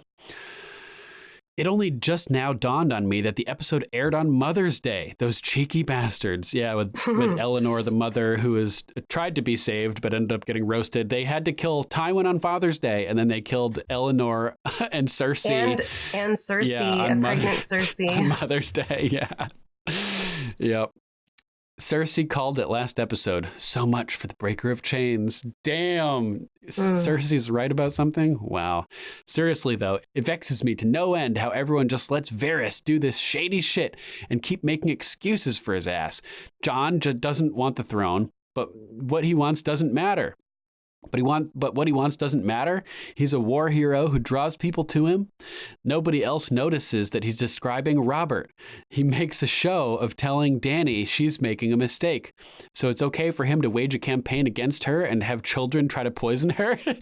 He sees her looking isolated and alone. So instead of trying to offer her words of comfort or advice, he starts making moves against her. You're all just somehow cool with all this? His plan for allying himself with Dany was to deliver a Lannister, to act as her advisor. Are you still buying that? She's been burning people alive for years, and suddenly Mr. For the Realm is worried about her state of mind? He took advantage of her vulnerable state after she saved his silver-haired ass from the army of the dead. That was the most dangerous man in the Seven Kingdoms. Good riddance. Jesus fuckballs. Ooh. Spicy. He adds, when Varys shows Tyrion the wizard in the box, he puts on all of his rings, opens the box, and says, "Hello, old friend." Now he takes off all of his rings and tells Tyrion, "Goodbye, old friend." Wow. Very interesting. Very interesting. Lady Carlin of House Worderman. Hi, Duncan and Rachel. Although my adrenaline was coursing through my body during the long night episode, tonight's episode took me on a journey, and I loved every minute of it. So I thought I would share some of my thoughts about tonight's episode. I apologize if this is too lengthy, so feel free to edit if you read it on the podcast. First, Varys was called the Master of Whispers for a reason, so we knew he was going to spread information about Jon. Oh, yeah. By the way, at what point exactly does a secret end and information start? Does labeling it as information validate, justify, or rationalize his needs to resume his role as the Master of Whispers? I loved his touching but necessary goodbye with Tyrion, my first emotional moment of the episode. But I wish we received more information about the voice from the fire and what it said to Varys when he was castrated. Did it relate at all to his death? Do we or will we find out in the books? Possibly. Hope so. I did not see that fight between Euron and Jaime happening. Maybe Sir Patrick of Hindsight did, though. Theirs makes sense when you think about it. Although Euron's last line was fitting, it could have been written better or cut completely. And dang, Euron did some damage to Jaime, so I'm surprised he was able to be physically mobile as he was and actually get to Cersei. I guess that's just the power of love. Cue song by Huey Lewis and the News. If I were to rank my top 5 of this episode, I would definitely rank my number 1 was the goodbye between Jaime and Tyrion. I cried more during this scene than I did in Jorah's death and the funeral scenes. Yeah, that was rough. That was rough. Big time. Their relationship has been one of the most touching male relationships I have seen on television. And as we know with GOT lore, we as the audience anticipated that this would be their goodbye, and I cannot think of another way to improve on this scene. I did catch myself giggling, however, because the scene did slightly remind me of the scene between Pocahontas and John Smith in the tent after he killed Kocoum and was also a prisoner in a tent. My best friend and I actually had to stop the scene to sing the chorus of their duet chorus from the movie, If I Never Knew You. I loved every minute of that scene. To stop the scene to sing that. That's great. Shout out again to Ramin Djawadi. In my opinion, his music from this season has topped everything else he has written so far on the show. The musical climax of everyone waiting for Dany to show at King's Landing was great, and I think it complements the music at the end of season 8, episode 2 very well. Also, thoughts on the use of multiple slow-mo scenes and the lens flares. I could have done without them, but they did make the episode feel grandiose and cinematic. I love slow-mo and lens flares. Love them. Because they don't use them very often in this show, so when they do, I like them. Really made it stand out, you know? Yeah, I liked it. Also, Clegane was everything I wanted it to be, and I think it is an interesting and poetic parallel to have both Clegane and Lannister siblings going out together. Anywho, with one episode left, I am interested in hearing your predictions for the finale. As a psychologist myself, I look forward to processing this season with my clients, although none of them have brought it up yet. And in the meantime, I look forward to processing with you and the GOM network. Thanks again for all that you do, Lady Carlin of House Worderman. Great to hear Thanks from you. Thanks for writing in. Yeah, love your email, and cool that we have a psychologist who values our opinions. That validates us, at least it makes us seem We're a validated. little not crazy. We're validated. Lord Ty of House Gorman. Really good episode, but I'm not happy about it. I was really wishing something happened to keep Dany from going full Mad Queen.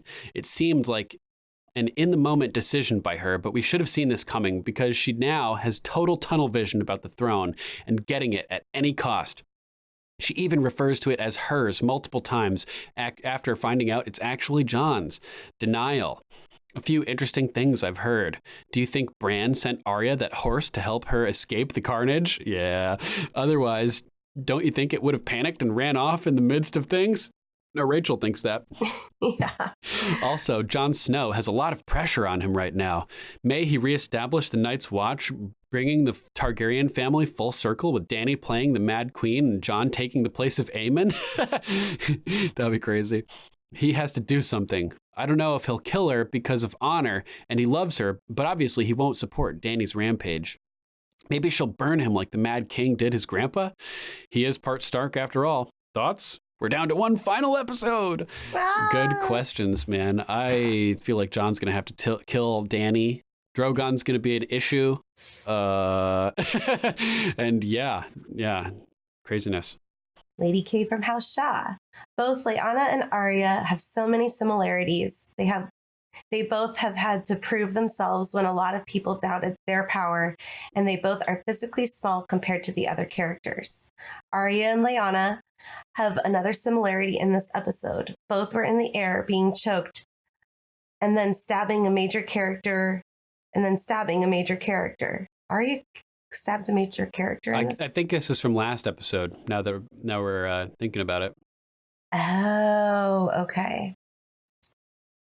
Both were in air being choked and then stabbing a major character. The death of the two characters were game changers as well. Obviously, the Night King's death is a major game changer, but the giant could have done a lot more damage inside the walls if he wasn't stopped. Oh my God. Yeah. Yeah. Great points. Yeah. Both Arya and Lyanna proved their worth in this moment. Oh my God. The mountain looks like a fucked up version of the Bird Box creatures. I don't remember seeing the Bird Box creatures. They're pretty fucked up looking. Yeah, I'm going to have to rewatch that because I don't even remember seeing them. It's funny. Thank you for your feedback, yes, Lady K. You. Great to hear from you. Lord John of House Shanky. Just a theory of mine, remembering the wheel that Daenerys wanted to break, remembering Robert Baratheon's rebellion to overthrow the Mad King after Lyanna Stark was kidnapped. What if history is repeating itself? If true, then here is my prediction. Arya is kidnapped by Daenerys' forces. Gendry leads a rebellion allied with Sansa and Robin Arryn to get her back. Like father, like son, a Baratheon's love for a Stark girl. What we do for love, the things we do for love. Tyrion follows his brother's legacy and becomes not the Kingslayer, but the new Queenslayer. Maybe history is trying to repeat itself in similar ways, and that's the meaning of the spirals and the wheel. Bran's wheelchair, the rise of fire, the decline of ice, the rise of ice, the decline of fire, and on it goes. Very interesting. Yes. If we had 5 more episodes, I could see it happening. Totally. Lady Joe from Detroit. Hi. Hello. I've heard people complain about how Jaime and Cersei died, but we superfans kind of knew right. In season 5, Bronn asked Jaime how he would like to die. Jaime's reply, in the arms of the woman I love. Great call. And it's referenced in the books. Jaime saying, I can't die while Cersei lives. Ooh. Thank you for all you do. Joe from Detroit. Great points, Joe. And also, like we mentioned, we entered this world together, we'll leave it together. That was always in the cards for them. So, you know, if one prophecy or one thing came true that sort of makes sense, it's that, I guess, you know. Sir Mihai of Math and Science, guardian of the tensors and friend of the lambdas. 7 blessings, me again with my musings. First, episode 3 has been only ice, this has been only fire. The song will enter its final stanza next episode. Even from the beginning of the episode, I realized Dany will snap. They quoted the every time a Targaryen is born, gods toss a coin and the whole world watches, as well as Viserys's you don't want to wake the dragon quotes in the recap before the show started. Yeah, totally gave it away. Then Viserys mentioned the coin several times, and yes, we know how it landed for Jon, but that's for later. Just as I predicted last week, losing Missandei and the second dragon, and seeing that Jon is a little cold towards her, mostly freaked out that she's his aunt. Yeah, definitely screwed up Dany's mind state. So, since there's no love for her, she chooses fear, just like Cersei chose violence at the start of last season. Oh, great connection, dude. I choose violence with the mountain. That is an excellent connection. And she's talking there with the mountain who's undead and Jon's undead and Dany's telling Jon that. Yeah, crazy, man. Good catch. King's Landing is doomed, and the efforts of Varys only resulted in a toasted spider. Letters and poison using little birds to find out if Dany eats the poisoned food are all for naught. Dany finally learns to attack the ships from the side. The Scorpions are too slow to load. Wasn't it Bronn saying these things are too slow to load and thus a stupid weapon? I don't remember anything about that, actually. I don't remember that. Tyrion waits for the bells to ring, looks at them so many times. We even hear cries of, ring the bells, ring the bells. When they finally do, we see Dany stop for a second, and then she snaps. When Bran was walking towards north of the wall, he saw one dragon flying over King's Landing, only one. And we see that in this episode as the dragon starts flying and burning all around. It's also the signal to the Unsullied that they can start attacking again. Grey Worm backstabs a Lannister soldier and everyone starts attacking, except Jon. He tries to stop it, receiving a dark look from Grey Worm, and then grudgingly has to fight as some Lannisters are attacking him. During this fight, we see Davos trying to get people to safety. Maybe that's what Tyrion wanted him to smuggle out, not the other 2 Lannisters. That's hilarious. Then some 10 minutes later, we see a few Lannister soldiers doing the same. It's a turn of the wheel to see the bad guys being the good ones this time. Now, King's Landing is a full ruin since Dany snapped. Another section of the episode is the Lion Brothers. Tyrion was once saved from prison by Jaime and sent to Essos. Now he does the same for his brother and makes us tear up, admitting that Jaime was the only one not treating him like a monster his entire life. Unfortunately, Jaime gets to Cersei too late. First, he's late to the gate, then he's delayed by Euron and almost killed. Euron starts bragging that he killed the Kingslayer as he dies. When he finally gets to Cersei, all is lost. They're trapped in the cellars, and they die with him wrapping his hands around her neck, though not choking the life out of her as the Valonqar prophecy ends. But close enough. Jaime should have stayed with Brienne and kept his oaths. He didn't, and now he pays his debts by dying. Ooh, a Lannister always pays his debts. The Hound snaps Arya out of her vengeance quest, but in the way of getting out of the city, she gets a scar in the same place as Sandor and now hates a different queen. We've seen Arya in almost surely dead situations several times, but she escapes always because she might still have some part to play. The soundtrack, man. Almost everything is darker versions of soundtrack from previous episodes. Yeah, like the Dark Dragon music. Oh, man. The North Remembers plays in the darkest theme ever once Arya sees all the burning people and all the destruction while she finds the White Horse. And at the end, we hear a darker version of the Light of the Seven superimposed over a darker Rains of Castamere. A few more notes. Qyburn is killed by his creation. Frankenstein kills his creator. Clegane Bowl could have ended only one way, with both of them dying by gravity and fire. There's no other way an undead can die. Loved Tyrion, speaking Valyrian in such a bad way, calling Jaime a skullkeeper and trying to eat him. Good thing Unsullied learnt the common tongue. Euron learns that a golden hand packs quite a punch. That's true. One more note. Dany's dragonfire sets up wildfire explosions. She's doing what her father didn't manage to. She burned them all, except Arya. She has wife armor. A stronger version of plot armor, one that results in divorce if Arya dies. Good point. I think in the next episode, we will see 3 people mad at Dany. Arya, after seeing the results of the destruction. Jon, after realizing he should have pressed his claim or at least reined Dany in. And Tyrion, once he realizes he shouldn't have betrayed Varys. He backed the wrong Targaryen. One of them will kill Dany. I'm giving this prediction a 10-1 odds. I have a few more predictions for the next episode, but I'll come back with them later after I review a few more scenes from the past. Great to hear from you, Sir Mihai. Yes, thank you guys. Yeah. Thanks. We love your feedback. Yeah, thank you so much to everybody who's participating in our show. We love it and love to give you guys a voice as well.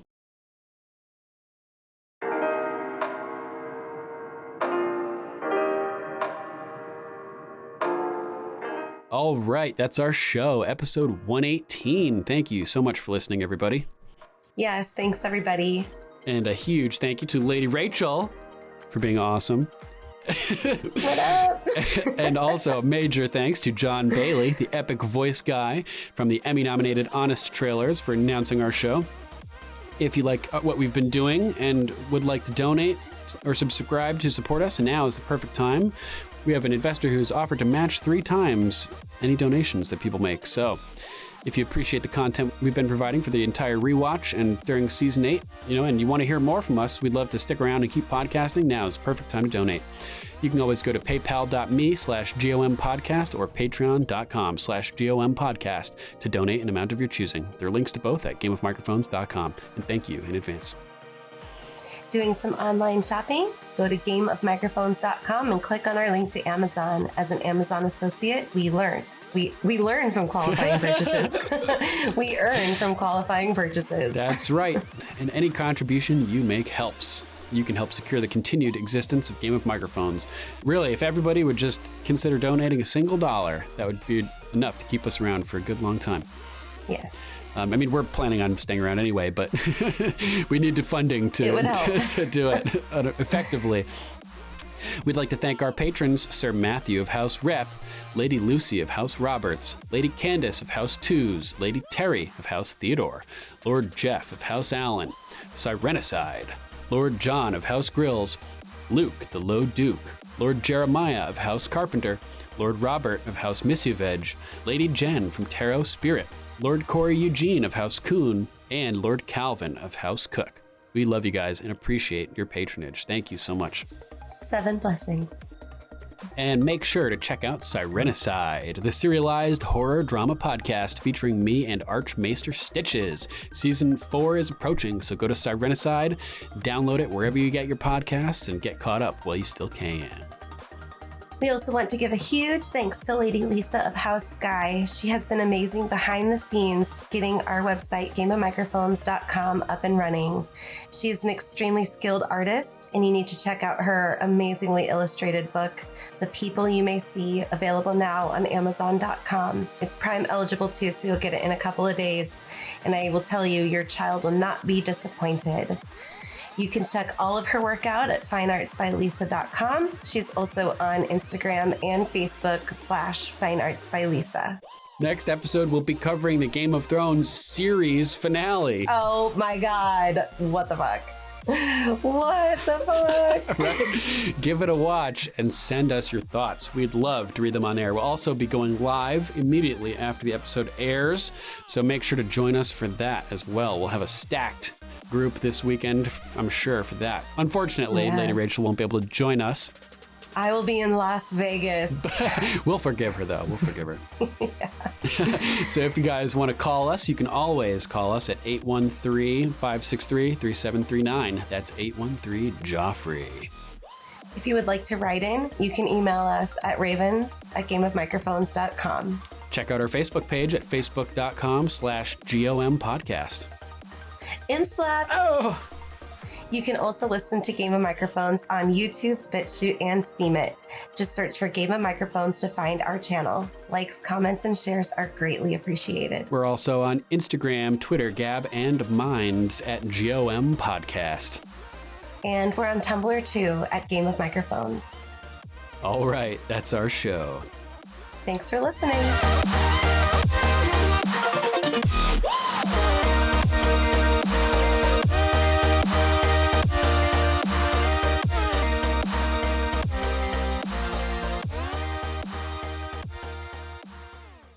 She shouldn't be alone. You're worried for her. I admire your empathy. Aren't you worried for her? I'm worried for all of us. They say every time a Targaryen is born, the gods toss a coin and the whole world holds its breath. We're not much for riddles where I'm from. We both know what she's about to do. That's her decision to make. She is our queen.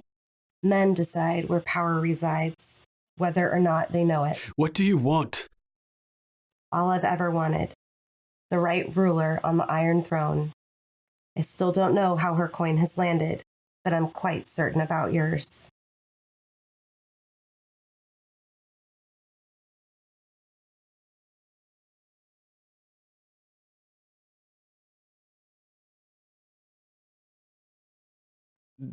John would have just had sex with her.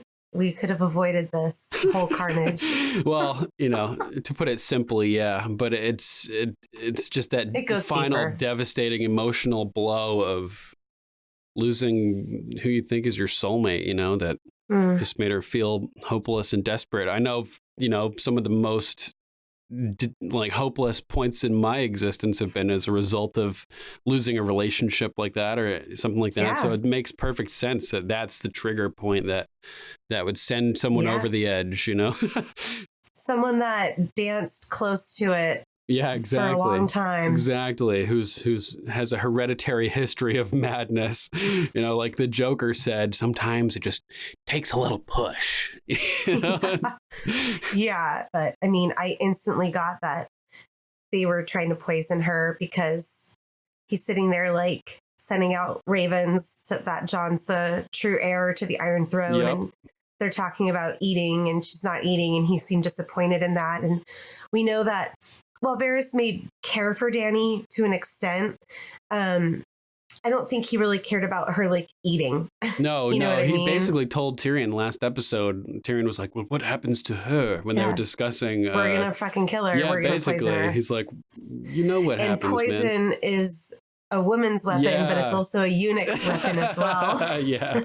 I just had this terrible feeling that Dany, we weren't really gonna like Dany very much at the end of this. Well, you pretty much nailed that. The name, the Spider, is so fitting for Varys because his spidey senses are off the charts. Like he knew before anybody else that Dany was going to go wild. He sees the value in Jon even before knowing he was a Targaryen. While everybody else is still figuring it out, he steps ahead with his spidey sense on point. His little fingers are out. He's like, oh, hidden inside of his sleeves doing that. Yeah, his big sleeves. Yeah, so she looks a hot mess. She looks so fucked. Her hair is all fucked up. She looks like a woods witch. Can you hear Justin? Only I heard him for a second, but it's not a big deal. It sounds like there is a banshee in her house. I'd expect no less. Oh my God. He's doing it right then. Well, why do you think Sansa told you? What do you think that she hoped to gain? She trusts me. And Tyrion's like, well, she trusts me. You know, yeah, she trusts you. She trusted you to spread secrets that could destroy me. And Tyrion's like, he's like, oh, good point. And you did not let her down. Oh my God. Oh man. It's so true. He got played like a fiddle. Yeah, he sure did. I'm noticing at this point, she looks super disheveled and just mad. Yeah, she not turns good. around, like her freaking eye sockets look like 10 feet into her brain. Yeah, I mean, she's- they're yeah. And we see John reacting to Dany burning. He doesn't look very pleased. Yeah, he with does this. not look thrilled. He looks nervous as well. And the quote popped through my head: "Man who passes the sentence should swing the sword." And I don't know if having your own child murder somebody for you, is that considered swinging the sword? He gets blocked outside the gates for the Red Keep when they close them, and he's waving his golden hand, trying to get the guards' attention, but to no avail. So he's like, soldier. Yeah, soldier. And nobody's looking. For once in her life, Cersei cares about somebody other than herself as she realizes that she's like, you're hurt. Yeah, he's fucked. Euron thinks he got him, and if the tower hadn't collapsed on his head, he probably would have. Right? Yeah. And just goes along the wall and just blasts the shit out of these things. And I'm like, yeah, go girl. And I was like rooting for the tyrant at this time, but yeah, she wasn't so a tyrant yet. I know. But it was like horrible when I was rooting for her, and I was like, oh no, don't do that. It's like Time Magazine Hitler Man of the Year 1938 or something. You fucked up, Time. A couple of years later, we're like, ew, we shouldn't have backed that guy. We should have not done that. Yeah. So what's your number 3? My number 3 is Clegane Bowl. Oh. Yeah, it was so much more chaotic because we could have gotten a lot of like bird's eye view from Dany's perspective, and it would have been epic and awesome. But I loved that we were down in the chaos. One of the only times we did get that bird's eye view was that vision that we got from Bran's hallucination, one of his visions. Remember we sure did get that. We've been speculating about, what is it, an ancient dragon, from before the dragons died. It was from the future. So Bran has a vision in the future. We know that he can see the future. Yeah. So why didn't he warn anybody about this? I have a lot of questions about what they're using Bran for. Yeah, maybe we'll find out. And Grey Worm is there with her brooding, and normally John is brooding. Worm. So if it's Dany that's brooding, shit is fucked. Yeah, she's always in like well-lit rooms and stuff like that.